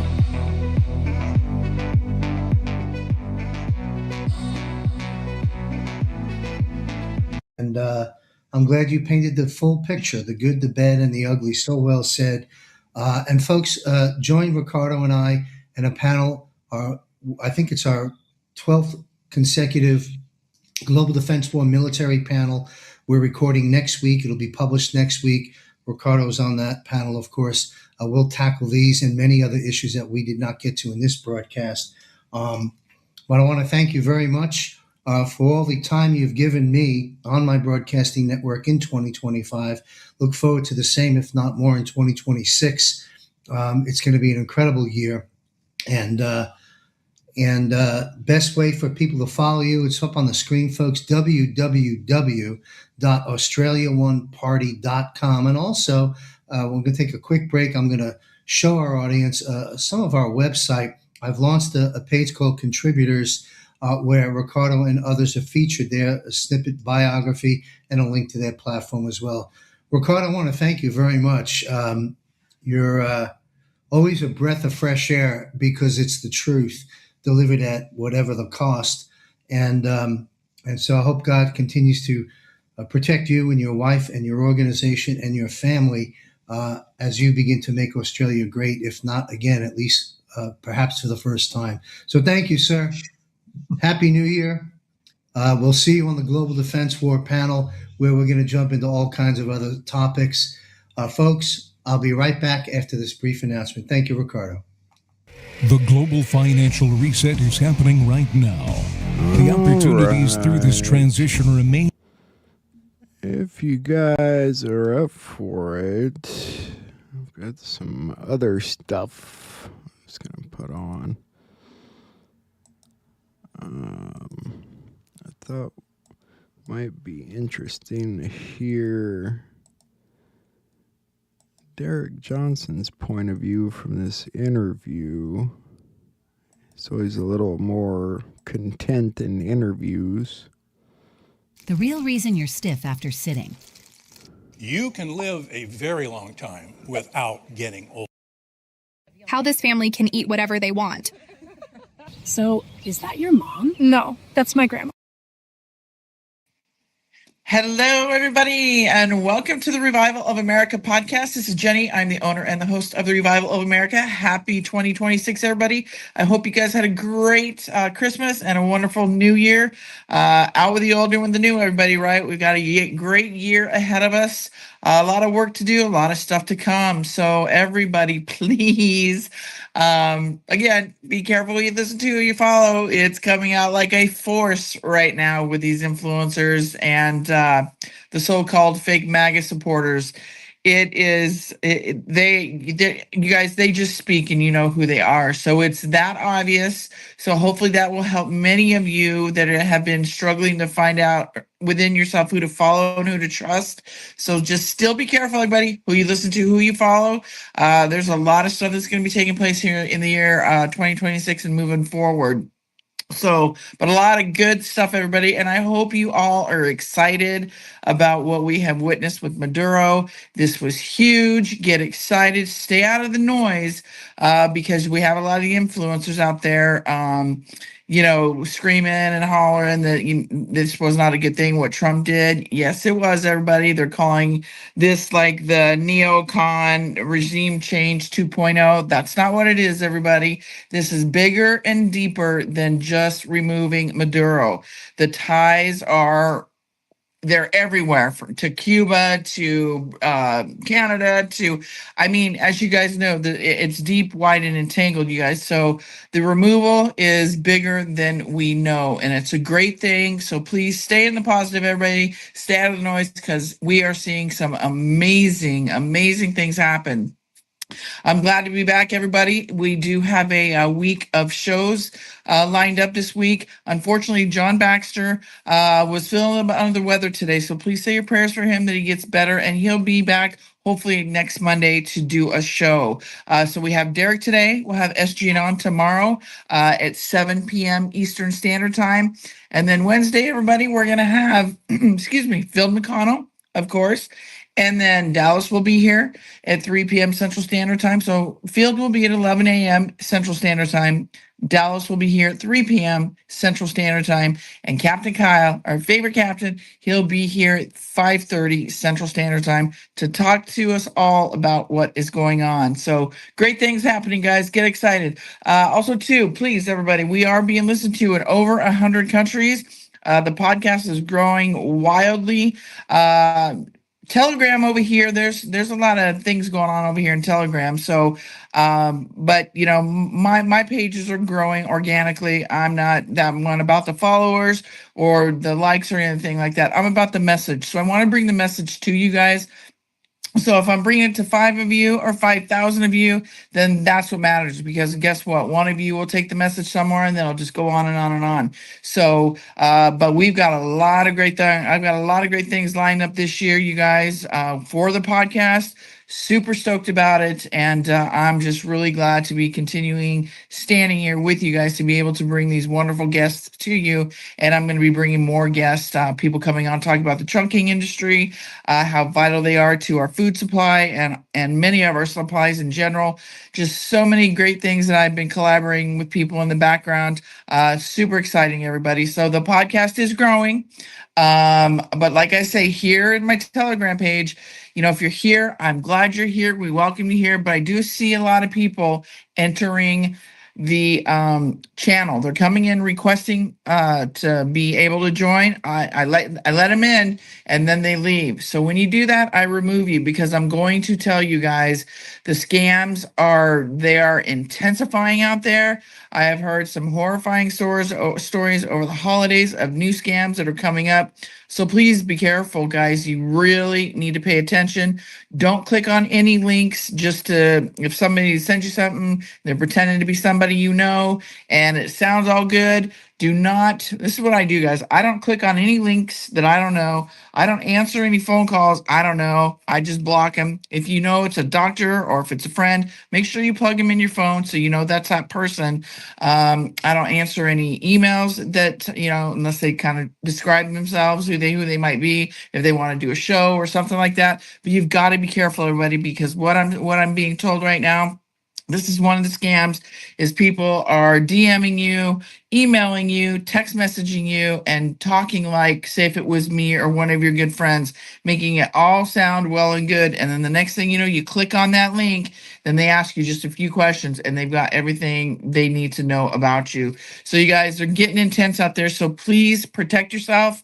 That's not to put anybody in fear. This is more for your knowledge base, because these scams are happening. So please, everybody, be careful. And if you're curious, you can always email me. Bear with me, because I am getting the podcast is just moving rapidly, and I'm gonna have to hire a team, because I'm, like you guys, many of you know, I'm a one-man show.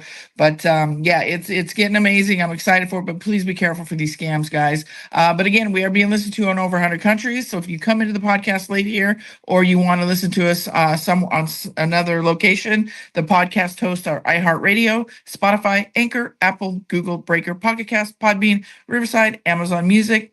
Social medias are Jenny Dreed Facebook, at Jenny_Dreed X, at JDreed Rumble, at JDreed True Social, at JDreed Instagram, The Revival of America right here on Telegram, The Revival of America over on YouTube. And then also, too, everybody, I didn't finish telling you about, if you come in here, I'm glad you're here. I welcome you to stay, because if you come in, request to come into the channel, and then you leave, I remove you from the channel because you look like a scammer. It's a red flag to me. And I'm not going to deal with, especially with the scams that are going on, I'm not going to deal with that. So if that's you or somebody you know and it was by mistake, let me know. We can reinstate you. But I'm not going to take the chance, because I'm telling you, these scams they're not very pretty. So I just want to be sure I protect you guys, the members, my guests, as well as myself, from all these scams that are happening. So, and everybody, my email is therevivalofamerica@yahoo.com. If you have a question for me, or you want to get in touch with John Baxter and go to see him in his facilities, or anything about Field, or whatever it may be, just email me there. I'm trying to keep everything centralized, because I'm getting a lot of DMs, on my social medias, and it's just getting too challenging for me to go here and there and everywhere. So please email me at therevivalofamerica@yahoo.com, and I'll get your questions answered or get you set up, hooked up with whomever it may be, John, Fields Books, whatever it may be. So with that, everybody, Derek only has an hour today, so I'm not going to take up any more of his time with my PSAs, because majority of you, if you're here all the time, you probably have memorized them by now. But welcome back, everybody. I'm glad to be here. I took the 2 weeks off, so we're going to hit it hard. I'm going to hit it hard here this new year. A lot of goals, a lot of things coming up. So with that, Derek is in the house. What's up, Derek? How are you, my friend? Happy New Year. Happy New Year, and Happy New Year to everybody. Just enjoying my time deer hunting. That's all I've been doing. Good for you. Have you been doing that since the last time we spoke? Because I think you were somewhere in the woods last time we spoke. I don't remember. I can't even keep my days straight now, but I've been going pretty much every day, November, December, outside of a few things I've had to do family wise. I've definitely. Yeah, I'm sorry to hear that about your uncle, my friend. God bless you. You guys hanging in there over there? Oh yeah. But anyway.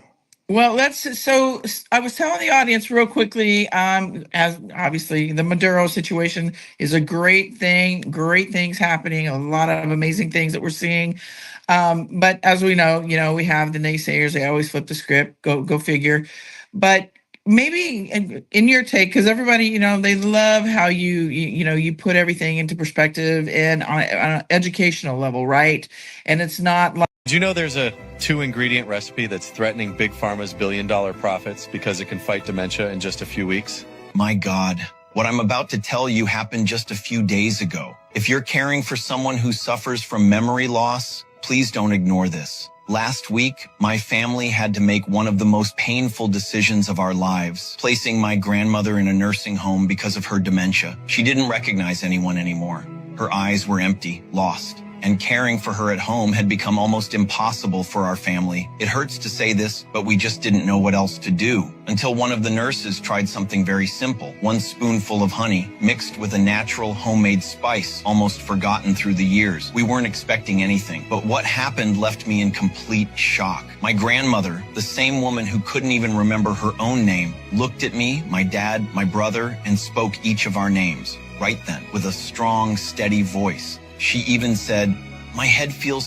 Like, we're hearing a lot of these fake influencers, fake MAGA supporters, calling this was a bad thing. This was a horrible thing Trump did. And they're calling it like this 2.0 neocon regime change. And, what I'm trying to tell everybody is it's not a regime change. It is much bigger than that. It ties to so many other things. So I would love for you to just put your take on it, Derek, like you always do, and put that little cherry on top, because you do, and just kind of let everybody know your thoughts on everything that's happening, because I'm sitting back and watching it all this happen, take place, and loving it, but everybody wants to hear what you have to say, so I'm going to let you have the floor, my friend.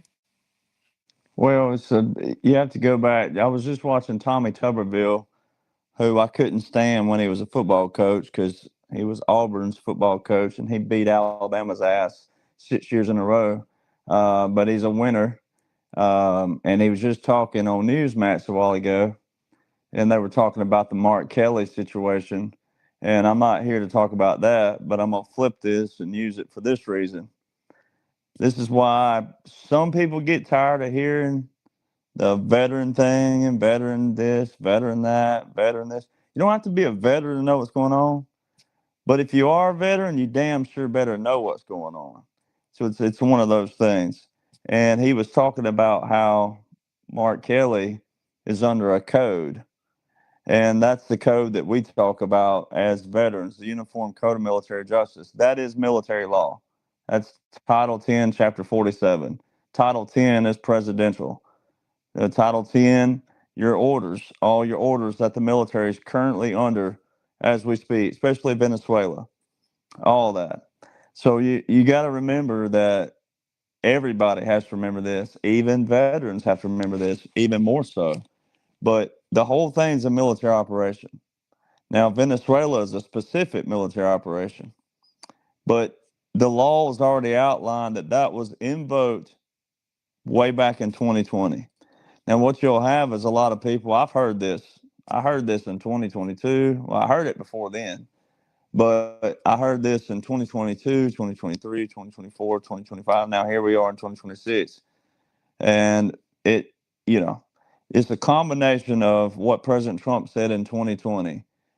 Take what he said and swap out the word, the cure can't be bigger than the problem. Put in the word resolution. The resolution cannot be bigger than the problem. What you've had in the past, however old you are, if you're over 40, if you're in your 50s, if you're in your 60s, if you're in your 70s, then you can do your math accordingly. But over the past 40, 50, 60, 70 years, then we can keep going further, but most people listening right here, we don't have to go past that.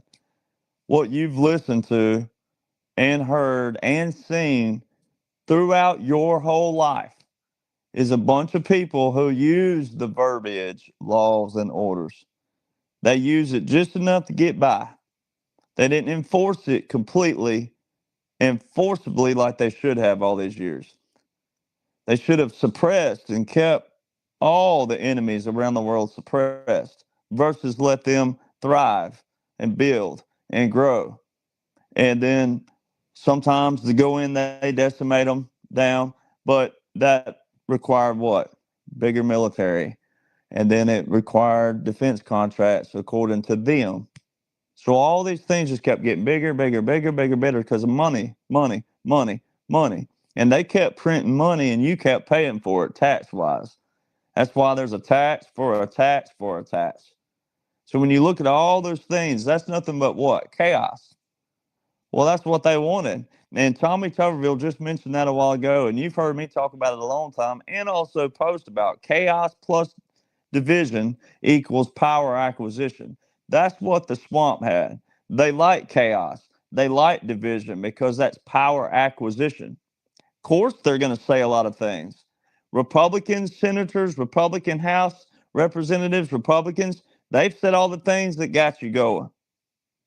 Democrats, on their side, they say all the right things. But they don't ever do anything on both sides of the aisle. They have not done anything but keep people separated and divided. Just like Matlock. I always use the TV show Matlock and Andy Griffith. And in the show Matlock, they'll go in the back with the judge and the other attorney. He was the defense attorney. And the other attorney and the judge would want to do what? They want to cut a deal. Let's cut a deal. You know, you get your guy to do this, and I'll get mine to do this, and we can cut this. No, I'm not doing that. I'm going to prove my guy's not guilty. Well, so that's what you've had in Congress all these years. You've had two sides. They say all the right things, but what did Americans do? Not all of you, but a lot of you. And I'm not just talking about you listening, but I'm talking about whoever may be listening to this. And if you give it to your friends and your family, right, when you share these links or do whatever, everybody's got to look in the mirror and be like, it's my fault. Every day, look in the mirror and say, it's my fault. Have I done enough today? Have I said what I can? Have I done what I can? Do I know what I'm supposed to know?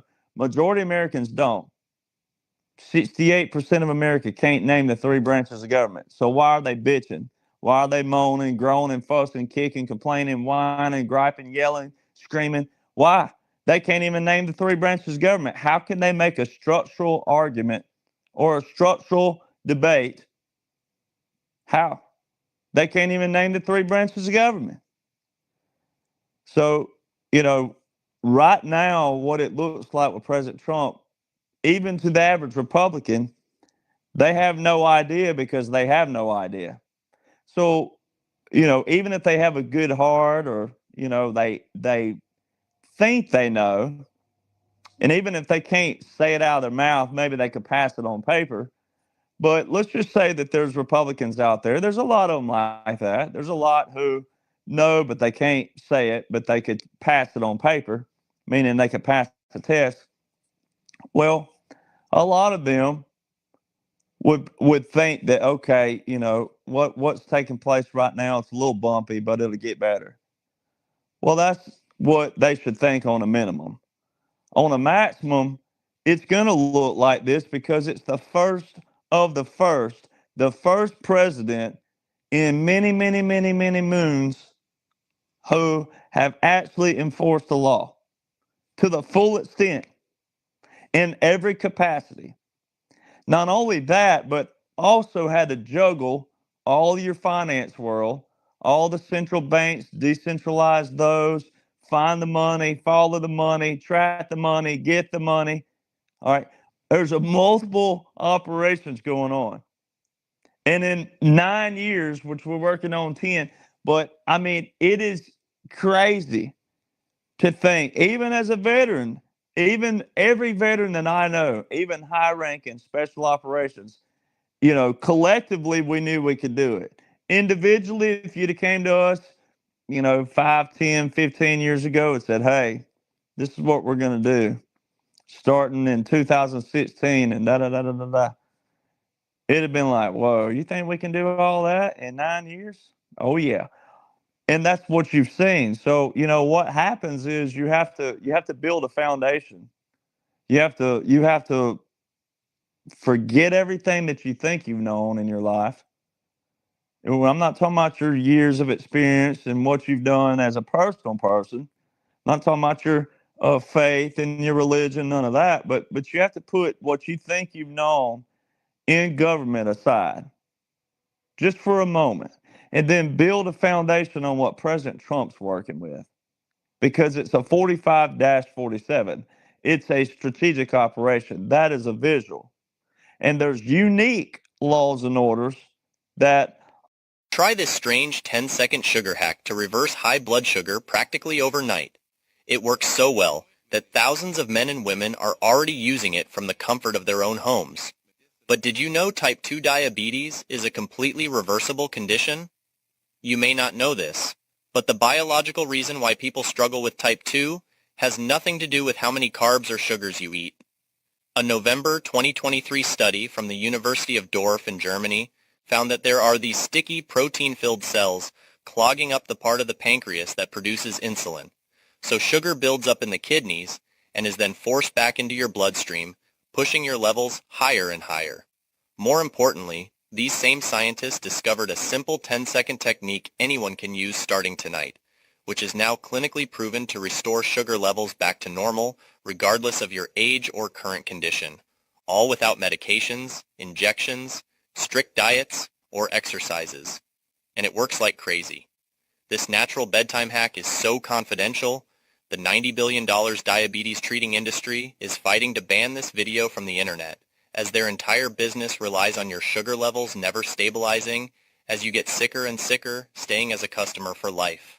More than 124,000 people of all ages are already using this natural solution and can finally control sugar levels even while eating their favorite foods. This ritual targets the root cause of type 2, so once your sugar levels are stable, they are there to stay.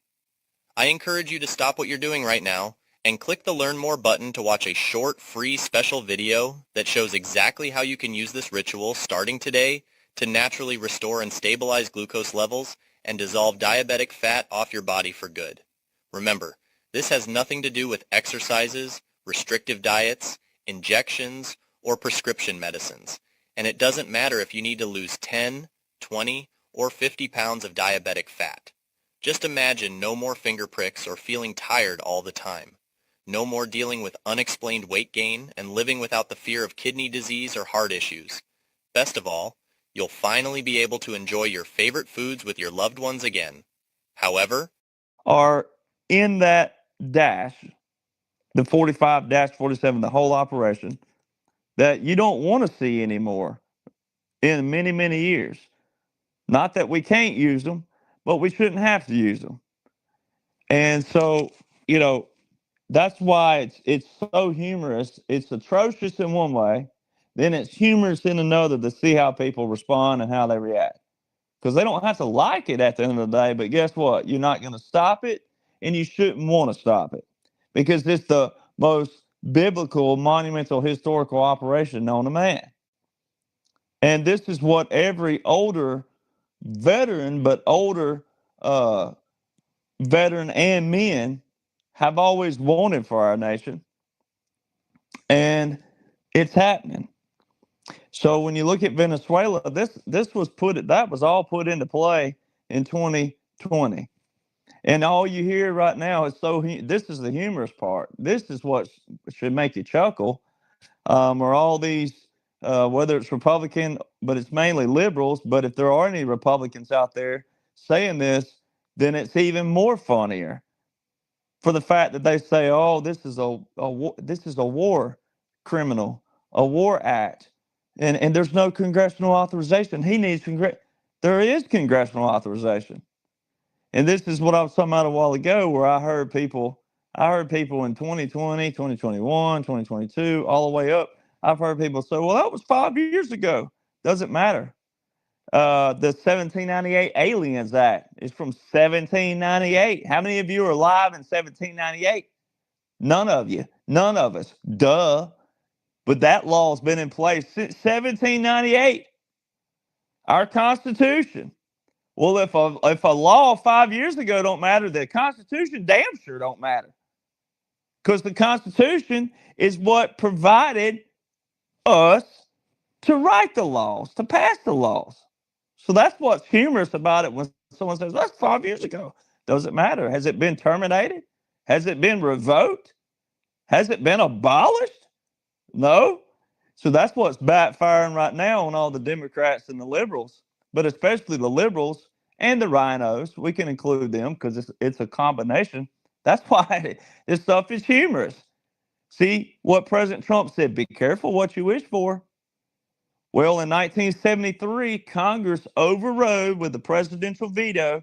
They overrode the presidential veto. Nixon vetoed a bill. They overrode it with a 2/3 vote and passed it into law. And they amended the War Powers Resolution Act. And they made it to where a president had to declare a national emergency. Then he had 48 hours to alert Congress to the use of military. Then he had 60 days and then a 30-day wind down period, withdrawal period. So a total of 90 days for the military. After the 90 days, there has to be a congressional authorization. I mean, it's pretty hilarious that I was born in Alabama. I managed to escape Alabama, being able to count past 18 national championships that University of Alabama has. I can actually count past 18. The last I checked, the congressional authorization was put into place December the 20th, 2019. And even if you want to do 90 regular days, it's mainly in business days. But if you want to even do 90 regular days, can you please tell me what 90 days after December the 20th, 2019 is? And then if you just want to apply the Title 10 invocations, which really that's when you should apply the 90 days, that was March 27th, 2020, and then April 30th, 2020. Pretty sure that we're well past 90 days. All of the Venezuelan actions taking place, there's no new Title 10s for that. So where are they? They're way back in 2020. So see, this is why President Trump validated. Now, if you listen to congressmen, even like Tuberville a while ago that I was listening a clip of, it confuses people because they're still talking in past tense form of Joe Biden. They'll say, oh, Joe Biden let all these people in, da, da, da, da, da. So when people hear that, then they turn around and hear me talk about President Trump's truth on December the 2nd, where he specifically said all of the executive orders, all the proclamations, all the national emergencies, all the executive actions, all the legal documents, all the pardons, all the everything by Joe have been terminated. No legal effect, which in Latin means void ad initio, which means never existed. And if you go to Google and say, hey, if a future president were to revise a void ad initio, what would happen? says nothing can happen because by law it doesn't exist. So see, if you also type into Google, say, if a president were to revoke all of the executive actions by the last president, what would happen? And it says chaos and pandemonium lawfully. Because with an executive order or a national emergency or both, well, if it's being enforced and there's certain things that's going, when you take out all of them, that would be chaos if they were real. So see, President Trump wiping out all of Joe Biden, to the average person, they should know to go look those things up. Well, they don't know to look that up. They wouldn't know what that means because most of them can't quote a single word from a single sentence, from a single paragraph, from a single law. So therefore, they won't know to look that up. But that's what it would do. And so there's been validations that the whole thing's an operation. Now, what a lot of people are still doing is treating it like it's real time and it's, we're in President Trump's second term. That's what they're doing. No, he's not. So, see, they're not even paying attention. And I've seen people and talked to people across the country, and I'm not picking on them because they were there at an event that I was at and speaking at. But I'll take the ball cap off or even walk up to them when they're wearing it. I said, hey, would you remove your hat? If not, I have one. But did you know that dash was there? Did you know what this was?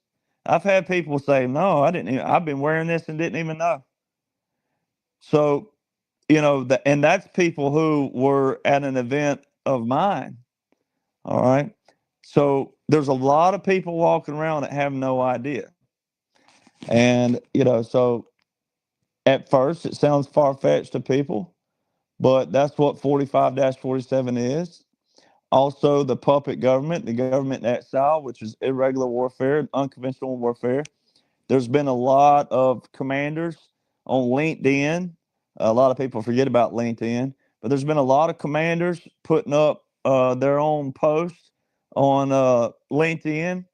And a lot of my special operations people send me those because we all work together. And I may see something they don't, or they may see one of their subordinates or colleagues or whatever it is writing something, and they send it to me. And there's been a lot of that. Well, there was one article I posted on Telegram today of a particular person talking about civil affairs and Field Manual 3-57. And it talks about civil affairs, and it says everything we do in the military is joint operations. Well, that specific article was talking about Field Manual 3-57. Well, guess what we have for this? We have Joint Publication 3-57, which is civil-military operations. So see, what President Trump did was so genius, even though this was all strategically planned. Like, for example, January the 2nd, Fox News and a few others put an article up that Maduro was ready to make a deal. This is before the world broke out in chaos. After I learned this simple trick using Manuka honey and a plant extract, a recipe said to be 11 times more powerful than metformin, my patient's glucose levels never went above 90 again. I will show the step-by-step again. I had already shared here, but many people asked me to share it once more. This just 15-second trick using common local ingredients forces the elimination of the bacteria said to cause type 2 diabetes within up to 72 hours. And before you think this has anything to do with what you read, genetics, or age, let me be clear. The real cause of type 2 diabetes has nothing to do with sugar, carbs, or aging. The pharmaceutical industry has known this. Before all the libtards started calling President Trump a war criminal and all the Republicans who don't know what's going on start looking like atrocious morons, all right? All that, before all that, the night before I posted an article and I said, got you libtards, we got you again, which someone who took the executive order and declared national emergency with Venezuela March the 8th, 2015. So you got to that first and foremost.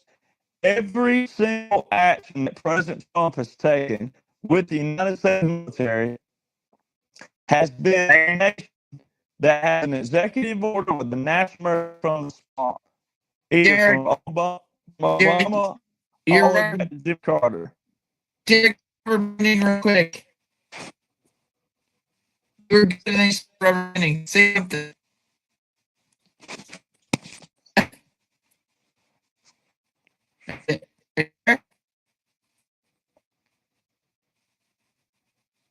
I'm not sure what you're saying.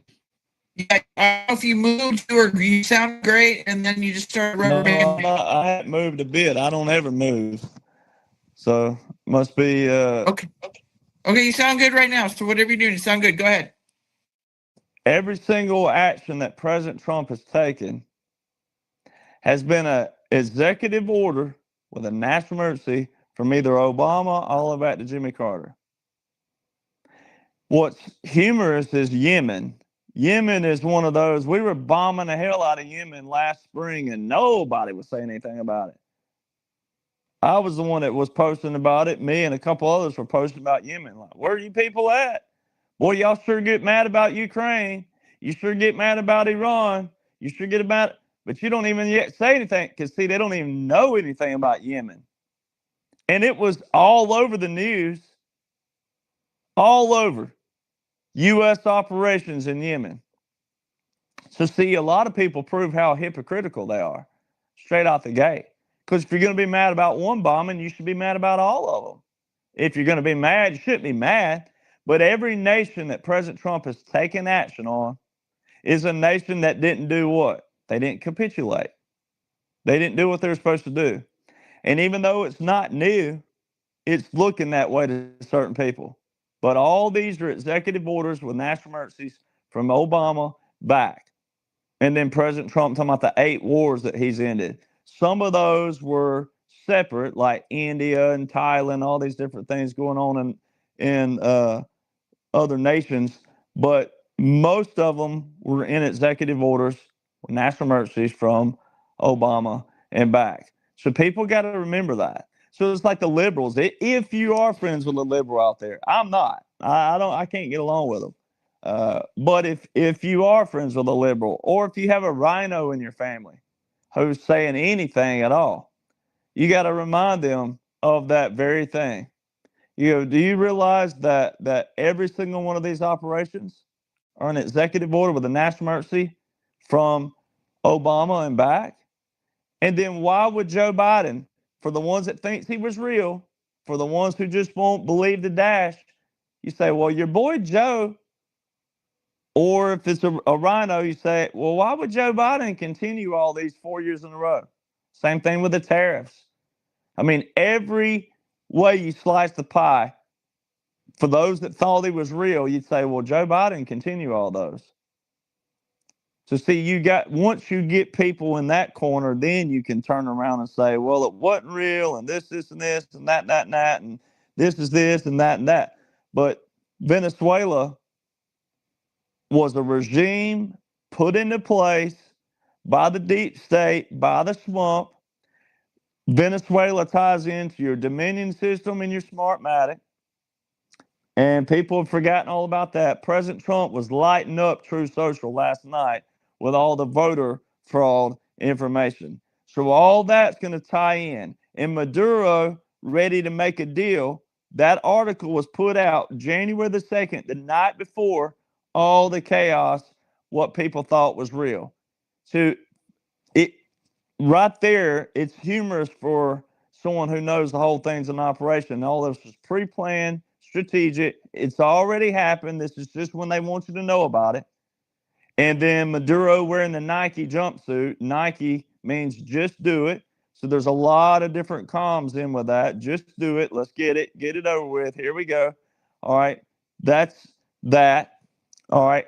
And removing him. This is not going to be a case where a new regime moves in. All right. This regime was put into place by the swamp.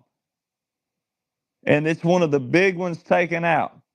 And then to tie into your Dominion systems and your Smartmatic, which is also going to open up Executive Order 13848. That's still open with the national emergency. And this is going to lead into all of your voter fraud which they've already shown all those in Georgia. Everything Trump's posting about right now is Nevada, Georgia, Wisconsin. Let's see, it'll be Arizona. So all of those 7 swing states that he won in 2024, he filed a lawsuit to the United States Supreme Court to the state of Texas in December 2020 to see how and why were the same 7 swing states. You got to think about that. This all ties in. Never before in history were the swing states from election before the same swing states in the next election. You know why? Because the swing states is where and how they rigged elections. And that's what that's showing you. So something that simple. It goes back to President Trump's quote, don't make the cure bigger than the problem.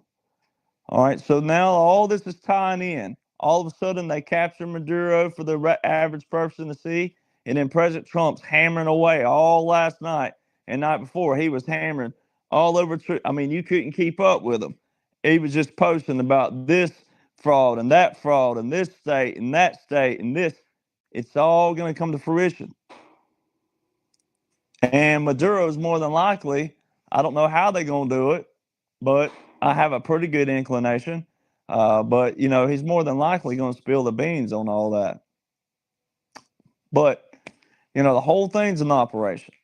And you just have to, you have to know the basic core laws and orders, and then the basic core of how they're enforced, and then a little bit of irregular warfare, unconventional warfare, and hybrid warfare, where you integrate a lot of different kind of warfares. And, you know, there's no, it's kind of like, I'm trying to think of something I've heard before. I'm trying to think of a scenario, but I can't right off the bat. But, you know, there's no sure shot for just saying, oh, there's this, and this all the time.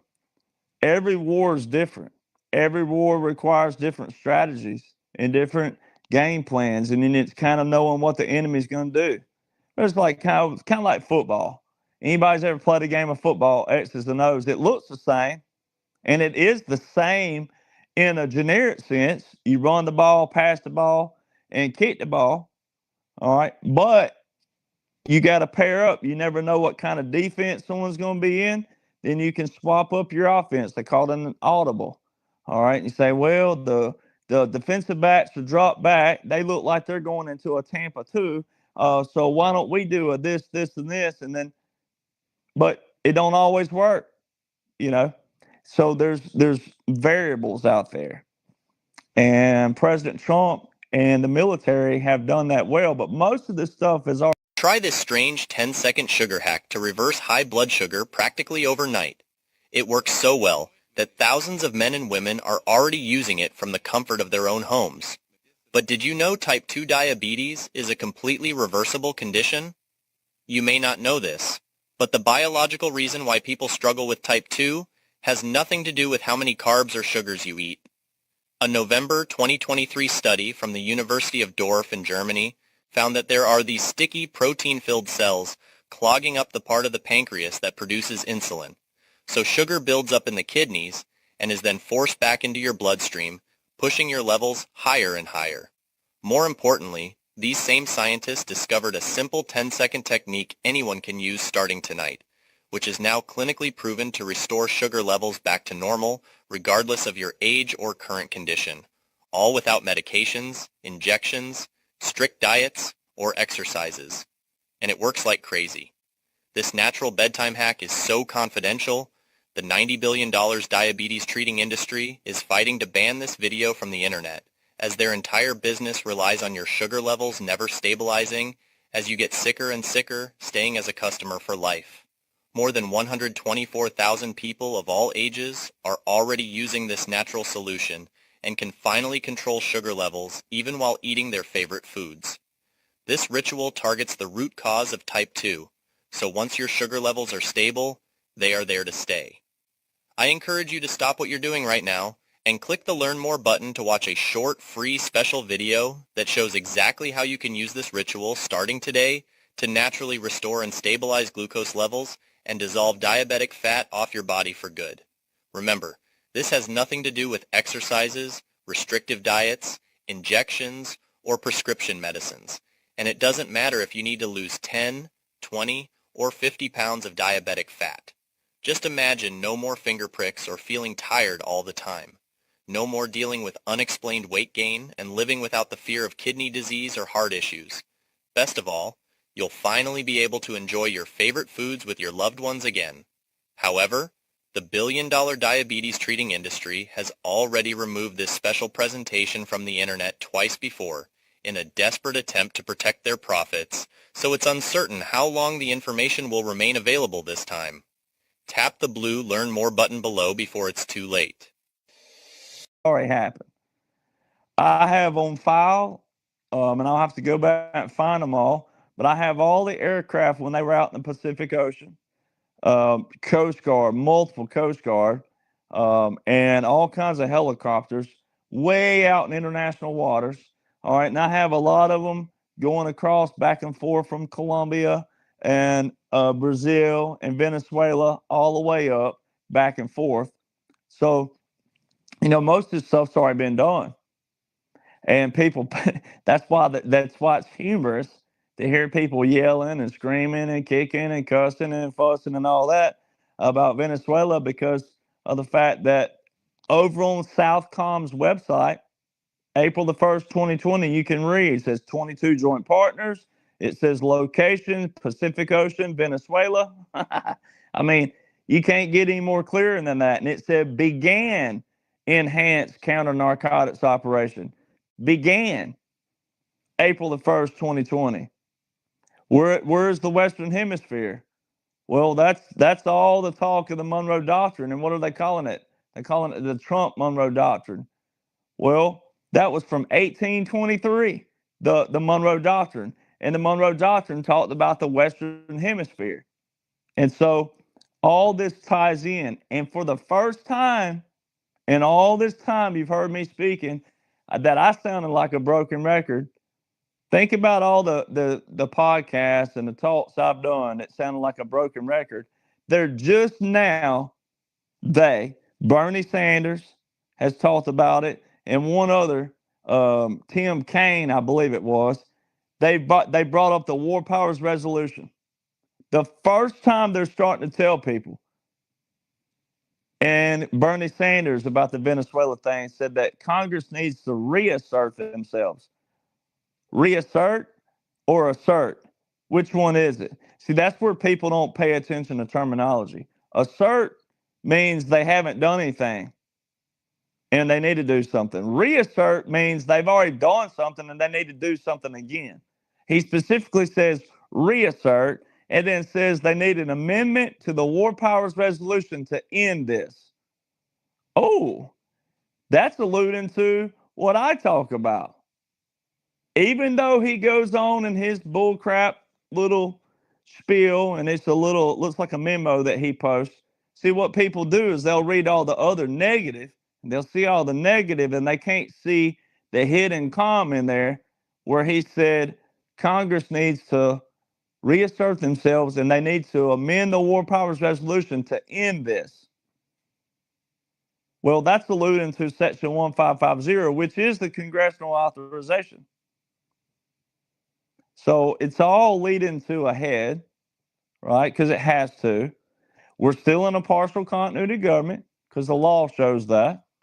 All right. And then President Trump told you in October last year, right before 2 years ago now, right before the election, he told you that the great liberation starts on November the 5th.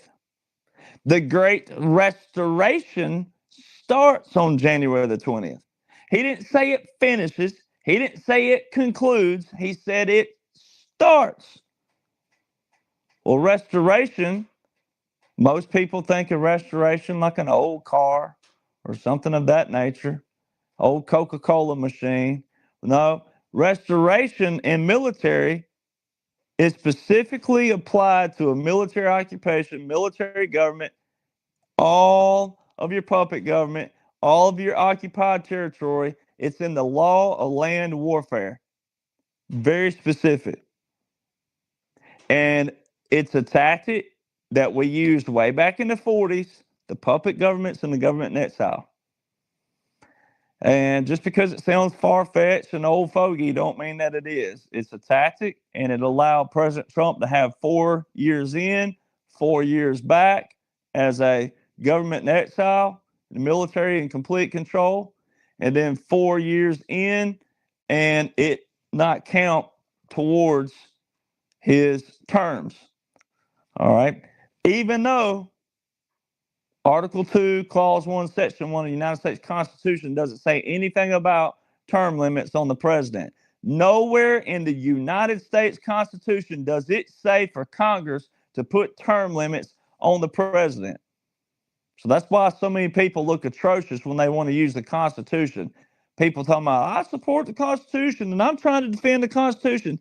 None of what's going on right now has anything to do with the Constitution, except for the Constitution outlines how we are to pass laws that support the Constitution. All the laws that are in place, if they were against the law, guess where they shouldn't have been? They shouldn't have been in law. This is why Abraham Lincoln specifically said that any law that is a bad law needs to be strictly enforced, double enforced. That way the people can see it, and if they don't like it, they can do what? They can dissent to it, meaning whine, complain, gripe, moan, but whine, gripe, complain about that law, which means you actually know what that law is and you don't like it. So see all these people saying it's against the law, which should have never been in the law. And guess who passed all these laws? Long before President Trump. The most recent law, not order, the most recent law that President Trump is working with is 1995. Go figure. So see, so many people got to learn the difference in a law and an order. There's a huge difference in those, even though they coincide. But so many people are getting an education again on civil authority, civil rights, civil responsibility, and civil duty. And a lot of that's just education. And, you know, I sound genius to some people, but in reality, what I talk about should be just like when you wake up and you don't realize you breathed all through the night, but you wake up and you're going, that's what laws and orders should sound like to every American. It should be everybody's everyday breath. I'm not saying sit at the dinner table and be like, hey, did you see executive order, blah, blah, blah. No, you might want to sit at the dinner table and talk about the big deer you saw or something like that. But at some point in your household should be fluent in laws and orders.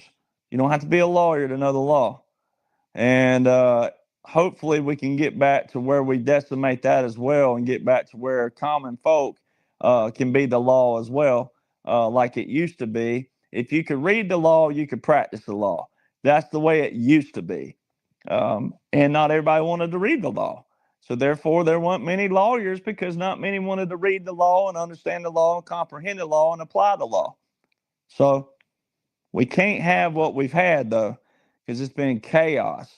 That's been a lot of the problem. And I know there's some lawyers who like me and listen to me, and I'm not against lawyers completely, but that has been a downfall in this nation by letting all the lawyers and attorneys and judges of all levels dictate everything. And that's what you've seen on the federal level. The judicial branch really got in the way and started dictating everything and flipped it around. And it's just been chaos ever since. So nothing is against the law that President Trump's doing. Not a thing. And it's all bipartisan. The congressional authorization that he's working with the military was a Democrat-controlled House of Representatives with Nancy Pelosi as the Speaker of the House. So see, no matter what she looked like, no matter what she sounded like the whole time, every aspect of this has been bipartisan and it's all been an operation. There's been key things to distract people, and that worked. You talking about easy to distract Americans. Americans are easy to distract. After I learned this simple trick using Manuka honey and a plant extract, a recipe said to be 11 times more powerful than metformin, my patient's glucose levels never went above 90 again. I will show the step-by-step again. I had already shared here, but many people asked me to share it once more. This just 15-second trick using common local ingredients forces the elimination of the bacteria said to cause type 2 diabetes within up to 72 hours. And before you think this has anything to do with what you read, genetics, or age, let me be clear. The real cause of type 2 diabetes has nothing to do with sugar, carbs, or aging. The pharmaceutical industry has known this for years, but never talked about it because revealing it simply is not profitable. The reality is alarming. Fewer than 1% of people with diabetes know what is really happening inside their own bodies. These bacteria latch onto the pancreas, draining beta cells and destroying natural insulin production day after day. That is why you feel hungry at odd times, daily fatigue, and that persistent tingling in your feet that never goes away no matter what you do. And while you try to manage symptoms with medications and restrictive diets, the bacteria keep multiplying silently. But here is what almost no one has the courage to say. There are several studies on this. Recently, a new study conducted by the University of California revealed that these bacteria are weak when exposed to a powerful blend of Manuka honey and plant extracts. They cannot survive and are naturally eliminated by the body within up to 72 hours. That is it. No insulin, no metformin, and no impossible diets. I know this sounds hard to believe, but thousands of people have already used this method and reported fast, real changes. Many said it was the first time in years they truly felt hope as they watched the numbers start to drop without suffering. More than 12,000 Americans already use this trick daily, keeping their A1C levels below 4%. According to data tracked after correct use of the method, imagine waking up calmer without constant fear of lab tests, without relying on increasingly expensive medications, and without living hostage to what you can or cannot eat. Imagine feeling back in control of your body with more energy and mental clarity. I decided to reveal everything once and for all. I will make the video available showing exactly the 15-second protocol to reverse diabetes. Click the button below and watch now. Take advantage while it is still available. And in addition, in the video, you will discover how this bacteria acts silently before symptoms appear and why diets and medications fail to eliminate the real cause of diabetes. Click Learn More right now and start 2026 with a real chance to live free from type 2 diabetes. If this content helped you, leave a like, but do not put off taking care of this, okay? A Chinese balloon, that thing wasn't no more a Chinese balloon. If that was a Chinese balloon, then I'm Matthew McConaughey. All right, and that ain't the case. All right. So it was a United States balloon. And I have that on record. And I have multiple on record since then and before then. So, you know, people have got to get back to just the simplicity, simple. And, you know, I don't know how they're going to do it without people complaining about their First Amendment, because a lot of Republicans and a lot of quote unquote patriots will complain as well. But we have got to get back to where, you know, you're not so reliant on the internet. Man, that's going to be a difficult one to bring down. And AI is also going to be difficult for people. But, you know, if we don't have it, I've seen people express their comments out there about that and that being evil. And why would President Trump support that? If we don't do it, the enemy will. And if we don't dominate anything, the enemy will. So the more we dominate everything, the less the enemy can gain back control, as they did. And that's why Marco Rubio, well, actually it was Tuberville earlier, was also saying that we'll go into Colombia if we have to. If they keep running their mouth, he said Colombia, Cuba, Mexico, they better stop running their mouth, even though all this has been strategically planned. But President Trump is not starting any wars. He ain't started any wars. And you got to remember, a war and an operation are two different things. A strategic strike is not a war. And too many are showing their ignorance when they say things like that as well. So, even Derek, though they've all been strategic. Can you maybe speak on, since we're talking about Maduro and everything, we know that his predecessor, but what is her name?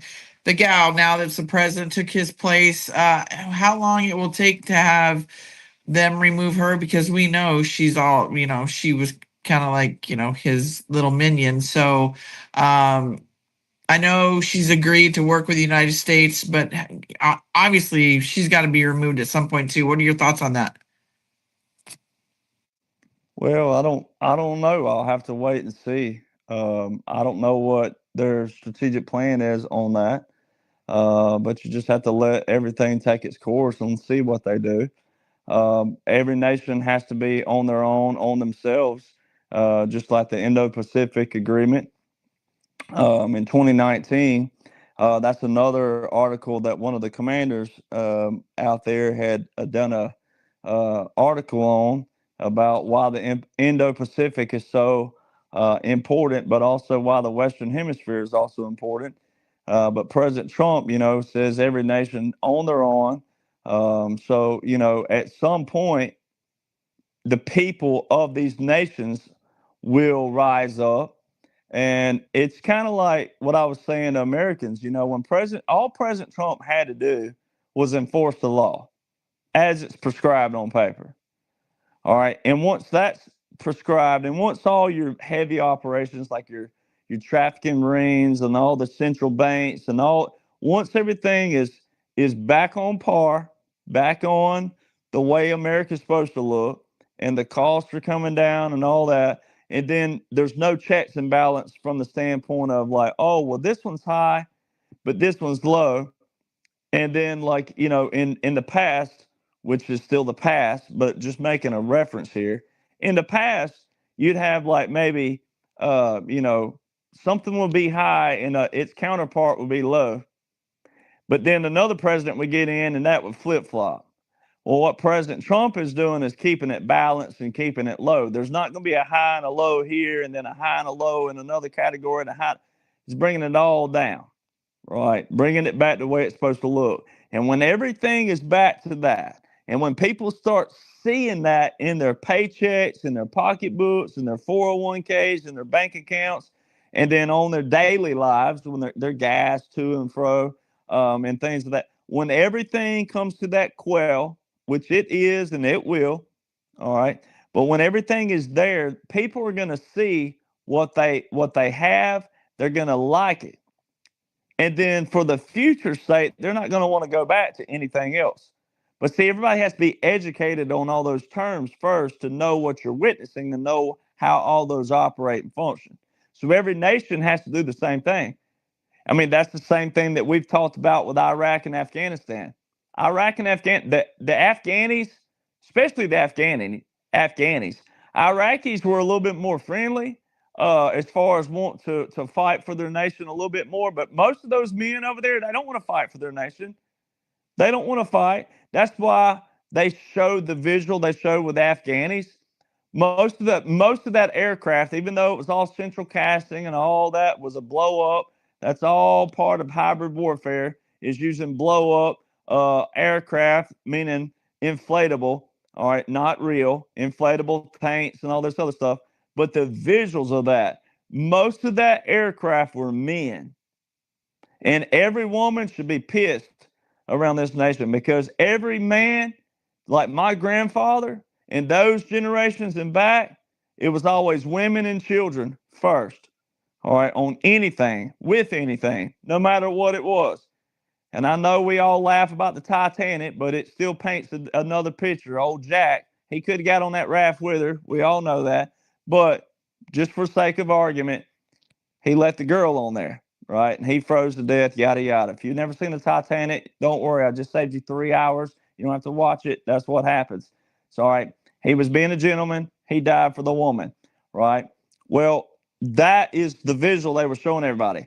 These men, quote unquote, they ain't really men. They don't want to fight for their nations. Why have we been the world's police? That's what President Trump said. We're not going to be the world's police anymore. So at some point, every nation has to rise up, stand up as well. All right. And what President Trump and the world leaders have done in those capitulations, which were very key, all those world leaders are on the same page with President Trump and the military for all their nations to operate and function like that. But you still have to give the power where? Back to the people. And the people have to demand that. And the people have to know that, study that, and demand that. And then command that. Big difference in demand and command. But see, so many nations have got to realize what's going on. Right? And that's why it's important. That's why this stuff, it sounds like a broken record every day, but day by day, more and more wake up. And you don't have to have the whole nation necessarily. You just have to have X% of every nation rise up, stand up, and want to be in these positions, and then get in those positions and keep them like that. And then more people will wake up throughout time. Right? That's why I keep trying to tell people this is not going to be something where the world stands still one day and they take out a script that's longer than the Dead Sea Scrolls and go, well, from day one we did this, and that, and that. Day two we did this, and that. It's not going to be like that. Everybody's supposed to be following along as you go. It's a rolling operation, right? And some of the generations are not going to get it. And it's like my grandfather. And I'm not throwing him under the bus. He was a Native American, but he was also common sense based, very common sense and military. He used to say this all the time, and it was kind of funny. He said, well, they'll die too, meaning that, look, some people are just going to have to die. All right. They're never going to get it, and they're going to whine all the way till they're in the little box and it goes in the ground. All right. But don't worry about them. All right. Are they contributing? Are they changing anything? Will their whining, griping, fussing change anything? No, it's not. The only ones changing anything, and they're not changing, it's just a fun. I've been taking Digesticare for 3.5 years. It's a wonderful product. It has greatly improved my digestive system and my overall health. I am so pleased with this product. It has done so much and changed my life. I recommend this product to anybody with any kind of digestive or autoimmune disorders. I'm Dr. Sergey Sorin, Medical Director of the Shili Sorin Wellness Institute. I'm about to give you the most valuable health tip I could possibly provide. If you or someone you love is living with ongoing health challenges, or if you are simply interested in better health as you age, go to lifesavingformulas.com. There, you will learn about cellular support of the normal biochemistry of the human body.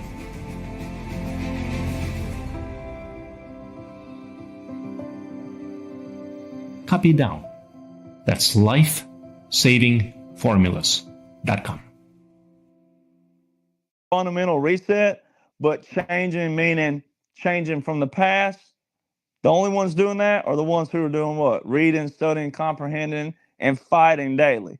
All the rest, they're not doing a thing. There is nothing in the world that can stop what's taking place. And that's why the quote, nothing can stop what's coming, President Trump, when he said that, no one can stop it. Meaning the world is in this operation. So they're not going to set people up for failure, but they got to set people up to do what? Contribute and to comprehend and to give everybody a chance to get involved. And so, whatever they do with the new leader, it's all going to work itself out. Same thing with New York. You don't think that wasn't strategic, ladies and gentlemen? You don't think it wasn't strategic to have a Muslim in at New York mayor, and all of a sudden, where's Maduro? What state is he going to? I mean, you don't think that? And then President Trump played everybody for a fool. Well, he played all the ones yelling and out there. What were they doing? All the libtards were yelling what? A lot of them were paid opposition, first off. This is all supposed to look like this on purpose to get their people like piranhas in the comment boxes, right? Well, he got them all yelling, this is U.S. law enforcement's job. Why ain't law enforcement involved? Why is the military doing this? And blah, blah, blah, blah, blah. What did it say? Who did they say apprehended on Maduro? They said U.S. law enforcement has him. So see, It doesn't matter that it was Delta Force going in there getting him. Guess what that is? That's a joint operation. There's your civil-military operation. There's your field manual 3-57. There's your joint publication 3-57.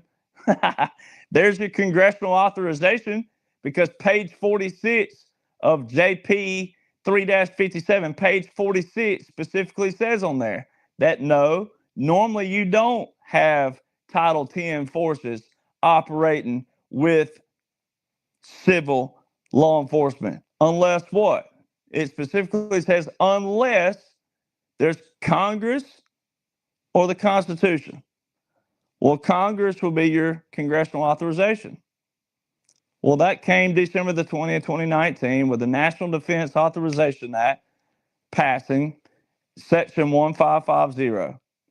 And it didn't date it like it's what's genius about the congressional authorization, even though it's not so genius, it's just military operations, but it's genius in another manner, right?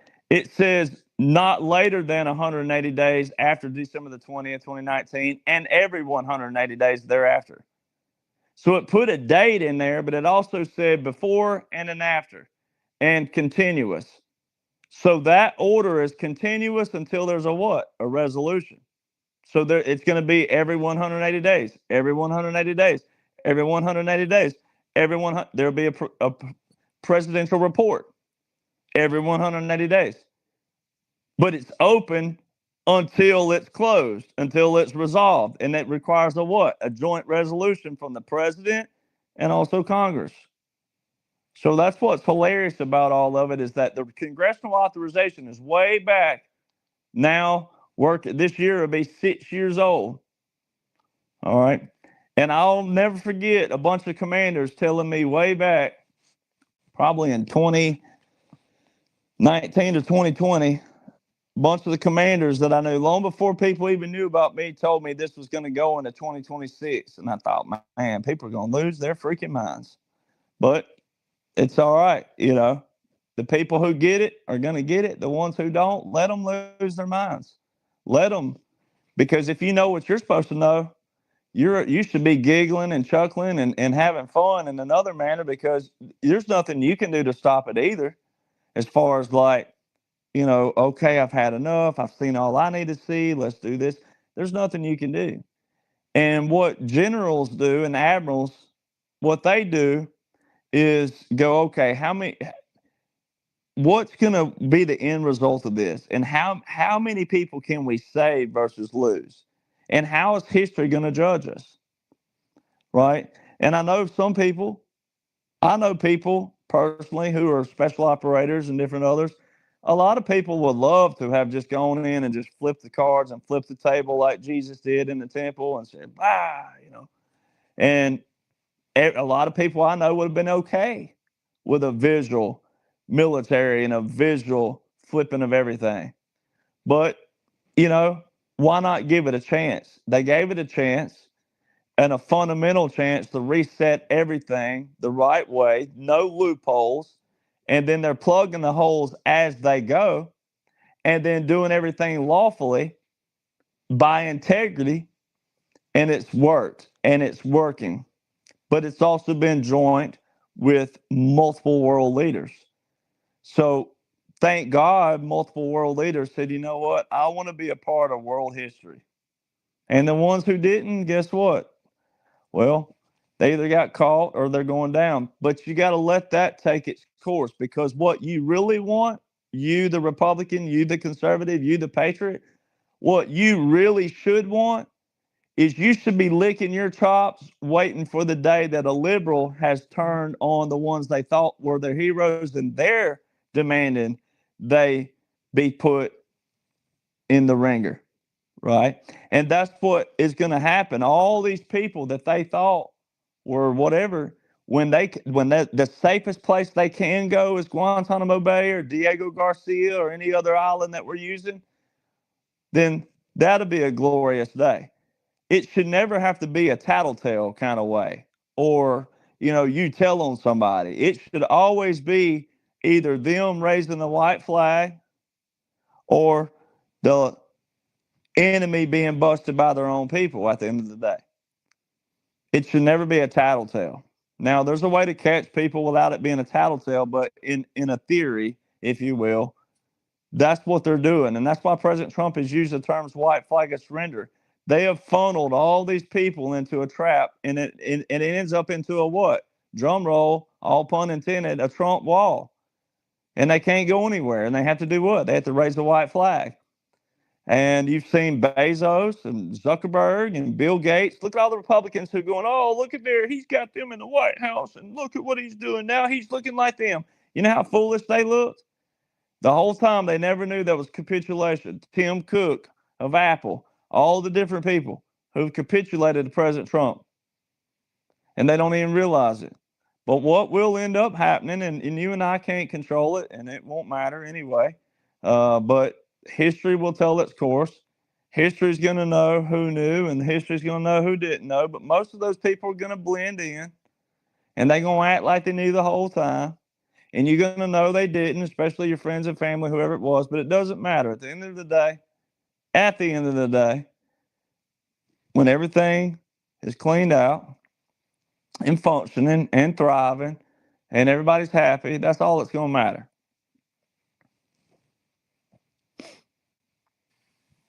Thank you, Derek. How you doing on time? I mean, you gotta go. Yeah, I mean, I've already gone over, but Oh, no, that's fine. I mean, you're here every other Monday. So, guys, Derek's a little short on time today, like I mentioned earlier in the show. So he'll be back here in 2 weeks. I just want to say, breaking news just happened. The name of the acting president right now in Venezuela is Dulce Rodriguez. And apparently there's some gunfire and explosions happening outside of the palace right now where she's at. So stay tuned, everybody. We're going to have SGN on tomorrow. And Derek, take care of yourself. And are you hunting bear or are you hunting deer? What are you doing? I'm hunting deer. We don't have many bears in this region. And if we did, I wouldn't. I don't want to live without it. It does so many good things for you. I had celiac disease and I had Hashimoto's. So taking this Autoimmune X for me, it was fantastic. It was just a blessing. No matter what it is that you have, you need to try this. I'm not kidding. This is a miracle in a bottle. I can't stress how much I am grateful for this. It gave me back my life. I'm Dr. Sergey Sorin, Medical Director of the Shili Sorin Wellness Institute. I'm about to give you the most valuable health tip I could possibly provide. If you or someone you love is living with ongoing health challenges, or if you are simply interested in better health as you age, go to lifesavingformulas.com. There, you will learn about cellular support of the normal biochemistry of the human body.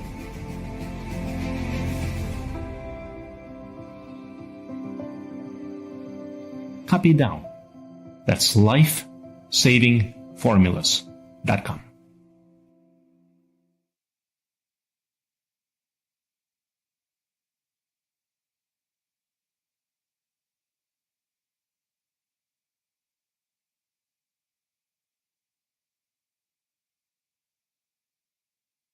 Want them gone. Yeah, I know. I don't know. I don't know how people do the bear thing, but hunting in general, I couldn't do it. But bless your heart, more power to you. But yeah, we'll see you in 2 weeks, Derek.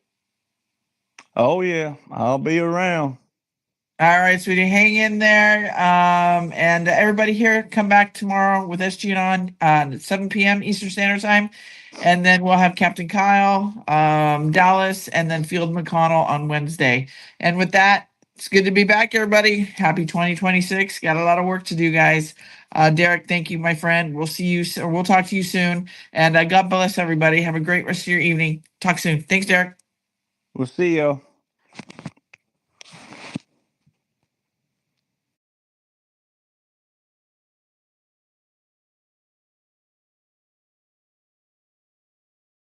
How this family can eat whatever they want. So, is that your mom? No, that's my grandma. Wait, what? How old is she? She's like 60? She's 60. She looks insane. All of my friends are like, is she on Ozempic? I'm like, no, she's eating a s'more for God's sake. Okay, well then, who's that over there? That's my mom. Wait, what? She looks incredible. I need to know their secret. It's the super simple thing that Chuck Norris does, apparently. Seriously, in 1 month, everything changed. Okay, so it's like a workout or something, right? No, they do not work out. Okay, I have to know what this is. Actually, they showed me this video. Let me show you. Orange juice or cereal? Neither. Americans didn't drink orange juice or eat. Bye-bye. Welcome back, Patriots. Did you enjoy the Derek Johnson interview? His interviews are always a little bit more measured than his rambling time. But good stuff. Good stuff. I was looking through my comments. So much whining. Not coming from any of you particularly, but my God. Complaining. What is wrong with people? How can somebody today still sit there and say, yeah, nothing's getting done? Okay, if you say so. Anyway, I will be back on tomorrow night. We've had a nice long episode tonight. It's good to be back with you guys. I hope you had fun. We will rock and roll our way on out of here. And I'll see you all tomorrow evening. Much love and God bless you. Love you, Patriots.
my fellow Americans, ask not what your country can do for you. Ask what you can do for your country. All we say to America is be true to what you said on paper. But somewhere I read of the freedom of assembly. Somewhere I read of the freedom of speech. Somewhere I read of the freedom of press. Somewhere I read that the greatness of America is the right to protest for rights. We've got some difficult days ahead. And we are going to make our country great again. I just want to do God's will. I may not get there with you, but I want you to know tonight that we as a people will get to the promised land. Mine eyes have seen the glory of the coming of the Lord. I am talking about genuine peace, the kind of peace that makes life on earth worth living, the kind that enables men and nations to grow and to hope and build a better life for their children. Not merely peace for Americans, but peace for all men and women. Not merely peace in our time, but peace in all time.